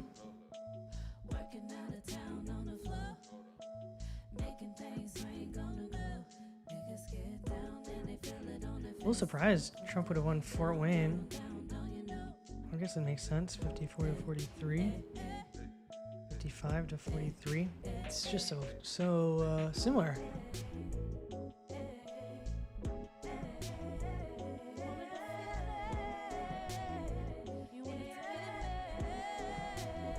Oh, why is Maine so slow?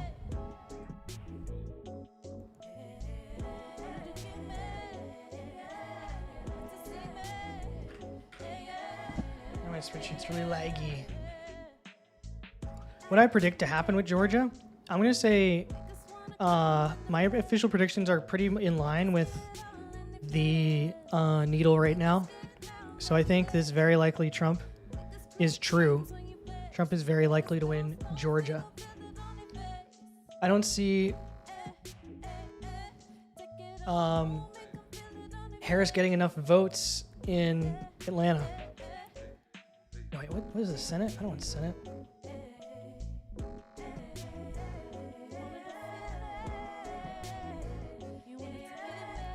Like 380 last year versus 367 last year, and Trump at 138 versus 137.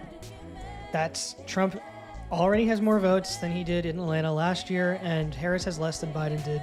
I say last year to mean 4 years ago, but you guys know what I mean. 93% of votes in now in Georgia.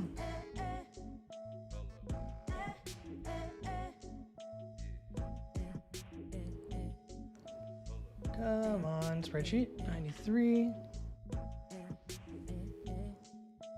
And Arizona's super close. With now 53% in. Wow, that's a lot. Michigan, +3, not enough though. Villain traits, hero waits in the mansion. Keep them all enchanted, I rock like Marilyn Manson. The type your mom's like and say, oh, that boy is so handsome. Smoking OVO is free smoking the air for ransom. Wax on Wayne off on them niggas. North Carolina -3 at 86.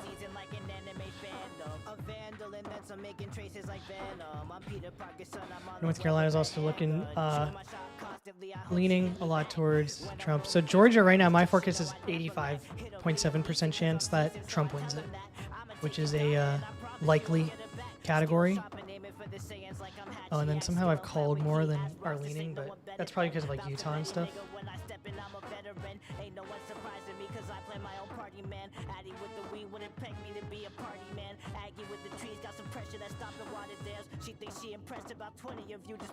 So we got like 10 minutes until the final states close. That would give Harris, California, Hawaii, Oregon, Washington, and it would give Trump, Idaho. Nevada has not reported anything yet. But yeah, this is all you can see right here. All these, this red is bad news for Harris.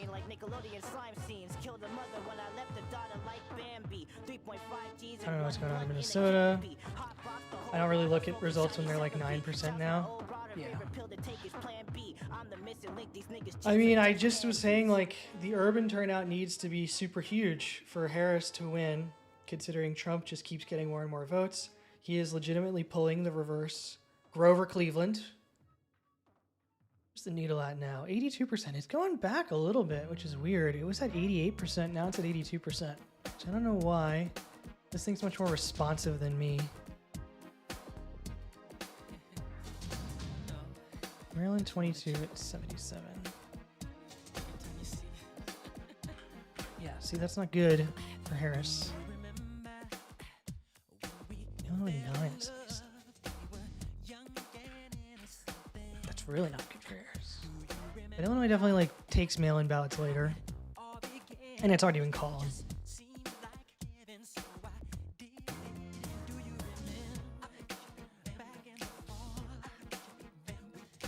All right, I'm going to take a little break here, and then at 10 p.m. we're going to do another rundown of the spreadsheet. But yeah, at this point, like my summary here is it's looking very good for Trump.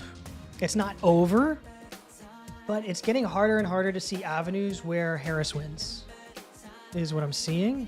Maybe I'm completely wrong, but you know, these states like North Carolina and Georgia going Trump, that's not the thing. It's more like how are Michigan and Pennsylvania going to come back? It's the mail ballots is what it is. So, you know, I think at this point it's very unlikely we're going to get a call tonight in this election race. I think we could probably get these ones called and these ones called, and then Harris will look much closer, and then these ones may all be outstanding. Maybe North Carolina could be called tonight. Maybe Georgia could be called tonight for Trump. Still, he doesn't win with all those. Unfortunately, nothing super unexpected happened, which is kind of boring. You kind of want something cool to happen, but something unexpected would have given us results much sooner. All right, so I'm going to go give you guys the in the studio sign off. And see the big influx of mail-ins. Yeah, but which way did they go? I mean, if those mail-ins are still coming, like NC mail-in ballot drop-off deadline.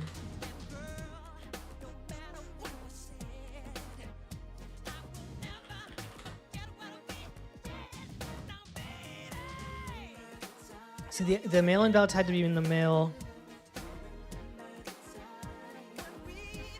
must arrive by Tuesday, November 5th. So if you voted by mail today, there's no mail grace period, which is a thing that Republicans did after 2020 in states where they had some control. They got rid of these grace periods where if your ballot's postmarked by the election day, then it would count, and that's why it took so long. So in a state like North Carolina where that didn't happen, where that can't happen anymore, you're just more likely to get a result. That's the difference from 2020. Now, in a state like, I don't think Pennsylvania did that. Pennsylvania's +2 now at 67.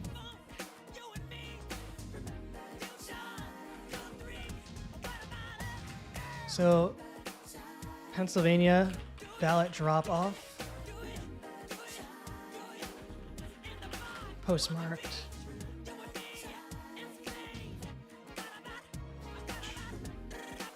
It's hard because every state's different.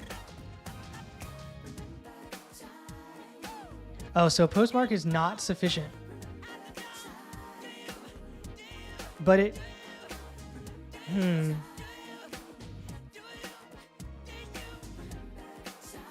I thought that was different last year. Or last 4 years ago. I don't know. Here you go behind the scenes in the studio. Hey guys, it's Tim Sexton here, and I wanted to take you behind the scenes of the $6.5 million election forecasting studio that we built just for election night 2024. So you can see behind me that we're in the break room. This is where, you know, the employees can come to hang out. We've got a couple of our employees here actually working on a late night shift. This is kind of where everyone could chill out and vibe before they, you know, get back to work crunching the numbers for election night. And over here is our TV, and it always remains off. You want to know the reason why? Well, it's because we have the most accurate calls in the entire election business. Watching CNN and Wolf Blitzer, he's just going to be picking up what we've already put out there. He's just going to be grabbing his calls from us, so we have no reason to watch TV at all on election night, so this thing doesn't even turn on. It's a reminder of how much farther we are ahead of the competition. We are so technology forward at this state-of-the-art studio that I want to show you something really cool right here. So let's say I open the door and I shut it again. Even if I forget to lock it, look, it's gonna kick in automatically and turn the lock for me. Over here in our bathroom, you can see we've got everyone taken care of, right? My bathroom's over here, the cats will use this one over here, but no matter who you are, we've got you covered. So behind me in the room, this is the brains of the operation.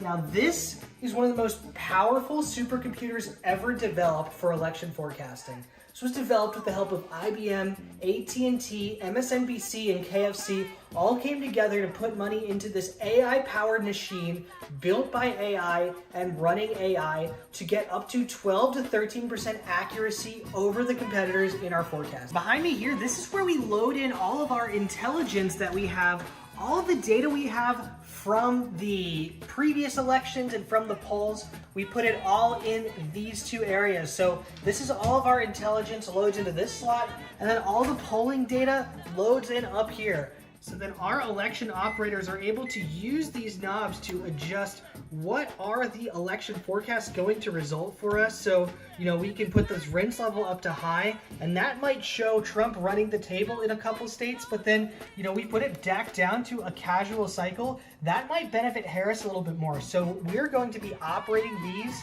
adjustments all throughout the election, so you're going to see everything our model does. You can see we've got a ton of equipment in this room, and it can get very loud and noisy in here. This is our command and control center where our lead producer sits and makes the updated calls every single time the data comes in.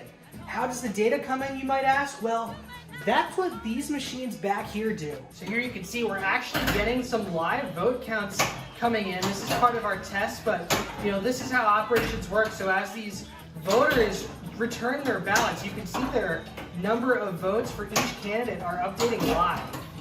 They're up to 1.5 million votes for Harris, over 6 million votes for Trump already. Now this is just a test, but election night will be much closer. So here's something you really don't see too often in an election forecasting studio. We've got actually two computers here.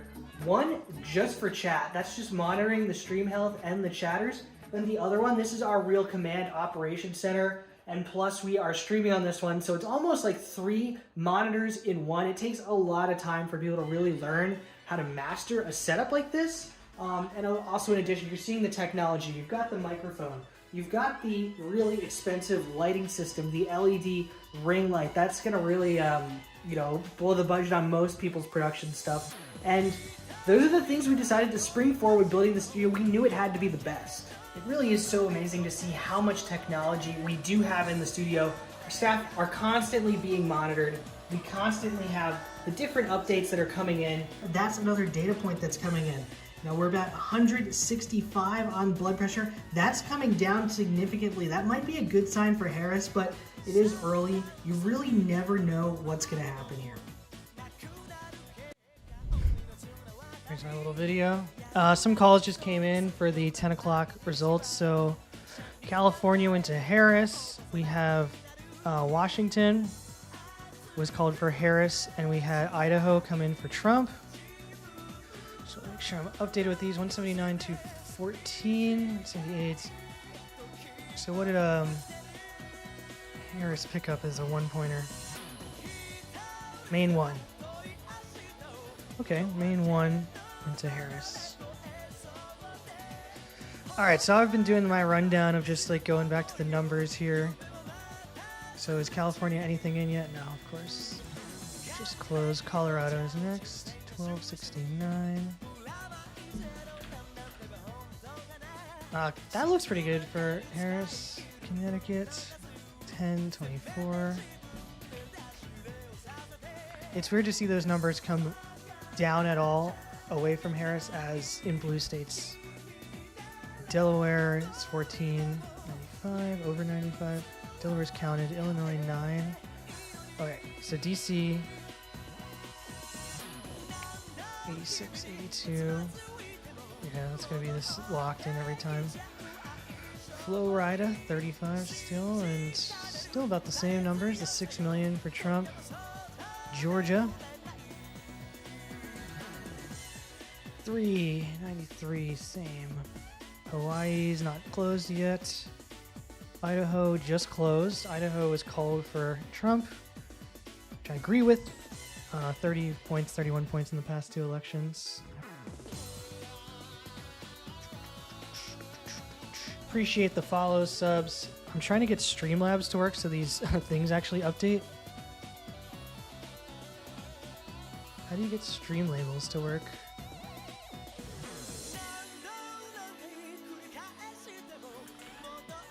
It's not updating.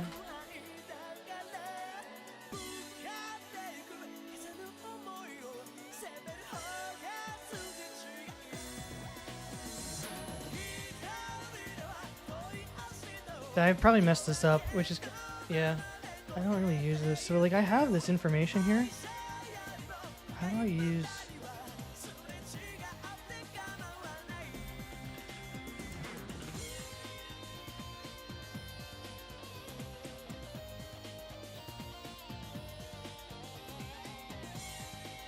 I don't know what I'm clicking on.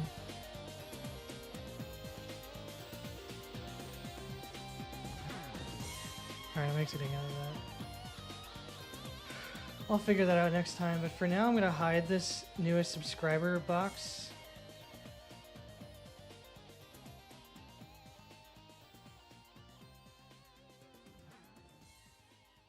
Not that one.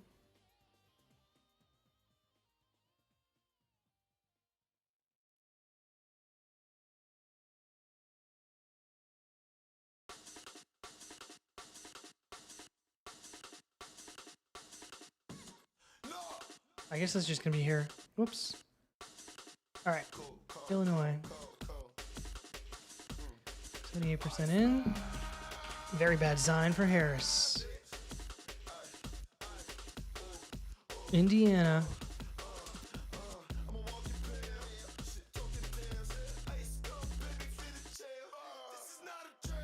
Where's Indiana? Oh, over here. 1987. Iowa. 1478. Kansas. 1383. One of Harris's best states, Kansas.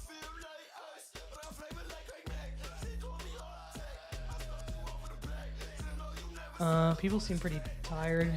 I'm guessing, because I'm not getting a lot of chats here. Kentucky, but it seems like people are still watching. I think it's just kind of some background stuff. The music's a little crazy, keeping me alert. 31, same. Louisiana, 27, 89. Maine, voters are very engaged. 719.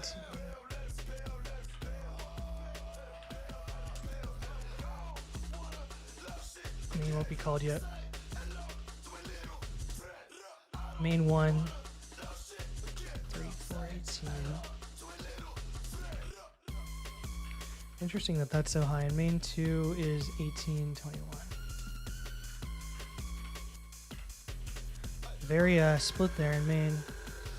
Maryland 2278. This is the state I was like really, another state where I'm like, that's really bad for Harris. Maryland. Massachusetts 25.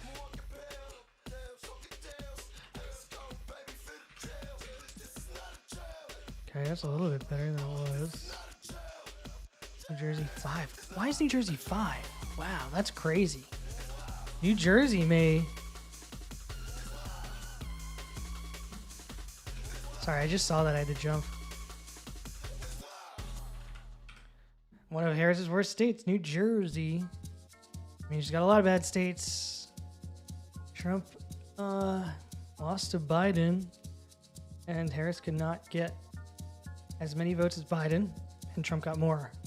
Pretty much everywhere. I think it's, what are the needles tilting now? 88% chance, yeah, back to it. Okay, where was I at before I went to New Jersey? I was at Maine, Maryland, Massachusetts, 26 now.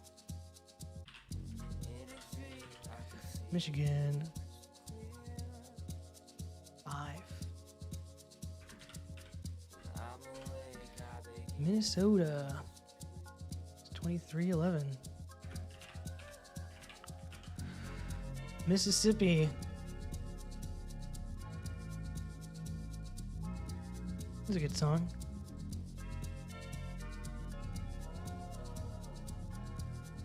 Came down, minus 25 at 78. Missouri, 1274.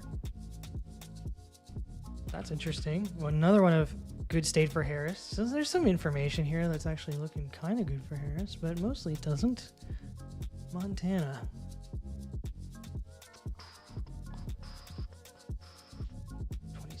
Sounds nothing. Nebraska 752. Oh, that's going worse for her. Doing better for Trump. Oh, still looking good for Harris, I guess. Nebraska won 1.3. 35. Not called. Nebraska 3, 49, 37.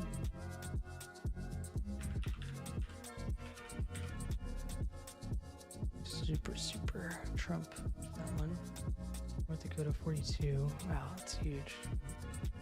Wait, I'm missing stuff. Okay, Nebraska, Montana, Nevada. Anything in for Nevada yet? No, still 0%. New Hampshire. 5, still 5. And that's not even one of Harris's worst states. Interesting. Jersey. This one's crazy. 86% in. 5% in New Jersey? Like New Jersey being close? Bad for Harris. Very bad for Harris. It's probably that and Rhode Island are the biggest bellwethers of really like blue states having close single digit margins when they previously had double digit. NM 7. Okay. That's going to be good for Harris there. Not good enough. New York. 14 and 80. Yikes. Yikes. Biden crushed New York.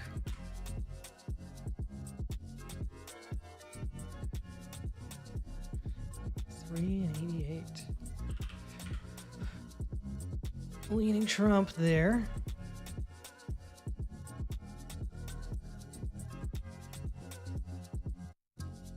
ND 42.56. Same margin. Ohio 13.90. It really all did come out to those urban votes. I'm about to call this one. I mean, I just don't see a path for Harris to win at all. South Carolina. The thing that's I think is interesting about presidential elections is like after the votes are in, you can form a narrative in your head about why a candidate won or lost. And it may not make sense before the election. You know, to me, I was like, Elon Musk, Joe Rogan, like, I get these guys are big, but how big are they? And then you look at like Google Trends and it's like, you know, people used to, if you remember Google Trends way back in the day, people used to just like, Britney Spears was always number one, right? Or like some young pop star, like Ariana Grande, would always be like the number one thing. But now it's like people are looking at Joe Rogan, Elon Musk. They're looking at these men that you wouldn't even want to look at, right? Because like they're not particularly good-looking men, and they're not young for sure. But they're famous. They've got these big media careers, and they really bet big on Trump, like in these last moments here of this campaign. So that's like, I get Rogan has a big audience, but how big is that audience? Like I think Rogan's like bigger than Musk. Honestly, as a media figure. Wow, West Virginia was 42 with 92%. I missed some again. I always do this. I like go down one column and then I start losing it. New Mexico, I did. New York, I did. North Carolina, 83. ND, I did. Okay, I think this is where I left it off because I was telling that story. Ohio, Oklahoma is already kind of in. 34. Oh, it's the same. Okay. And Oregon, anything in Oregon? 1849. Oh, that's a quick count. That one's almost callable. Media should call that one soon. Did I look at New York by county? No, I can do that after I finish this lap here of the spreadsheet. I'm gonna get Pennsylvania in here. 374. Rhode Island.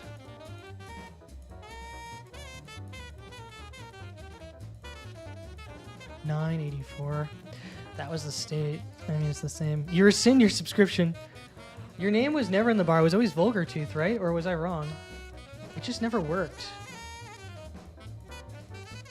I don't know. Something messed up with Adam. I apologize for that. It was supposed to update, but I think I was running the wrong application, and when I launched the application, it had to like update. Blah blah blah blah blah. Streaming there's so many apps you need to do. I'm saying like Twitch is bloatware. It's actually like, it's not complicated to do it. It's hard to be entertaining, of course, especially like this is a spreadsheet stream. But yeah, there's like just complications. I'm like, what do you set up now? Like, what is the technology people are using in nowadays in streaming? All right, now it's South Dakota and then Tennessee. Doubt that's changed. 31.95 in Texas. Blue Texas was a failure. I was so hyped at the beginning of the stream. I was like, Blue Texas is happening. Absolutely not. Texas win 14 points. Way bigger than they have. And that really speaks to some kind of particular weakness of Harris or some strength of Trump that like, it was not in my realm of like conceptions of that's what's going to happen in this election. No votes in for Utah yet. Vermont. Well, you've always got Vermont, 32 and 80 or 92.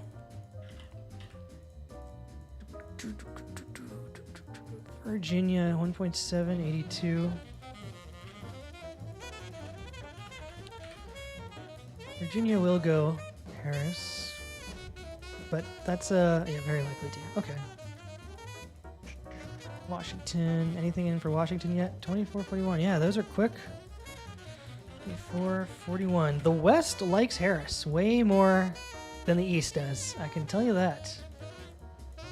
Now, that data's coming in. West Virginia, 4292. Same. Wisconsin, 3.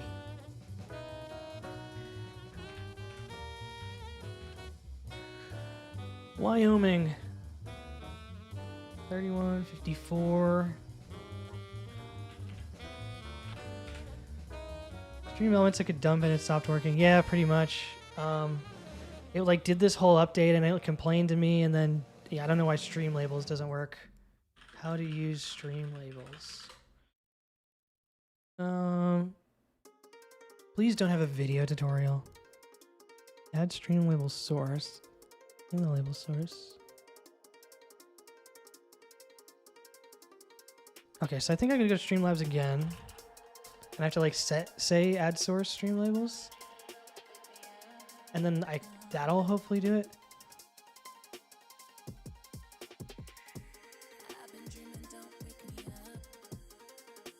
Live. Okay, this is what I do. Add source, stream label. Add source. Add source.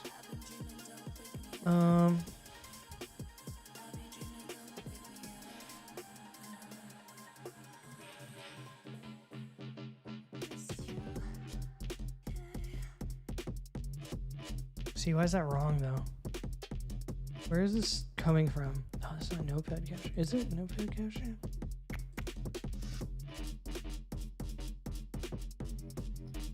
Stream label.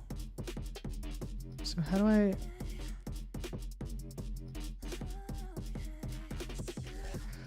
Oh.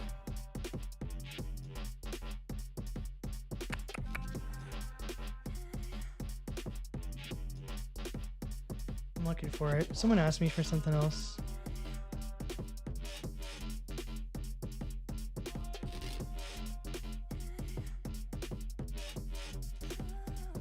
See, the thing is, this hasn't updated since July. And where would stream labels be?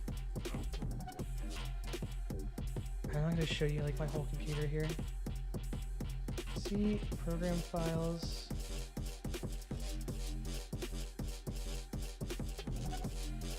Let me search. This is gonna be crazy. It just like puts it in a folder somewhere, and I just don't know where that folder is. Shouldn't be static.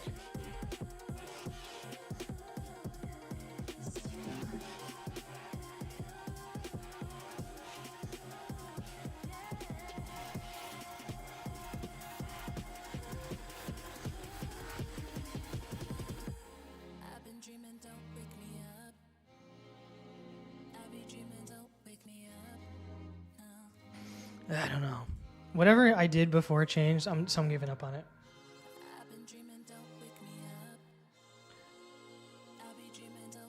There was like a tutorial I followed on how to do it. I'm drinking a Kentucky Kozak. No, I'm actually drinking a LaCroix. It's a beach peach flavor. It's water because we all got work tomorrow on Wednesday because our country does elections on a Tuesday. Donald Trump wins North Carolina. Wow. That was called here. North Carolina, 89 plus 3. So let's go to that. North Carolina. 89. So I was leaning in that direction. That's the first toss-up state that anyone's won.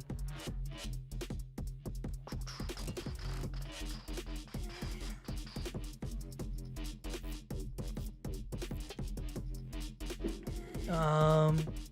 90% chance of Trump victory now. 10% chance of Harris victory. She's really looking like Hillary.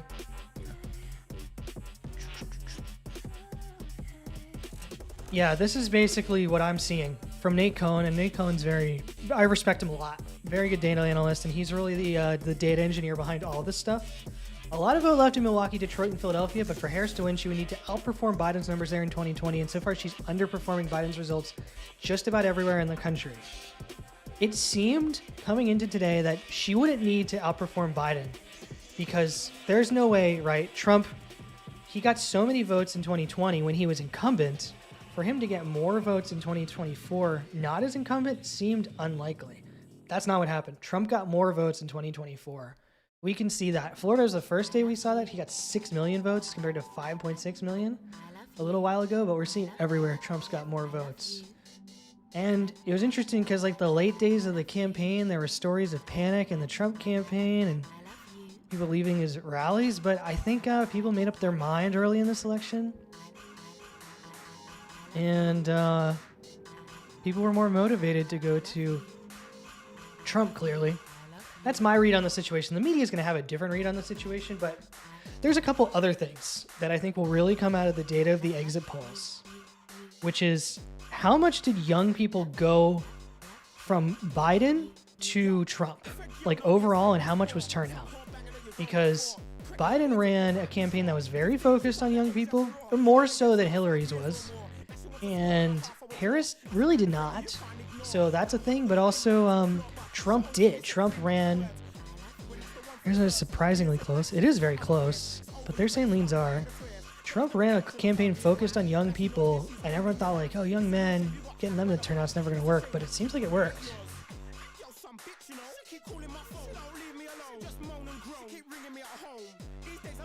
Arizona.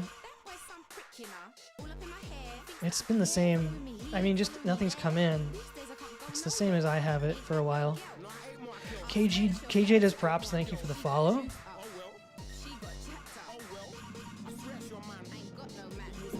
Here, oh, this is an interesting view. Live forecast. They're calling Minnesota a toss-up now, but Tim Walz is from Minnesota. Really? That's going to be a toss-up? I don't know. I don't know what I'm seeing anymore. Minnesota.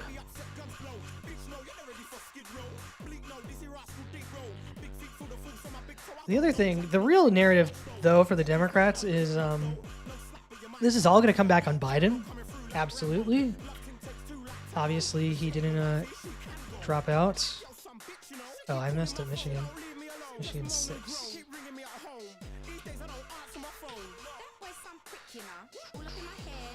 2% there. So what are my close ones? Let's just look at my close ones. Connecticut. 1030. Okay.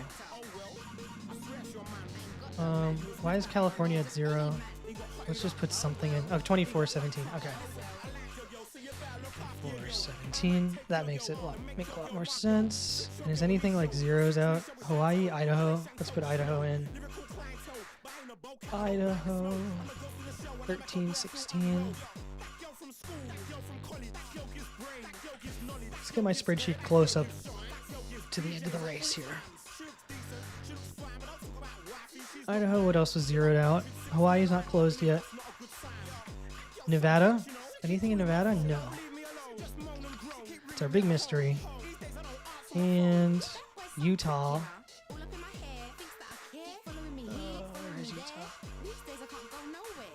Let's just put something in here. So let's just start with what happened with Biden, minus 20.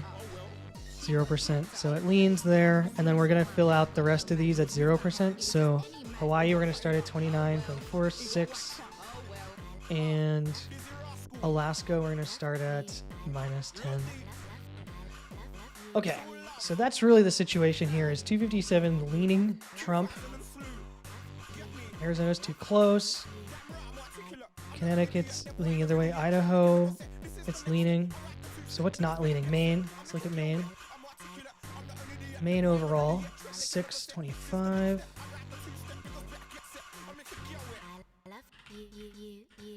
Not quite leaning Harris yet. What else we've got leaning? Michigan. 634. It's the same. We've got Nebraska, interestingly enough. Nebraska overall, 958.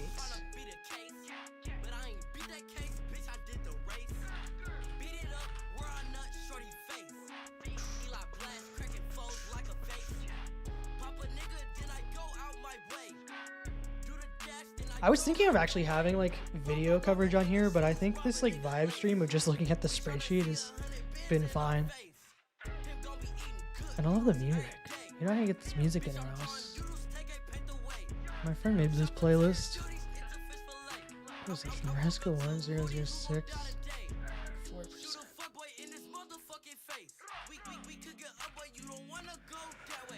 Okay, Nebraska 2 was not close, but why? 10.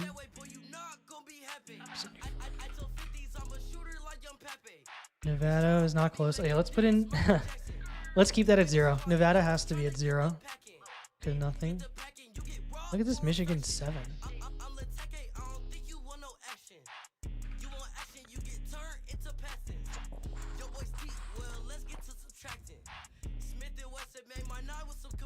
New Hampshire. 471.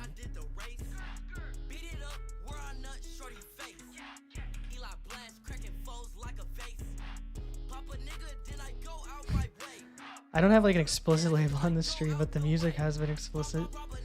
New Jersey, the crazy state, 588. What? Look at that. That's her worst state now. Yeah. Harris's worst state is New Jersey. No one saw that coming. New Jersey is in that safe D column, and it will go Harris at this point. As you can see, my model says 83% chance. It was called early for what happened. Shockingly early for a 5% in Rhode Island. It's kind of been the same, but the 984. What else do we got that was close?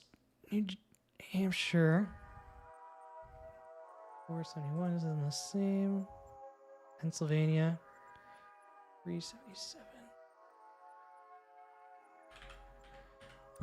Okay, that's see now that with that Pennsylvania update there, the -3 at 77% in, leaning Trump.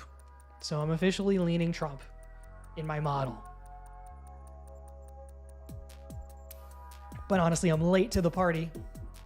89% chance. New York Times is beyond leaning into likely. The early part of likely.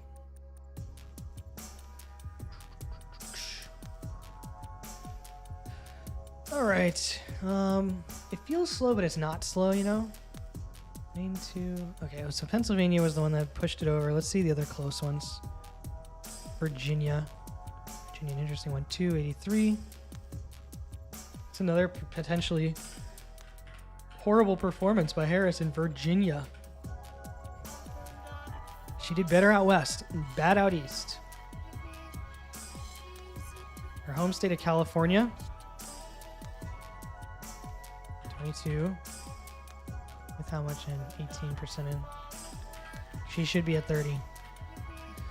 In California, her home state. Wow, Georgia's up over 95% and it's not called yet. It's been that -3. Hello, Matthias Aureliano from Argentina. Welcome, fellow American. You know, different Southern Hemisphere. Are you Southern Hemisphere? Argentina. I mean, you're kind of like close. Depends on where you are in Argentina. It's a very big country. But welcome, fellow American, to First Time Chat for the stream. Glad you're tuning in for me looking at my numbers. And currently we have this new, or leaning Trump officially on my model, which is very sensitive to late. I made my model very sensitive to late mail-in changes, but you know, based on what I'm looking at, those ballots kind of have to be in already today. And people are counting a lot of ballots today. So it started slow, but it started coming in real fast. How was everything going? I feel like all the Harris supporters have probably tried to go to sleep. Trump supporters think they're feeling good. Hype train completed. Oh, there's people still watching, so thank you guys for tuning in. I do appreciate you guys tuning in. I mean, this is a historical record of like, this is a way to look at the elections. I don't think anyone's gonna really care, but and I'm not really looking at any of these other races too. I'm really just looking at president. So we're at 89%, still in that 80 range, not quite in the 90 range yet. Naya Nibidus. I wish I had chat up. I should put it back up. Should I put chat up? Trump supporters are all celebrating. Just stressing. Yeah, makes sense. I mean, this is kind of like my stress activity. Otherwise, I'd just be like furiously typing and chatting. And I saw my WhatsApp chat was at like 99 plus when I looked at my phone. All right, the rundown from the top. We're at Bama. 80% in. Minus 36. 80% in. I'm now feeling quite confident Trump's going to win here and not seeing anything good for Harris in a very long time. Arizona. Same numbers. Let me just make sure that's right, because it's minus 0.13 instead of 0.12. Just it's kind of annoying me. Celebratory rate. See, I'm trying even to be like so politically correct, I guess. I mean, it's a political stream to like not talk about raiding the Capitol. I feel like that's a thing that would get me banned. The thing that happened, I'm not going to talk about any potential of that in the future. A lot of people got in trouble for going to Washington, D.C. on a certain day in January 2021. All right, sorry, back to Arkansas.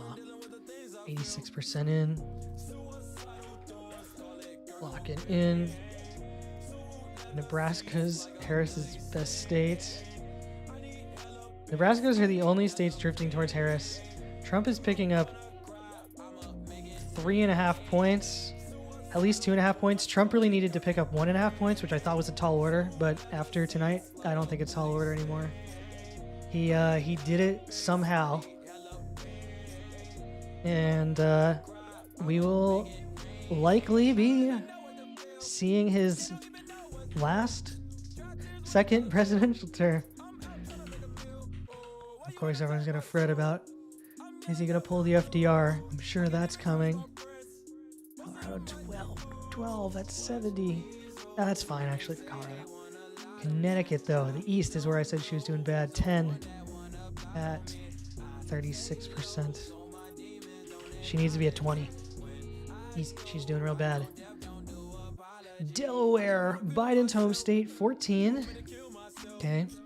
That's like in the range. So that's like not a terrible result, but it's worse than Biden did it. But it's Biden's home state. That one I'll give her. Delaware, she did fine.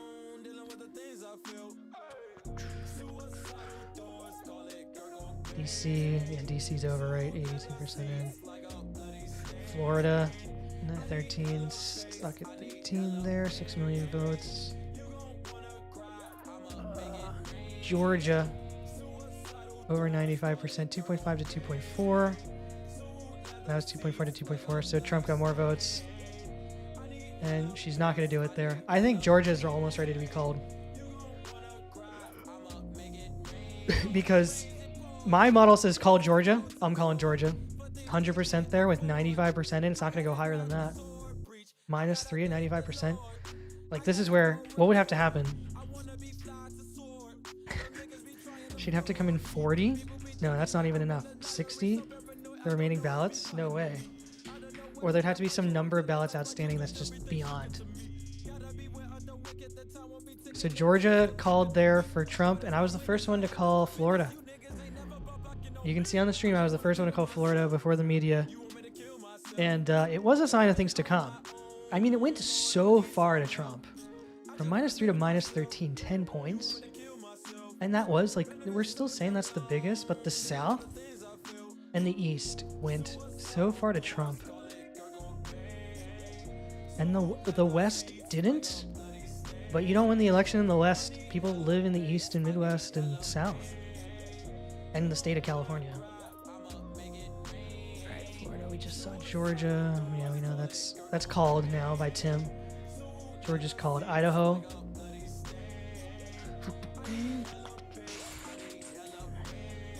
With 18, that's nothing. No information yet. That's the West. Strong in the West here for Ms. Harris. Illinois. Very bad result for her in Illinois. Big Democrat state. Look at that. 17, 17, and 9. And she's just been hugging that 9. They do have mail-in ballots. I know that. Mail-in ballots are not saving her. 1988. Iowa. 1386. Kansas. 1487. Bought some Louis, they got some Coochie, it was a trade-off. We can say stuff, your money little boy, I can see spinal cord. Kentucky and Louisiana. Kentucky was done, right? 31, yeah. Louisiana, 21.95. Oh, that one went way down. Huh. 21.95. I mean, it's still not good for Harris, but at least it's more in line with like what you'd expect. I assume that's New Orleans coming in. Anything goes, everything blessed, no stress. Caress, put a nut on the chest, oh yes. I don't really want sex. I don't really want sex. Main one. For some cash. She came over and I 27, smashed. 26. She getting passed. Bend the folder, hit on good pussy while I smoke some gas. Main 2. Can main 2 be called? 4, 15, 30? Nope, not yet. Not leaning in Trump's favor. Maryland. This is already called. 22 at 80. 22 is horrible for her there. I keep saying that. Every time I see Maryland, I think horrible for Harris. Horrible performance. Let me see what happened. Let's dig into Maryland.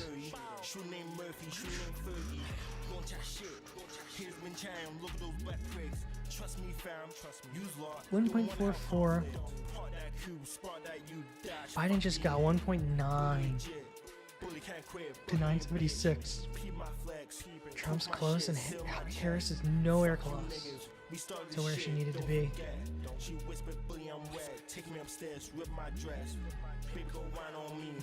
Very interesting. The older I get, I think almost the worse I get at predicting political results, but the less I like try, because I feel like I'm bad at it. Massachusetts, 2659.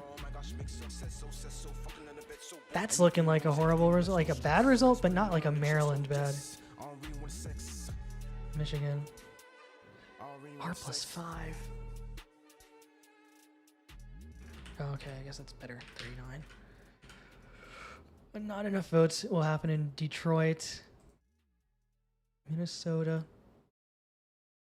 Another thing too, that it's going to come up. Harris lost the primary in California in 2020. She lost in her home state there, and like the California margin is not going like you're an incumbent from the state. So Minnesota's now back to kind of like what you'd expect. D, 1246. So yeah, that's more in line. Okay, so that actually moves it away from like it's not currently leading Trump because Minnesota was just so crazy in the early votes, but Minnesota is actually that's high right now. Minnesota is going Democrat with Tim Walz as the vice president, which I think he was popular. He seemed popular. Mississippi, 2689. Missouri, 1485. Yeah, Missouri, 100% there. Montana, do you have any results in there? 29, 7, 29.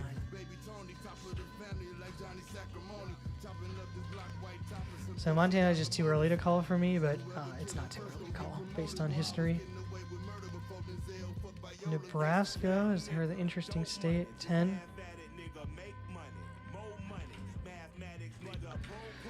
Her plains strength, big plains strength for Nebraska.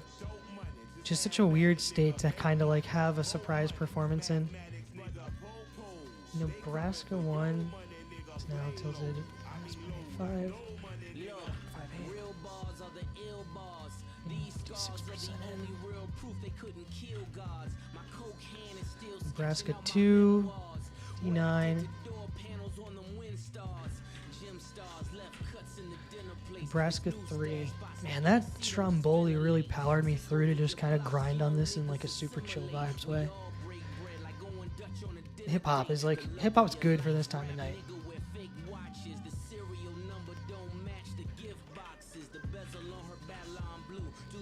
Nevada, nothing. New Hampshire, D4. Okay. 74. So Harris still has over 200 votes now. New Jersey, gosh. I'm just in shock with New Jersey here.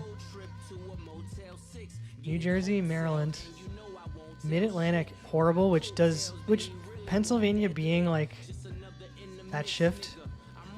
She's not winning Pennsylvania. I'm gonna call Pennsylvania. PA R+4. All right, so we're looking at a New Mexico. Thank you, KJ. I appreciate it. It's a good music choice. What am I looking at? I'm like totally thinking something else. New Mexico. That's like one of the states I keep missing. 680. 6 is not good there. 6 is not good there. And like, that's not as bad as she's been doing in the East. New York, 12. Oh my God. 12. New York, 12. What? Oh my gosh. 5 to 3.2. Trump already caught himself in New York. Wow, New York's horrible in the East. Horrible in the East. I might get the elected chair. You tell me it could have been worse? So yeah, baby, could have been worse. So what you mean? North Carolina was called yet. 391 in. So that's putting him. That's a likely now. Over 50% is likely. North Dakota. 40, 86. Of course, that's in there. So Virginia was called. Okay. So Virginia 4, 87. All right, let's call Virginia for Harris. I was on what? North Dakota. So back to Ohio. Was Ohio called? Ohio should have been called at this point. Yeah, 1293.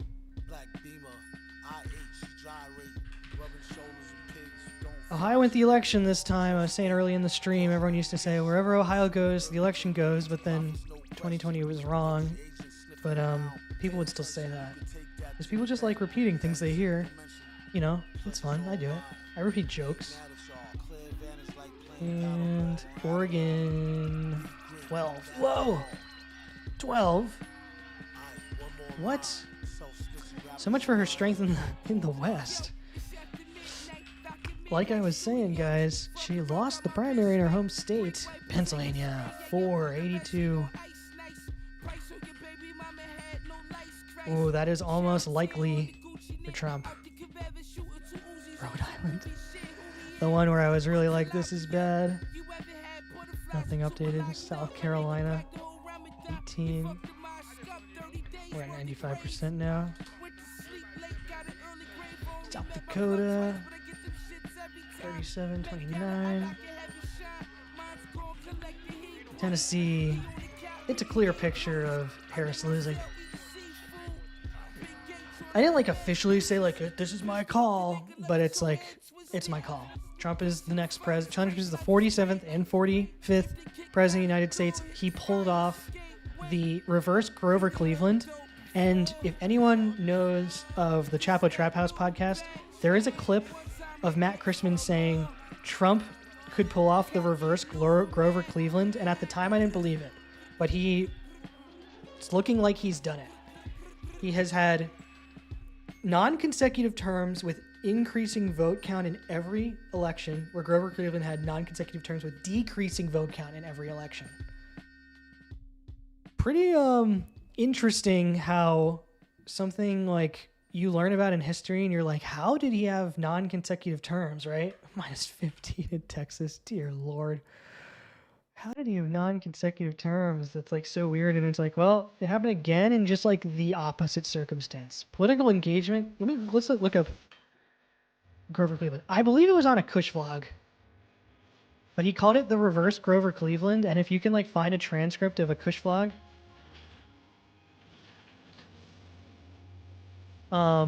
it would be on there. And obviously, it would have been like 2020. He would have said it. Or no, it would have been it would have been after the election. So I would say like November 2020 was likely when he predicted it. So the president of the United States, the 22nd presidential election, 1872. Not this one. Way after this. Hayes. Garfield. Here we are, Grover Cleveland. So we have 4.9 million and 4.8 million. Then we have decreasing vote total where Cleveland loses. I don't know, I guess maybe popular vote is up, but participation was down. Turnout was 80%. That's pretty high. Oh, up 3 points. So maybe I'm wrong. So 77 there. 80% there. But then when Cleveland comes back in 92, that's where turnout goes down and then Cleveland wins again. So I was a little wrong about what I was thinking, but yeah, I mean, you're talking about winning an election with 5.5 million. That's just how few people could vote. Obviously, women couldn't vote back then, so that's going to be a big reason why turnout would be so low. Okay, so we got it's like 3,000 votes, right? Come on. Was this minus 23 at 1%? At least it's something, you know? Oh, I guess like that's why leaning. Oh, okay, I guess it's fine. I already had it in. Utah and Vermont, 32, 95. See, like, when I saw the Vermont numbers come in early, I thought, like, okay, she's in the range where she can win, but that's Vermont. Virginia was called 4 at 87. Now we're at the Washington, which was called 20. All the strength I thought she had in the West really doesn't seem too strong there. 20 is barely above Biden. But I am certain that Christman said it. Minus 42.95. And I don't know, he had the tendency to like make a lot of predictions, and his predictions were just so wild that they were interesting to me. It's the kind of political commentary I like hearing. I like hearing someone who has a lot of like historical analysis and that is making wild ass predictions, and then they're like, this happened in 1892, and you're like, oh, okay. You know, like I guess there is precedent for this, which is like, it's not just something, which like not something we learn in school or really talk about, is the nature of those races, those presidential races. 48. New Kung Fu Kenny. Ain't nobody praying for me. All right, so let's look at the drift scores from this lap. So the biggest shifts in the South, really, were the South, the way Trump, and then also Maryland, Mississippi's the South, and New Jersey, New York, way for Trump. Jill Noslin, this is wild. I think it's unexpected, a very unexpected result for Trump to beat his 2020 turnout when he's not an incumbent and win the election that way.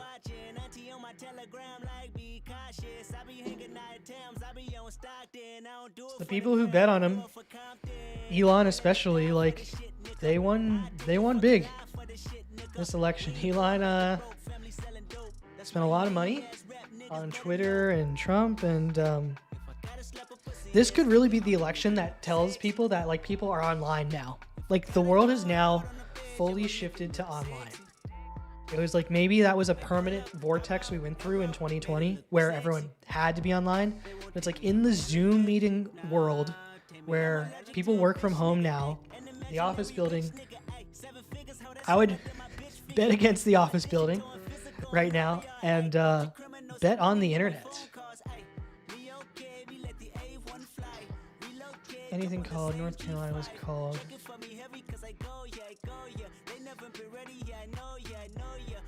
91% chance of Trump victory.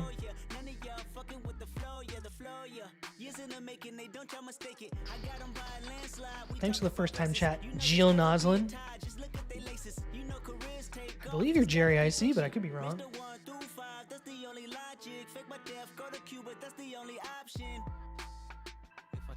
I'm jamming. Things have kind of slowed down for sure on the results front. We're at a lot of 90%. And what are we looking at? We're looking at a really 11. That's coming up. I said I would stream to 1 my time, but I think I'll go to Alaska and I'll go until like some of these calls should really come in tonight. This Nebraska 2 should come in. Georgia should really come in for Trump. And then PA they're counting votes much faster than they were in the past. Oh, VPN. They weren't delivering it. Okay. You're back from Twin Peaks, Rucko. Well, if you're a Harris fan, news has just gotten worse. And if you're a Trump fan, news has just gotten better. But welcome back from Twin Peaks. I gotta admit, Kamala has 200 votes. So what am I missing? Oh, Virginia? Excited for our first convicted felon president. That's true. That's a first. What did Kamala win? Virginia? No. What am I missing that was called for her? New Mexico. No. Oregon? Oh, it must be Oregon. Yeah. All right, Oregon was called for Harris. So 200 to 246. 230. I've called 246 for Trump. Because why? Because I'm the one who called Georgia. That's why. I have 246 for Trump on my thing. And the only reason it's above the likely is because some states we just have like very little, you know, Idaho has very little results. But that's called already.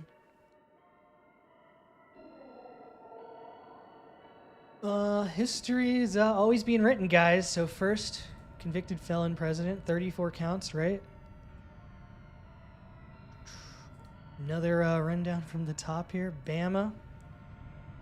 200 to 230. I'm saying it's 246 to 200 because I've called Georgia for Trump. Over 95% in. Trump has 2.5 million already. Kamala Harris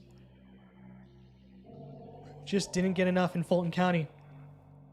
That's the main thing. She did not get enough votes. She needed over 400,000. That's over 95% reporting. Not going to get them. Trump got more votes there than he did in 2020. I mean, that's the story right there. In one county, 380 to 137. And we're looking at 380 to 142. Nevada remains a complete mystery. That's true.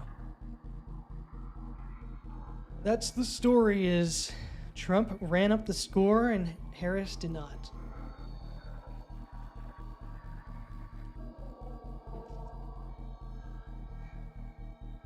All right. A lot of chat there, though. 90% chance of Trump victory. Harris must look like a 237. We're still saying there's undecided 48 votes out here. Which would be Alaska. At this point, I'm going to be like inclined. Let's say like 10% in for Alaska. I'm going to start moving things around a little bit just to kind of wrap up these last couple states. So Hawaii in there. Alaska, we're putting leaning. There we go. That's her 269. Is Alaska, Idaho, or his 269. Maine 2. My watch is telling me to go to bed. I was like, someone texting me? Montana, Nebraska, but those are kind of going Trump. North Carolina is heavy. I called it. Everyone, well, other people did.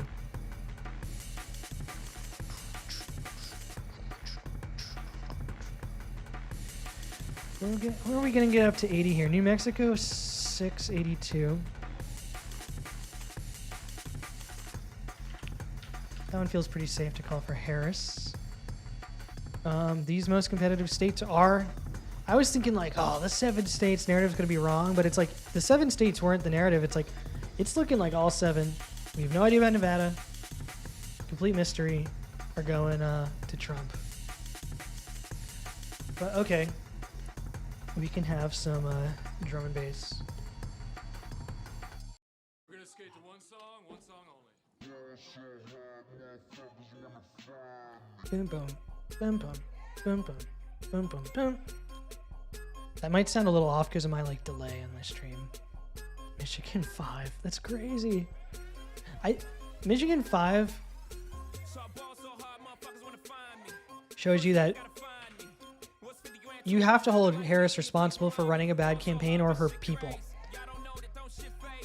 Going -5 in Michigan is dismal. Like, and that was a critical state. Losing Maryland, New York, it's like, okay, you weren't campaigning there, but how did you lose Michigan by 5 right now? It's only 46% in. So Detroit, like they said, Detroit will come in and won't be that crazy, but how? How is Arizona closer? Because it's the West is closer than the East. The Midwest, the East, the South, all Trump. The West, Nevada, it's possible Harris can win Nevada. I think because it's adjacent to California. She's 24 in California, okay.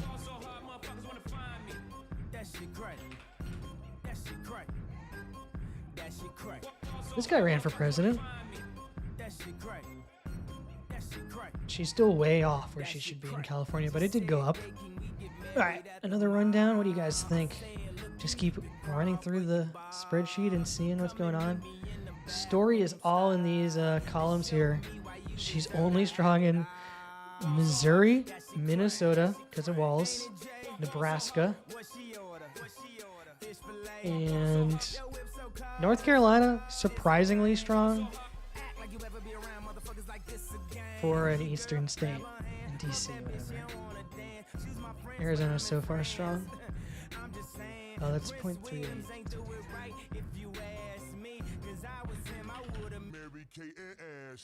The Stromboli is, I'll show you where it is, guys. If you want to see where the Stromboli is, that one, that's in here, in my belly. That's where it went, and I put the plate in the sink, so that's gone. But I'm having kind of fun sipping my LaCroix and listening to Kanye, who also endorsed Trump. Alabama. All right, we're going for the top. Alabama had a big batch come in. 32.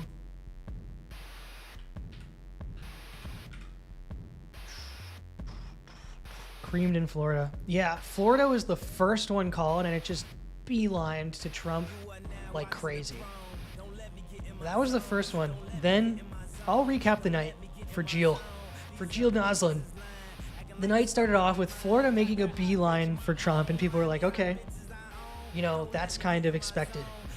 Texas going 15 is, it started kind of even because votes were being tallied in urban areas first, and it just also, it's making a beeline toward Trump. So it's like, okay, that's kind of crazy. And then you had states like Rhode Island come in, and they're 84% in and +9. Rhode Island should be a 20-point state for Harris. She's getting creamed. 20 points is what Biden won by, and Hillary won by 15.5. And she's at 9-point advantage in Rhode Island. The story gets worse in New Jersey, where she's only ahead by 5 points. New York, where she's only ahead by 12 points in a state that went 23. So, like, these states counted much slower. But your Florida and your eastern states coming in were just continued to kind of, as they came in, there were no mail-in ballots, and it just kind of went all one way. Trump was just strong everywhere. And I'm saying Joe Rogan's, the internet's real. It's like, I might be wrong. It could have nothing to do with Rogan. It could have everything to do with Biden and Harris themselves. But also, like, you're never going to get that, separate that data. It could be that we now live in a post-reality media world, and we're in a completely fragmented online media world where you need to kind of be so specific in your audience, and you can't be broad anymore. You have to be so specific in your audience that rising to the top of that is where you exist in the new media landscape. I think that's the most interesting implication possible from this result. Hey, Kamala Harris wins Hawaii. Woohoo! Polls closed in Hawaii. There's more to count, but it's over. 91% chance of victory here is what the Times says. I'm gonna do my rundown. Alaska. Nothing in. Alaska, I kind of just like biased towards Trump because everything's been biased towards Trump, and even that's like still favoring Harris right now. Arizona is super close, super close, which is a positive result for Harris right now in her whole campaign. Arkansas, 30-93.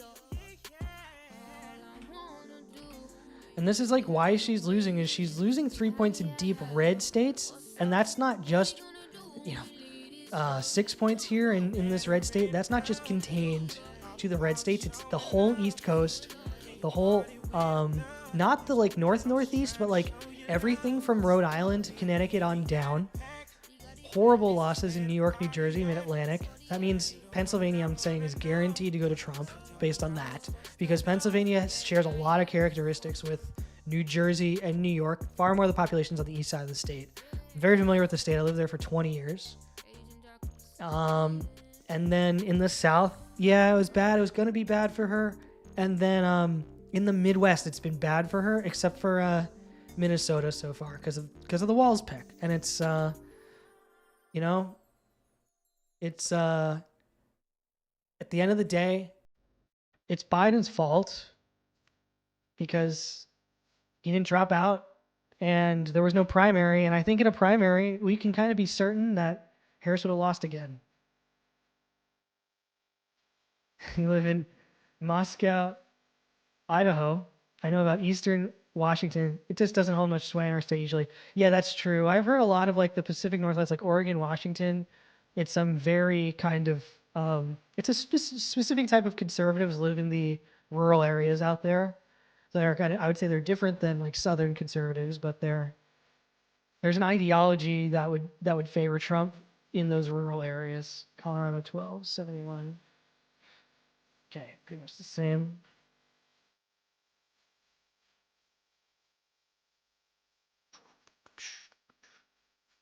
Connecticut.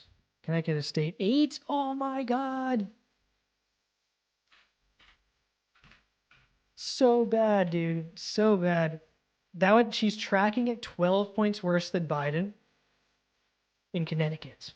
So I'm saying Rhode Island, Massachusetts, I think was kind of bad, but like closer to Hillary. Anything south of Massachusetts, she did horrible.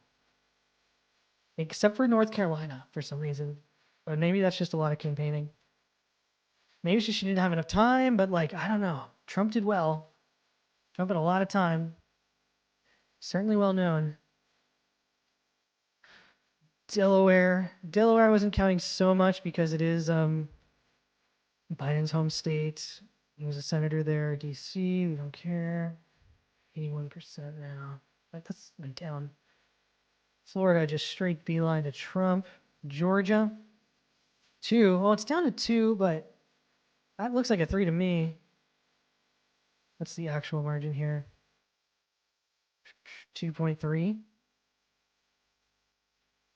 Okay, so we'll do minus 2.3.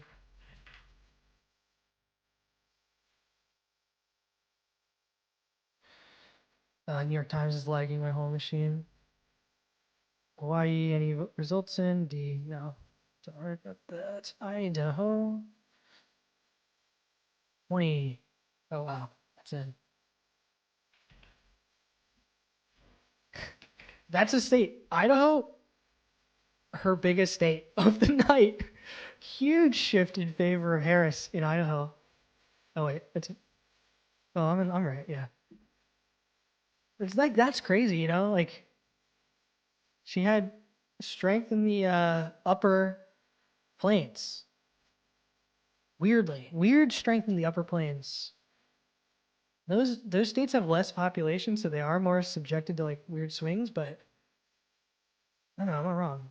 Idaho. Oh, I was completely wrong. I put a wrong state in. Never mind. 26-33. That's still off. 26-33. That is still strong, but not like as crazy as I thought. So I don't know what I was looking at. Oh, maybe I was looking at Indiana. Illinois 985. Horrible result in Illinois. Not as bad as some others, but still really bad. Indiana 2091. Iowa. Oh, 14. Seltzer was wrong.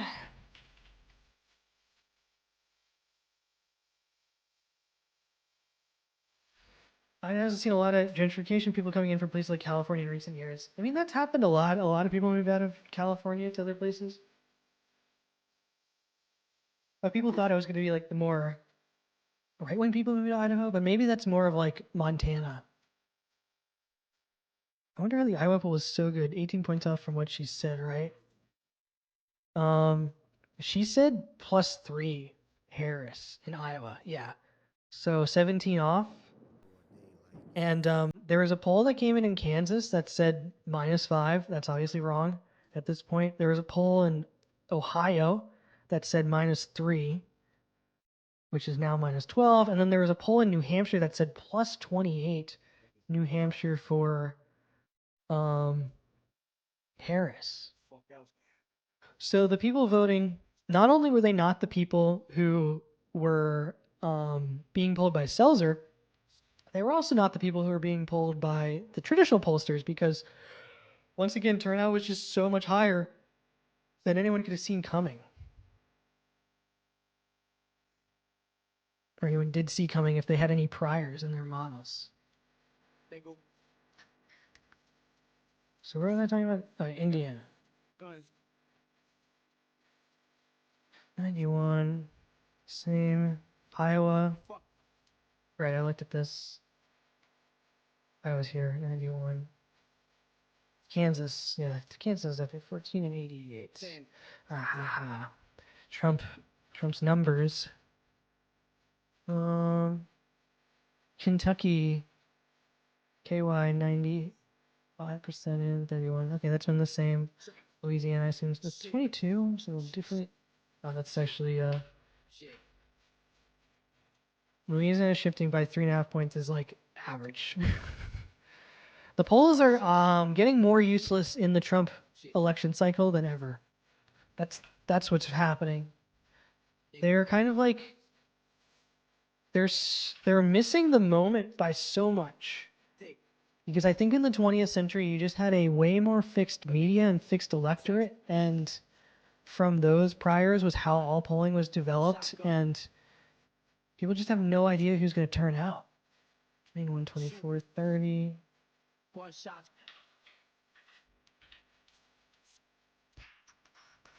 So Maine is still close, which is not good for Harris.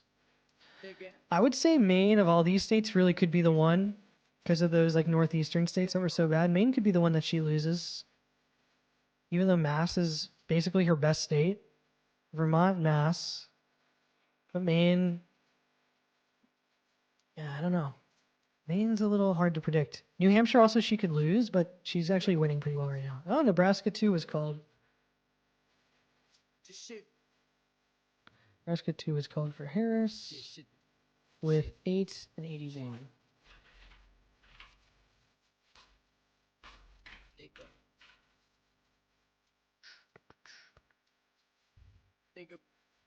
So Maine 2. So was in Maine 2 is 12.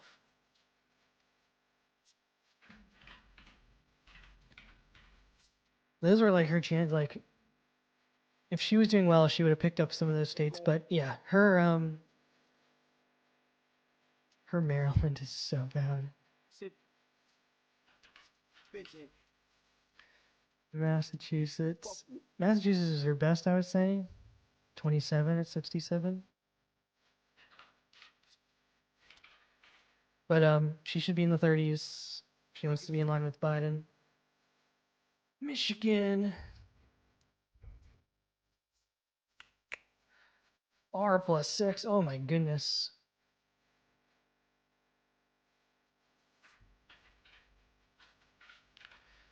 That's about to go likely to Trump in my model. And I'm calling Georgia, which New York Times hasn't. Minnesota, her strength from walls, and not even that strong right now, 6. Mississippi, 2394. Times 2394. Missouri, Hillary results coming in a little bit more in her favor, but it's just not going to be enough. It's kind of what I was saying, like early on, like as these late results come in, they do come in her favor, but just not nearly to the degree they needed to be for Harris to win. I mean, I'm really in post-mortem mode of like, the reason I'm focusing on Harris is because I'm in so post-mortem of like, where did it go so bad that it's this lopsided? You know, how did she do so bad in New Jersey? In New Jersey.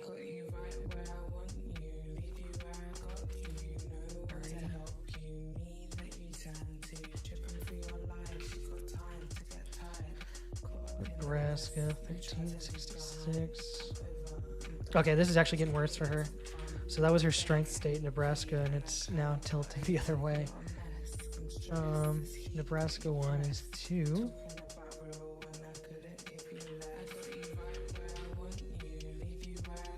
Nebraska 3 is 53. And 58% and Nebraska 2, which they called for her, is 8 at 80. I have 81 for some reason. Nevada, anything, nothing. It's really not going to matter. Nevada only has 6 electoral votes. And at this point, it's very unlikely to be deciding. Arizona predictions. I'm predicting Trump for Arizona. I'm predicting Trump on every competitive state right now. And so is New York Times. They're saying lean, very likely, lean, called lean. I don't have any good news if you're a Harris supporter, and I don't think I will. I think it's over. And I gradually got there, and you can go back and see when I got there. 2 plus 5. 5. What was this? New Hampshire? 79% in. That's like better for her than normal. New Jersey, 589. New Jersey just getting 89. That outlier, minus 1.28, that's over 1 standard deviation off of the average so far is how far New Jersey's shifted. And this is over 1 standard deviation in Trump's favor in Maryland. These were states that no one was talking about these states. That's what's so shocking to me is these Maryland, New Jersey, Rhode Island, Maryland, and it's honestly surprising Pennsylvania's close. And clearly she would have lost primaries in these states bad. Like there never would have been a path for her. If these states are voting this much or not voting for her this much, she never would have won primaries. Because that's really the process where it's like, even if you could say like Hillary lost, and I thought Hillary was, you know, this candidate that they kind of had like paved the way for her, right? There wasn't any competition other than Bernie. And that was kind of like an outsider thing. And then, you know, she won these states, but she went through the primary process. And Harris didn't, obviously. And it's not Harris's fault. But her campaigning and whoever she missed in this messaging, that is her fault. 12 and 89. We shouldn't have a lot of time, but like, how much time do you need? We have the longest elections in the world. By far the longest elections in the world. North Carolina was called, 92%.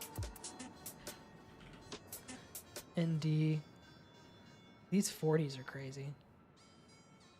37, okay. That makes more sense. Minus 37. 95% in. And that's like a median result is a 3.5 point shift at this point. Ohio. A poll came in +3 in Ohio. That's +12. So we're up to 95% Ohio. Safe to call that one. Oklahoma. 34, 95. Same. Oregon. 1258. Pennsylvania. We're at 3 with 87. It's a big focus in Pennsylvania. Everyone thought it came down to Pennsylvania. Pennsylvania is leaning almost likely Trump in my model here. Rhode Island. 13. Okay, that's got a lot better for her. But still, it should be 20. So that state didn't come in completely horrible at the end. So late votes, she did get a bit of a bump. 18 for South Carolina, but she was just in such bad shape before then. South Dakota, so we didn't have a lot of results from them. SD 37-37. That's so much for that plain strength I was talking about, maybe, but that's a little early. Tennessee 30. Yep, same. Texas 15. Crazy.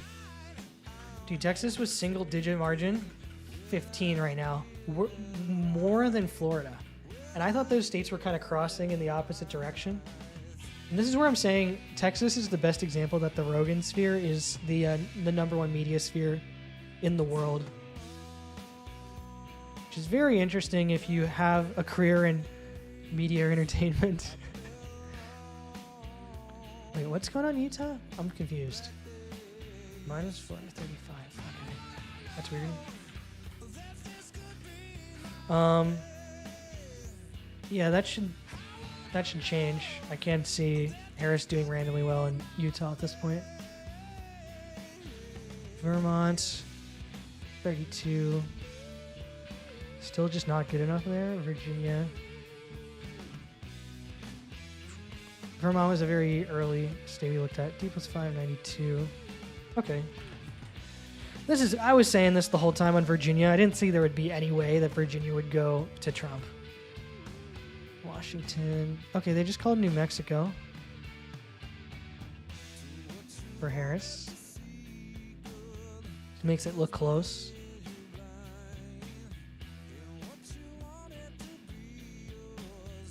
Is that Virginia? 92, yep, I got that one. Washington, yep. 2064. Doing well in Washington. One of her only highlights of the night. West Virginia, 4295. That was done. Wisconsin, 478. So we're leaning, 273 leaning to Trump now. And Wyoming is absolutely Trump, but 57, oh yeah, that's huge.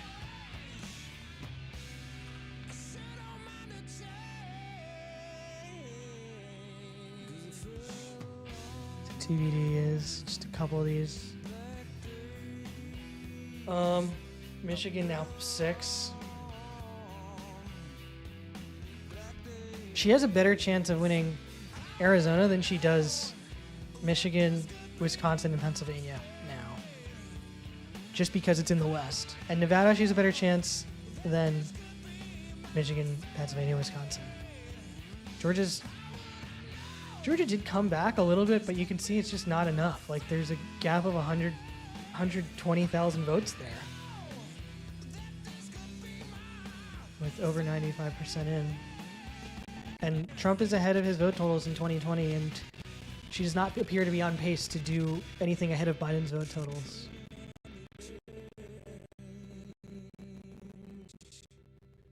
Alright, so what was I doing? It's 6 in Michigan. It's 52. And that's did that change anything?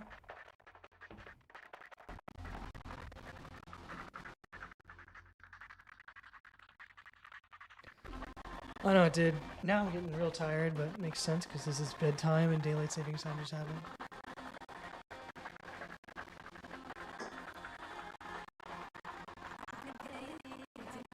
90% chance of victory for Trump. I think the only reason it's 90% is because, like, Nevada's nothing in, and Arizona's close. Like, these are leaning. And Minnesota's likely D. So even Maine's just likely now. You look at our map. So really, what does she need? She needs Maine and New Hampshire and PA, Michigan, Wisconsin, Minnesota. Everything else pretty much went as everyone thought. The 7 states thing is real, but Blue Wall is, it's kind of going to be the same way Hillary lost. Do these states hate women? Question mark. Who knows? Is music weird for anyone else? Music's definitely weird for me. This is a very random playlist. I'll skip this one. I'll do Onytrix. Point never. Just depressing music for Harris fans. Let's do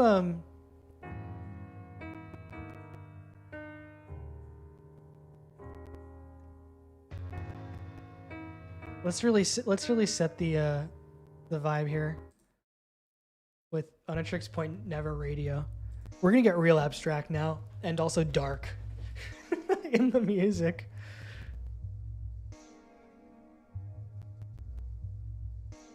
Alaska hasn't closed yet. Arizona. It's just super close there. I mean, these are just like trickling in, these results. Michigan up to 55%.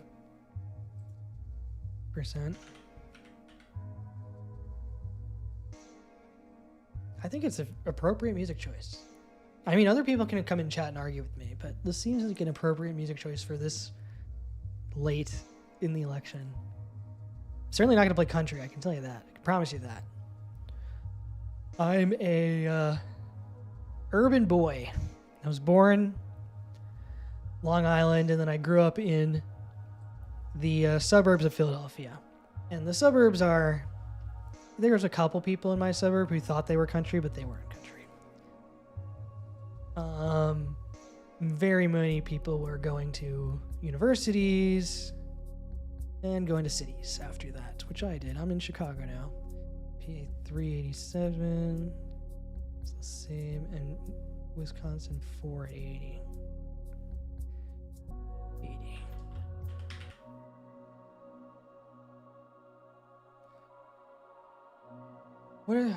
What's the time saying about Georgia? I mean, the range of estimates is like, how can it come back?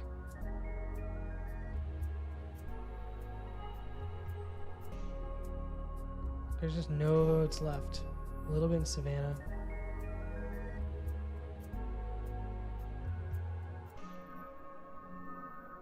Not a lot of votes left. The Times like margin's been pretty good on this, and I think the mail ballots weren't super tilted this time. I think it's pretty obvious at this point. That was her only chance when votes started to come in.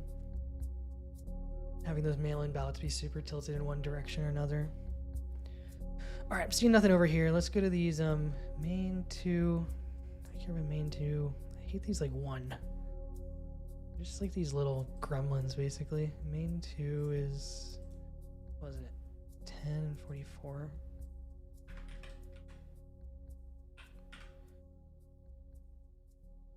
It's kind of in line with everything right now that we'd expect.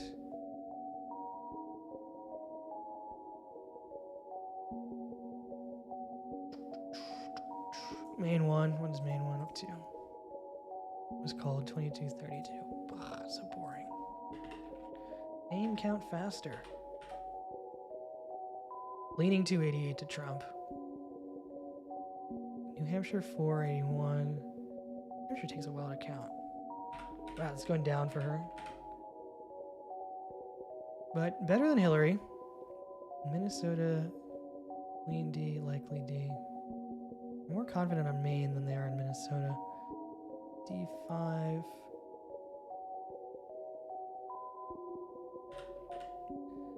And we're at 59%. Which is a good result for her right now. I mean, there's clear bias in my spreadsheet, the fact that it's plus for Harris, because it just, when I say good for, whatever, you guys forgive me. I've kept it as objective and analytical as I possibly could, I think.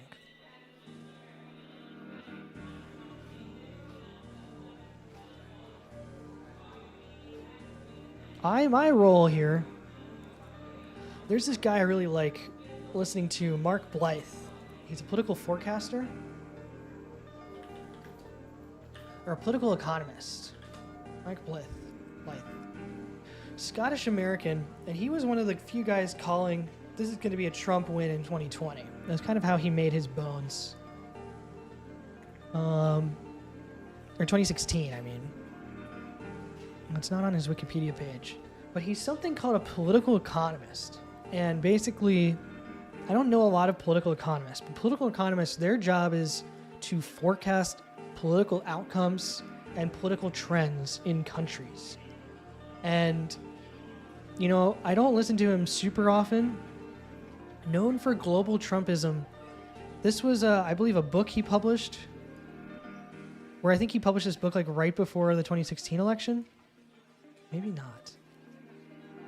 What is global Trumpism? But he goes out there and his job is really to look and see, like, yeah, why Trump's victory was 30 years in the making and why it won't stop here. So he kind of came in in this moment of like explaining how Trump won in 2016, which was a shock for the media. This is obviously going to be less of a shock because Trump won before and it's much more possible in the realm of possibilities. But, you know, people were flabbergasted when Trump won in 2016, and he came in and he just kind of had like you look around the world, you look around Western countries, and it's, Trump won crying. You look around Western countries and you see populists winning. And it's like you saw that in the UK, and that's why he's making these comparisons to Nigel Farage and Trump here, and was predictable and was predicted. So I don't follow him like enough, but it'd be interesting to see like what he was saying.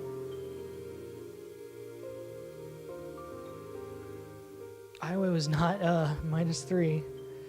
Selzer. I'm sure there's got to be like a speech. Or maybe not yet, but would Trump have made a speech yet? It's close to 81%. 81% and still -4. Let's go in depth on this margin here. 37.3 minus 51.2.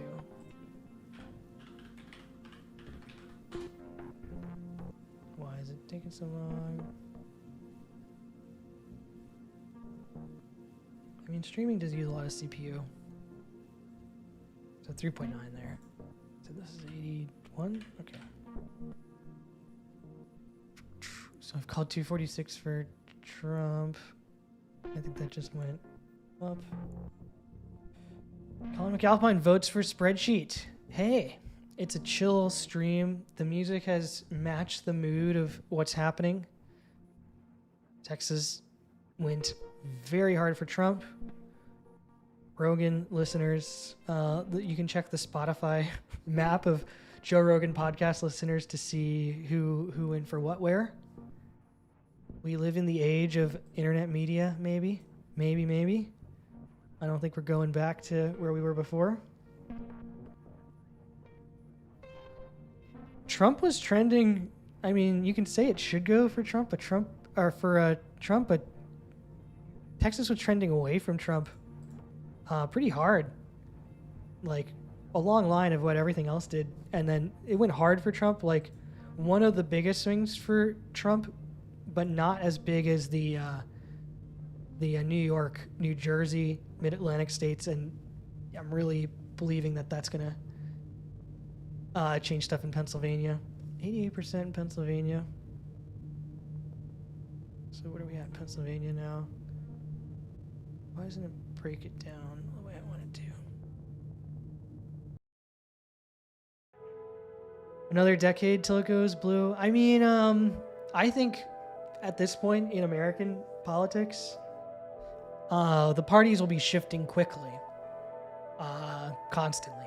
I think the reality of like the new media moment. This is what I'm going to keep saying, and maybe people will start to echo me in the future. But I think the reality of the new media moment we live in is it's 2024 now. We can say that we came out of COVID with a completely fractured and splintered media. We now live in the age of the algorithm where people watch what's presented to them and everyone has a different experience. Outside of very rare events like political elections, this is a media event that everyone tunes into and everyone sees about the same thing and everyone has the information the next day. The Super Bowl, everyone sees it. People basically have those commercials to talk about the same day. But throughout the year, there's nothing. There's no like one show on TV that everyone's watching anymore because there's so many things. And if everyone can kind of like get their audience engaged, then hey, that's where it's going. New York is reporting closer than, 11? Thank you for that update there. New York, 1190. That's her worst state right now. New Jersey, what's New Jersey at? 5? I keep saying that. 5? Can't believe it's 5. Still, every time I look at it, I'm like, it can't be 5. Dr. Soccer believes my analysis. I kind of had this analysis like coming into this year is like, I think we do fully live in the moment now. This is why I think this. This is like what I'm really seeing. So my day job is not this, looking at spreadsheets. My day job is I work in entertainment, broadly entertainment, and I work with entertainment properties. And, when I go to conventions and shows, it's a hyper-focused group of people. It's pinball people at these shows. And the number one thing I hear from these people is not really the work I do so much. It's the videos I make. It's when I make a tutorial video about like how to nudge and how to flip. People are like, wow, that's awesome. And I look at that and I go like, what does, 10,000 views on a video mean? And then I go to a show and it's like 10,000 views on a video means that like at this focused hobby, maybe 200 people here have seen that. Like a significant number of people here have seen that video, which is kind of like, you see these numbers in the abstract on YouTube and stuff, and you see like Joe Rogan's podcast has so many listens. Like Joe Rogan. So I keep talking about Joe Rogan. He is the biggest star in the world right now, and it's crazy. Joe Rogan Experience. And then it's like, what do these numbers mean, right? He had Tim Dillon on the show.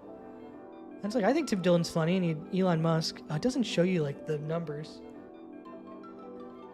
865,000 people have rated it. So it's like millions and millions of people are watching this. Guaranteed this is way more than what people are watching on networks other than sports. And really NFL. It's like the number one sport in America. But that doesn't mean there's so many people who won't listen to Joe Rogan. Like Joe Rogan has such his audience, Like he's bigger than Stern was. And like Stern always had his audience, but you never thought Stern was going to sway the election. And now, the fractured media landscape, you kind of have to keep tabs on these, like the Netflix "What Are People Watching" reports to get a sense of what people believe anymore. Yeah, he isn't his like thing is like every episode's like 3 hours. I mean, his show is like everyone's seen it. I think at this point, everyone's seen a clip because he's interviewed so many people. At this point, going on Rogan is a huge bump to your career. That it's like, it's Carson.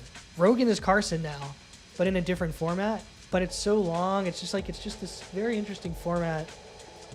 But he really tried to make this movement of people moving to Austin, Texas during COVID, and he set up his studio there. And I know that Tim Dillon said he moved out to Austin. He moved back. Just kind of like, I'm not going to say Rogan won the election. Rogan endorsed him at the last minute, but it's kind of clear from like, if you're a type of Rogan listener, you would have been in the Trump campaign already, or on the Trump train already. That's what I'm trying to say. 95 minus 31. Going for the laps again. Alaska's not closed yet. Arizona. I think that's sober analysis of like, it might not make sense to someone who's like, but it probably makes sense to everyone. What do you do? Like, what do you watch? How much YouTube do you, like in your phone report, how much YouTube do you watch all day on your phone? How much, like, are you there? How much, like, even Instagram Reels and TikTok are you seeing versus how often do you turn on the TV? And if you turn on the TV, how often are you just going to the YouTube app now and watching Rogan clips? I keep just, like, clicking back and forth because I'm just kind of, like, trying to make this interesting point that I think is interesting, and then I just lose my train of thought. Streaming's hard work, man. 23:43.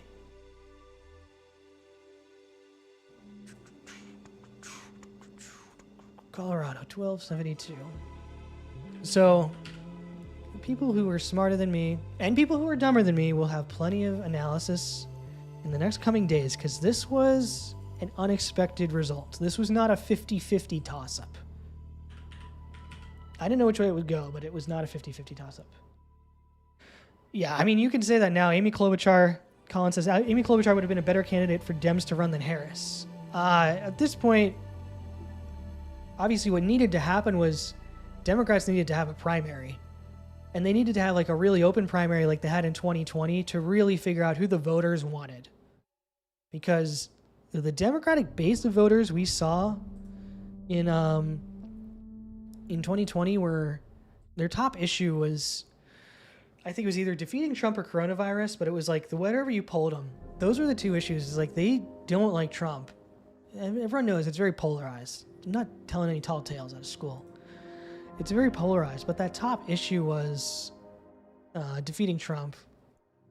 And a big reason Biden won is because like he looked in polls better than at beating Trump, and everyone kind of got behind him. 30 for Idaho.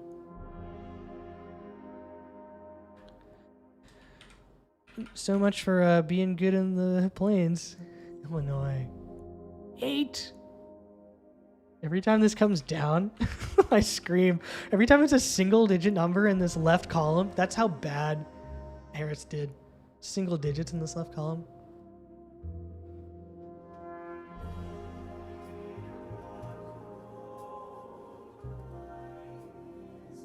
Indiana 2091. Same as it's always been. Iowa 1493. Kansas 1590. Kansas, one of our best states, because it didn't change much. Kentucky 31. No, it's the same. Louisiana's the same. Let's move on. Maine 743. Okay, that's better for her. She's not doing so bad in Maine anymore. And then we've got Maine 1, 2643. And Maine 2 would be 11, 7, 47. Maryland 2281. Same. Okay, Massachusetts 25, 75. That's bad. 25, 75. Massachusetts getting worse for her. This votes come in. Michigan 659. I don't think she's winning Michigan. Minnesota. After this, I'm going to kind of look at other races. 4, 61. Losing Minnesota would be very bad. Mississippi.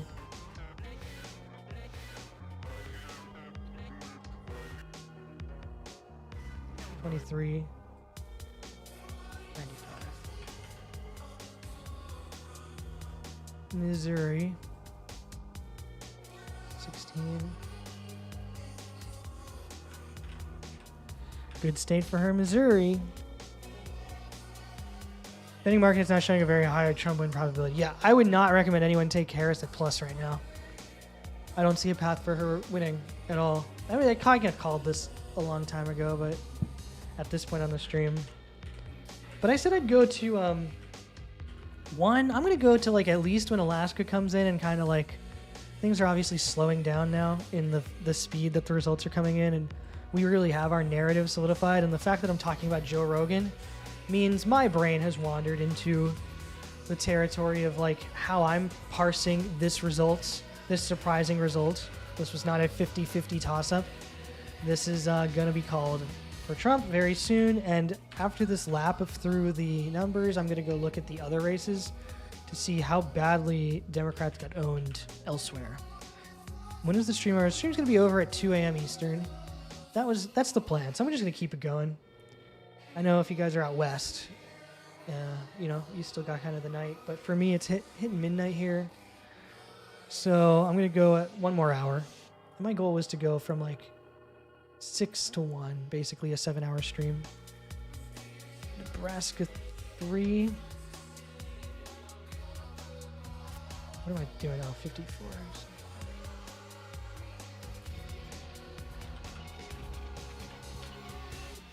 Anything for Nevada yet? Nothing. New Hampshire. 483. See, when I don't scream the number 4 when I see that for New Hampshire, but for New Jersey, I scream 5 at 90%. Something just changed. Minnesota to 3. Uh-oh. Ruh-roh. Maine to 8, though. All right. I'm losing track of everything. There weren't really betting markets. The idea of the event contract didn't exist in the 2020 election, but there were overseas, there were betting markets, and there was a play where if you bet Biden in the middle of counting the results, you would have won because of the mail-in ballots. But that was kind of her only chance, these late results coming in for her. But a lot of states changed the rules, it looked like. It wasn't postmarked by the 5th, it's delivered by the 5th. You had to go in person and deliver those ballots. This is Boards of Canada. New Mexico 5, 92. So there's 100% there.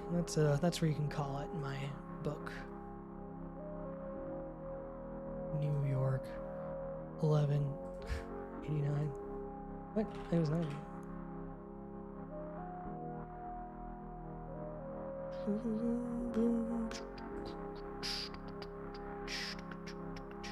Although I gotta say, my plan for this channel, because I'm getting into making videos again, is not to make pinball videos.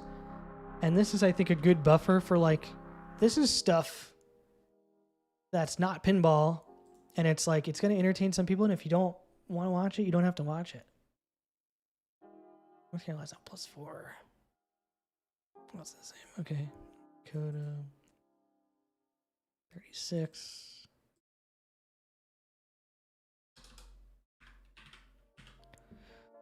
Ohio. Timfluencer. It's the new economy, man. It's the micro economy. Although in the context of my career, going into something, making pinball machines is a silly career choice, and people act like it's so serious. It's a silly thing to do. Game Time Television, I do appreciate it. Will you rename to Tim Sheets? I think I'm just gonna kind of rebrand everything as Tim Sexton. But I plan to make a video about AI and a video about just kind of stuff and just kind of it's controversial but not controversial video essays. It's just, I just want to be contrarian to maybe some conventional wisdom or one side and just do an interesting point of view sort of thing. My favorite streamers are the ones who say, I'm going to be doing this anyway, may as well stream it. Well, that's exactly what I did. KJ does props. Like that, gonna be doing this. I'm going to be looking at this all night. At this point, I probably would have stopped if I wasn't streaming because I'd be like, I know what's going to happen. Trump's going to be the next president. He's going to be the 47th president. He's going to have successfully pulled off the RGC, the reverse Grover Cleveland ball, although it's not a true reverse. Rhode Island, 13 now. Wow, that changed. Not enough though. Oh, 13.95. That was bad. It was like 9 for a while, and I was like, that's horrible. South Carolina, 18. South Dakota, 37, 40. Yeah, we're trying to trickle it in real slow on a lot of these. Texas, 89%. Looking like that 15 is going to hold for Texas. Maybe go down to like a 14. The Italians are saying 12 right now, 46. That'll move things on my board. Likely leaning 295 there for Trump. And that's really close to saying likely. Virginia now is 593. Washington.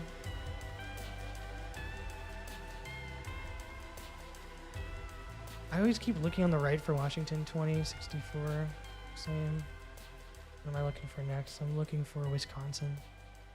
Minus 484. And how much is this really? 1.3, 47.2 minus.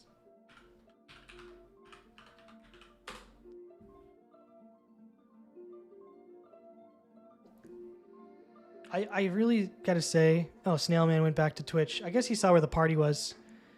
2.6 with 87 reporting. Okay, I'll put that in. 2.6 minus 2.6, 87. No, I saw 89.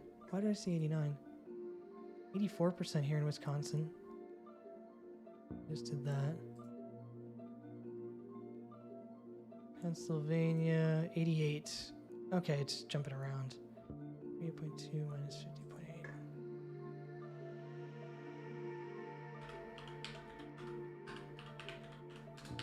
I think I just messed up my thing there. That was 88%. 2.6, that's right. I saw 88 on New York Times. I'm gonna put that in. 84 there. So yeah, my lean of 0. This was an unnecessary field.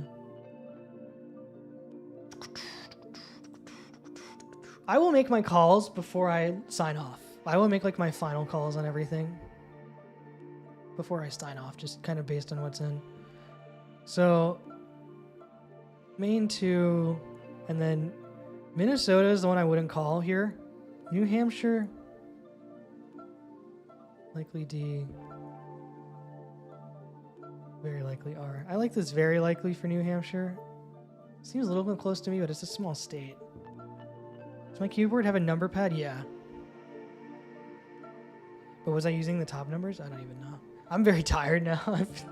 I worked all day and then I streamed all night. But I did it from home. I've been streaming for 6 hours. I've been talking the whole time. I need some water. But I'm gonna, instead of leaving you with like a crazy video that changes the vibe, I'm just gonna kind of leave you with this map here as I go get some more water. I'm definitely working tomorrow, yeah. It won't be crazy though. Like, you know, if I start work by 10, I'll be good. And I'll get some sleep. I usually take melatonin, and then, you know, I'll just set my alarm to like 9:30, and then I'll be kind of good to go. It's interesting how actually, I guess there's a lot because like California hasn't counted yet, but popular vote is not big for Harris right now.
Yeah, Wisconsin is really a 4-point spread. We'll click in on it.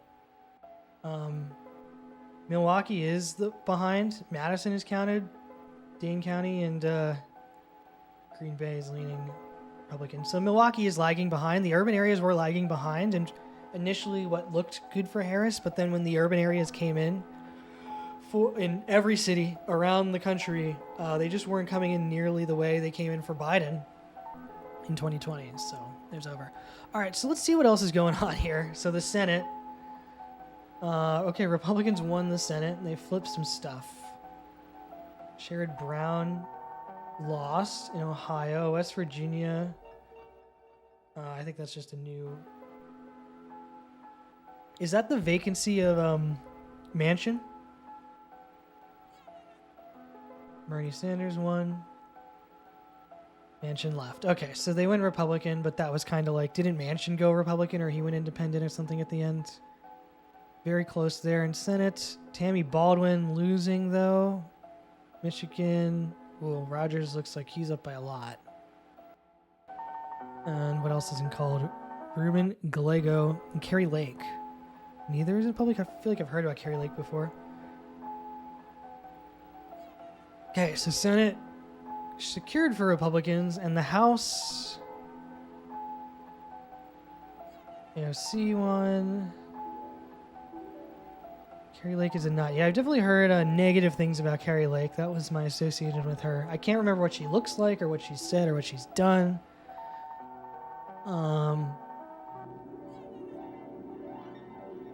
No, I'm seeing a lot of blue candidates in the House here. It's expected to be close. Need 43, need 27. So an Iowa one in competitive win.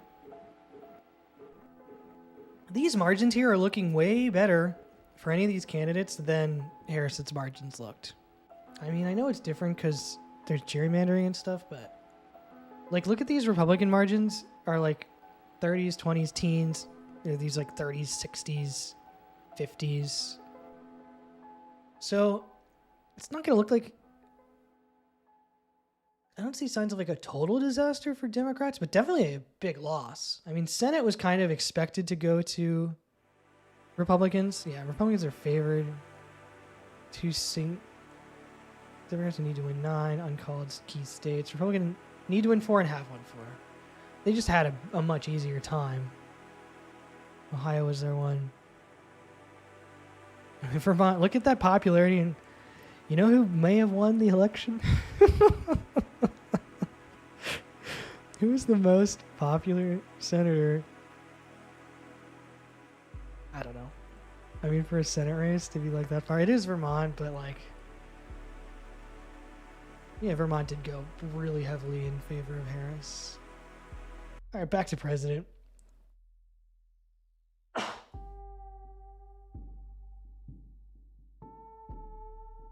95% chance of Trump victory now. I'm kind of wondering, because now we're out of the primetime window. Now that it's 1 a.m. in New York, I'm wondering when the media will start calling this for Trump. For New York Times, I think it'd be like once this blue is gone. That's kind of what's remaining. Trump 306, Harris 232 is the most likely, I'm guessing. I still have 29 toss-ups here. What's being tossed up? Arizona. It's still Arizona. God, it's just coming in so slow in Arizona. Georgia was called. I called it a while ago. Georgia was called for Trump. North Carolina was called for Trump a while ago. Georgia is looking closer than Pennsylvania, Wisconsin, and Michigan. Surprising, Michigan's +6. Now, they said Detroit's lagging. But Michigan, 2.65 versus 2.8 for Biden. Whoa! Nevada voted. Not many, but they voted. Let's put it in.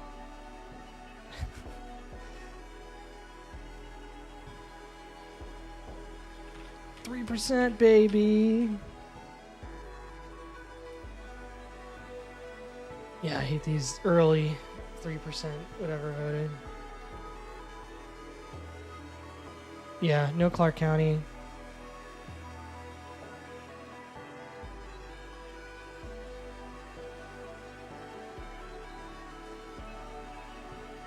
All right, and we're almost to the time where we can call Alaska for Trump. So I think that's going to happen right away, so I'm going to pre-select it. So 249 for Trump there would happen. 246 with the 3 with Alaska.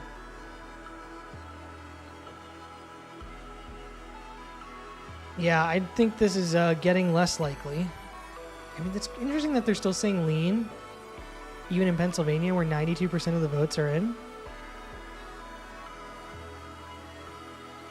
It's going to extend beyond election night.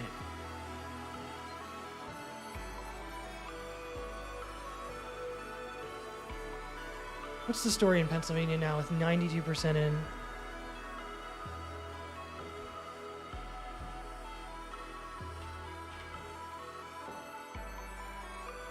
It's 47.8 minus 51.2.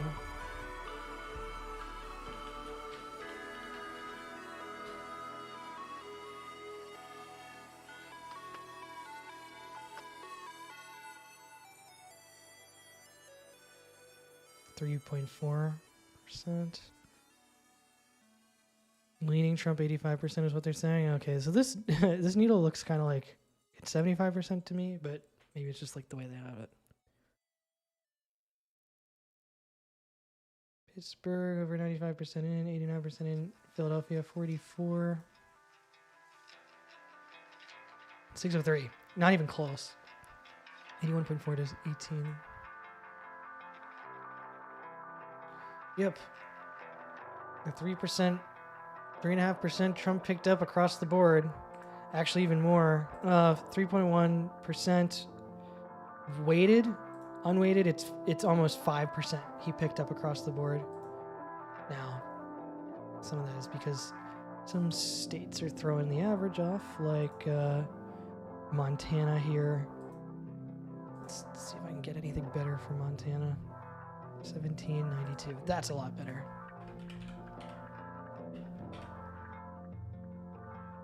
All right, that's Missouri. Oh my God, 29, 20.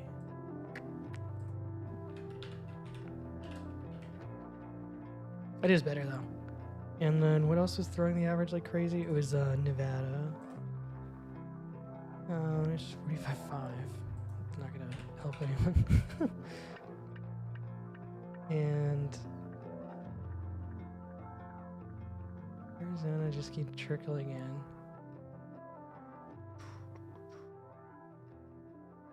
That's really my lowest there. And then Hawaii, which has closed, no votes in yet. And 8K, Alaska. Alaska will be closing in a minute, and it will be called for Trump very soon, putting him at 249 electoral votes out of the 270 he needs to win. We're leaning into 301.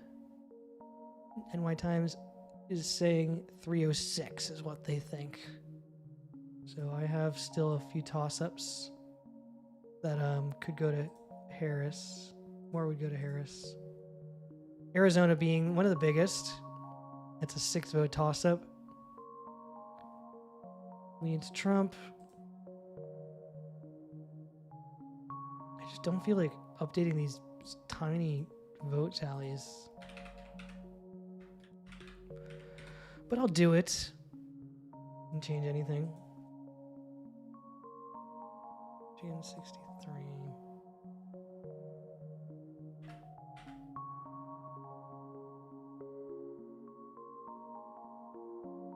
Okay, Nevada's actually like a reasonable margin now. 16 and 17%. So Nevada started coming in quickly, suddenly. Was it? 17%. I'm forgetting things because I'm so tired.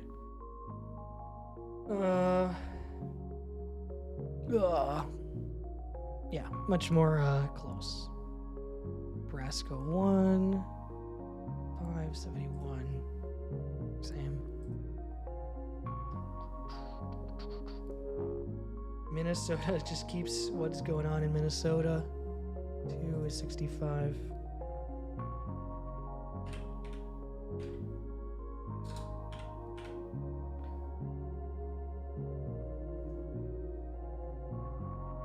Duluth going.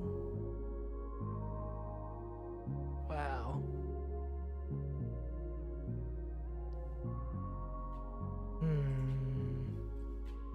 This is an interesting story. Ramsey County. Oh, Ramsey County only had 1% of votes then. Okay. That makes it much more likely that Harris is going to win. So that's a big batch of votes that needs to come in for Harris. It will.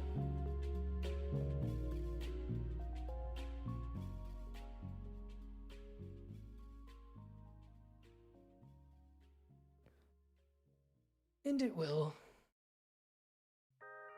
What's going on, guys? How do I look? Do I look tired?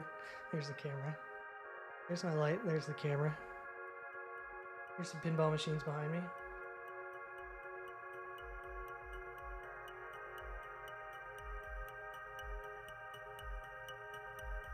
Yeah, I'll be back to work tomorrow. I'll be good. And then I'll just move on to whatever else I'm doing. I gained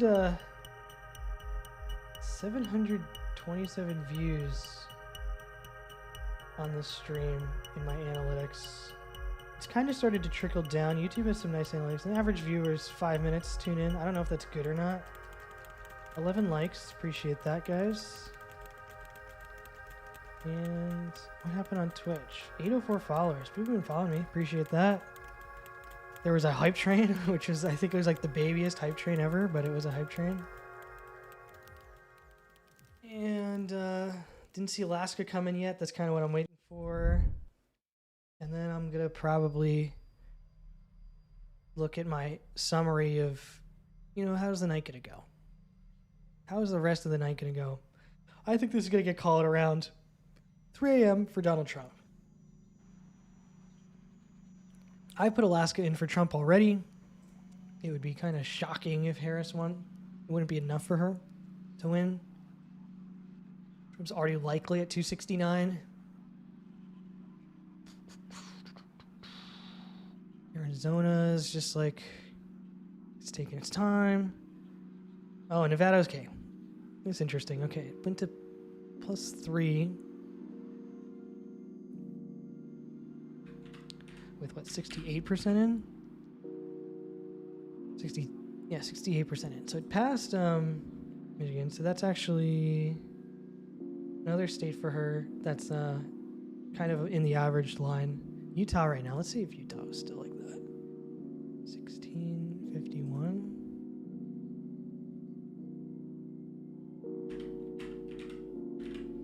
Yeah, big swing there.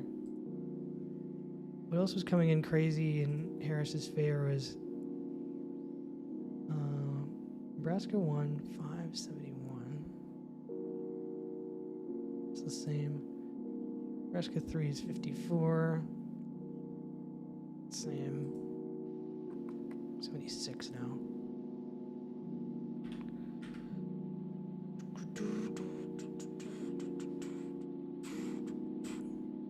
You can tell I'm getting tired. But, come on, Alaska. Come on, call Alaska here, New York Times. What are you doing? Make some calls here.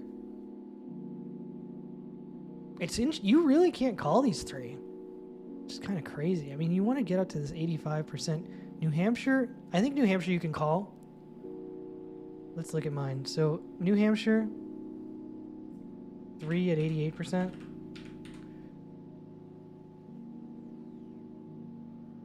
That's 50% likely. 1.1 minus 47.9. So it's really 3.2.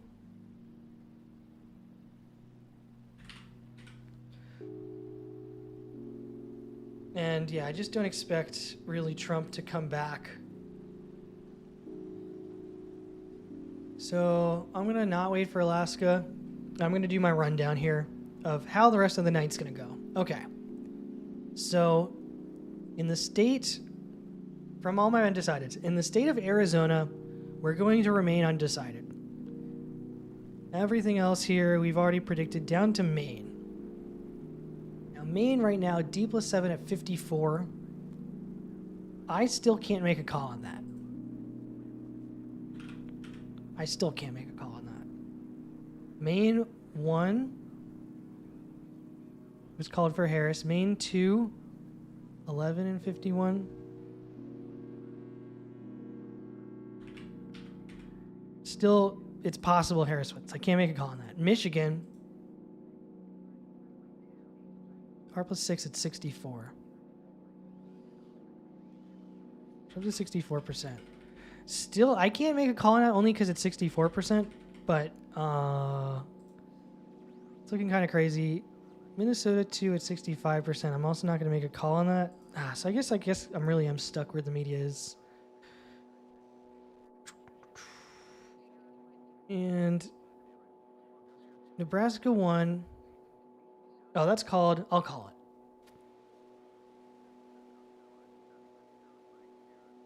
Okay, so Nebraska 1 now is 250 for Trump.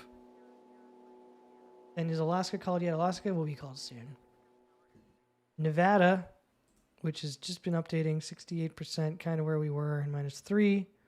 Definitely too early to call Nevada there, because we haven't looked in depth on the data yet. New Hampshire is 1 plus 3. Oh, it's 3.2. New Hampshire, I'm calling for Harris. That one I can call for Harris. Just like it's outside of the range of possibilities that Trump could come back, because nothing's been like that lopsided over like on a late vote tally that you could say Trump could come back from that gap. And Maine plus 10 there at 56. That's interesting, because that means I can now call Maine for Harris. All right, so she's up to 216, even though she's not quite likely yet, but I mean, that's a big jump. Here we are with the annoying toss-up states. Pennsylvania, 393%. And what's our actual margin here in Pennsylvania? 41.2 minus 47.8.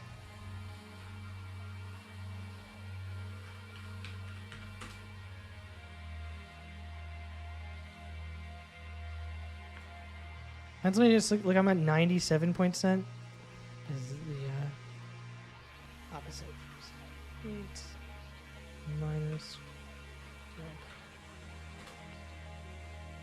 I'm calling Pennsylvania for Trump now, with 93% of the votes added up. And even with that, it didn't change anything. That's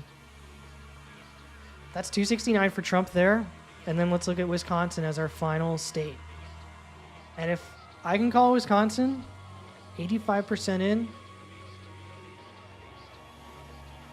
and I think I can call Wisconsin. I really think I can call Wisconsin with 85% in.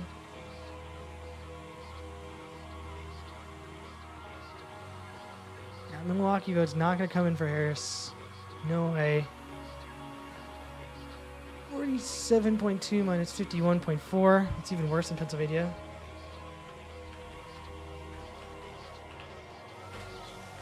Minus 4.2 there at 85%. If I call Wisconsin for Trump, that's Trump's victory. This is what I'm seeing right now. With Nevada, Minnesota, Michigan, Maine 2, Arizona all undecided. But if Georgia was already called, Michigan undecided, that undecided, North Carolina was called, Pennsylvania Trump, Wisconsin Trump, really Pennsylvania, Wisconsin, and Georgia, North Carolina, that's enough for Trump to win. So that is my conclusion of the night. Donald Trump will be the 47th president of the United States. Elect. He'll be the president-elect once again. There's Alaska, 16 and 17%. So here we are.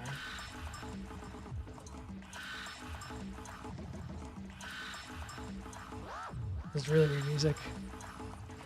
Minus 16 and 17%. I really do not feel like I'm going to wake up tomorrow and be wrong.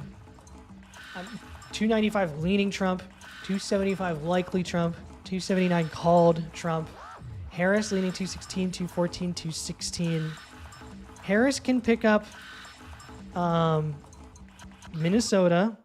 She needs to. I mean, it's already done. If Wisconsin and Pennsylvania go, it's done. But the fact that she might lose Minnesota is bad. D+3 at 69. Okay, that's a little better. Bit better for her. It's up to 19% there. Maine 1058. Just gonna do like a last wrap up. I called Maine for Harris. I think that's, really leaning likely. It does not look like Trump's gonna come back in Maine. New Hampshire 3 at 88. 3.2 at 88. That looks good. I don't think Trump can come back from that. It's a small state. Arizona is just trickling in slowly. It's just going to be unknown until they drop their big batch of ballots. Pennsylvania counted pretty fast this year. Nevada had that big bump, and then Michigan's been kind of stuck. 65%, let's say. They're just kind of been stuck at that 6% is a hard deficit to overcome. It's probably Detroit, but you can look at every city all night and say, yep, there's not a lot of Wayne County, but it's just Harris is not doing it in the cities where she needed to get the turnout up like Biden did for a historically popular Republican candidate like Trump. She didn't do it. So there's my call. I've called Trump winning the election by winning Pennsylvania and Wisconsin, and really nothing else. Sure, give him Maine too. Doesn't even matter. Nevada is not a mystery anymore. It's not completely zero. Michigan now is +7. What?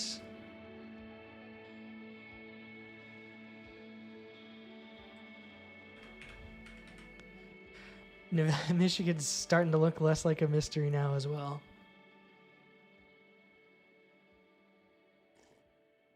That's the call here. Thank you everyone for tuning in, because we watched the election results came in. You guys can see exactly how I use the spreadsheet, how I compare this year to previous years. I go to the map. I think New York Times is the best for clicking in and going 1.7 million votes for Joe Biden in Cook County, right? This is where I live, Cook County.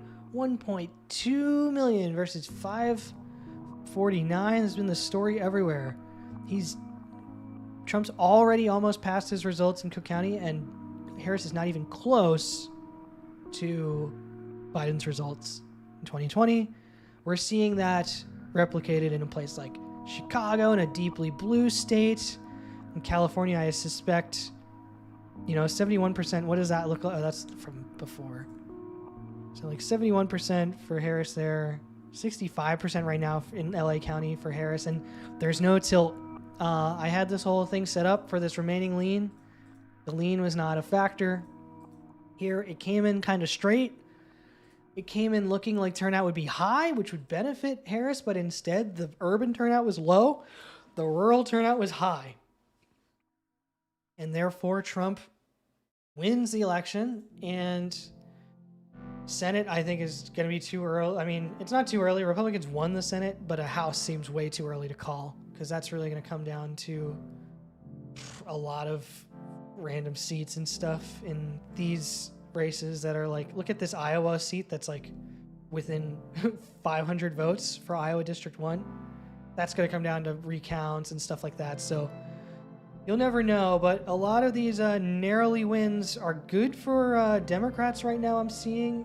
And a lot of these narrowly wins are good for Republicans right now. But I don't know, I see a lot of blue here. So that could be good for the Democrats. That could be their one good win, is keeping control of the House, even though it looks like it's close. I just see a lot of blue, blue, blue, blue, blue, blue in the middle, a couple of red, but with low turnouts. Super low in Alaska there. And then even here is a blue one in Montana, which is kind of interesting. So, and you don't see any red over here right now in these narrowly wins for Democrats. So, I don't know if there's a needle on this, probably not, but yeah, these are all going kind of the way they're going. That's my conclusion for the election live stream. Hope you enjoyed. Thank you everyone for tuning in. I do appreciate you. Hope I kept the vibes good. I think I kept the vibes good. All right, peace.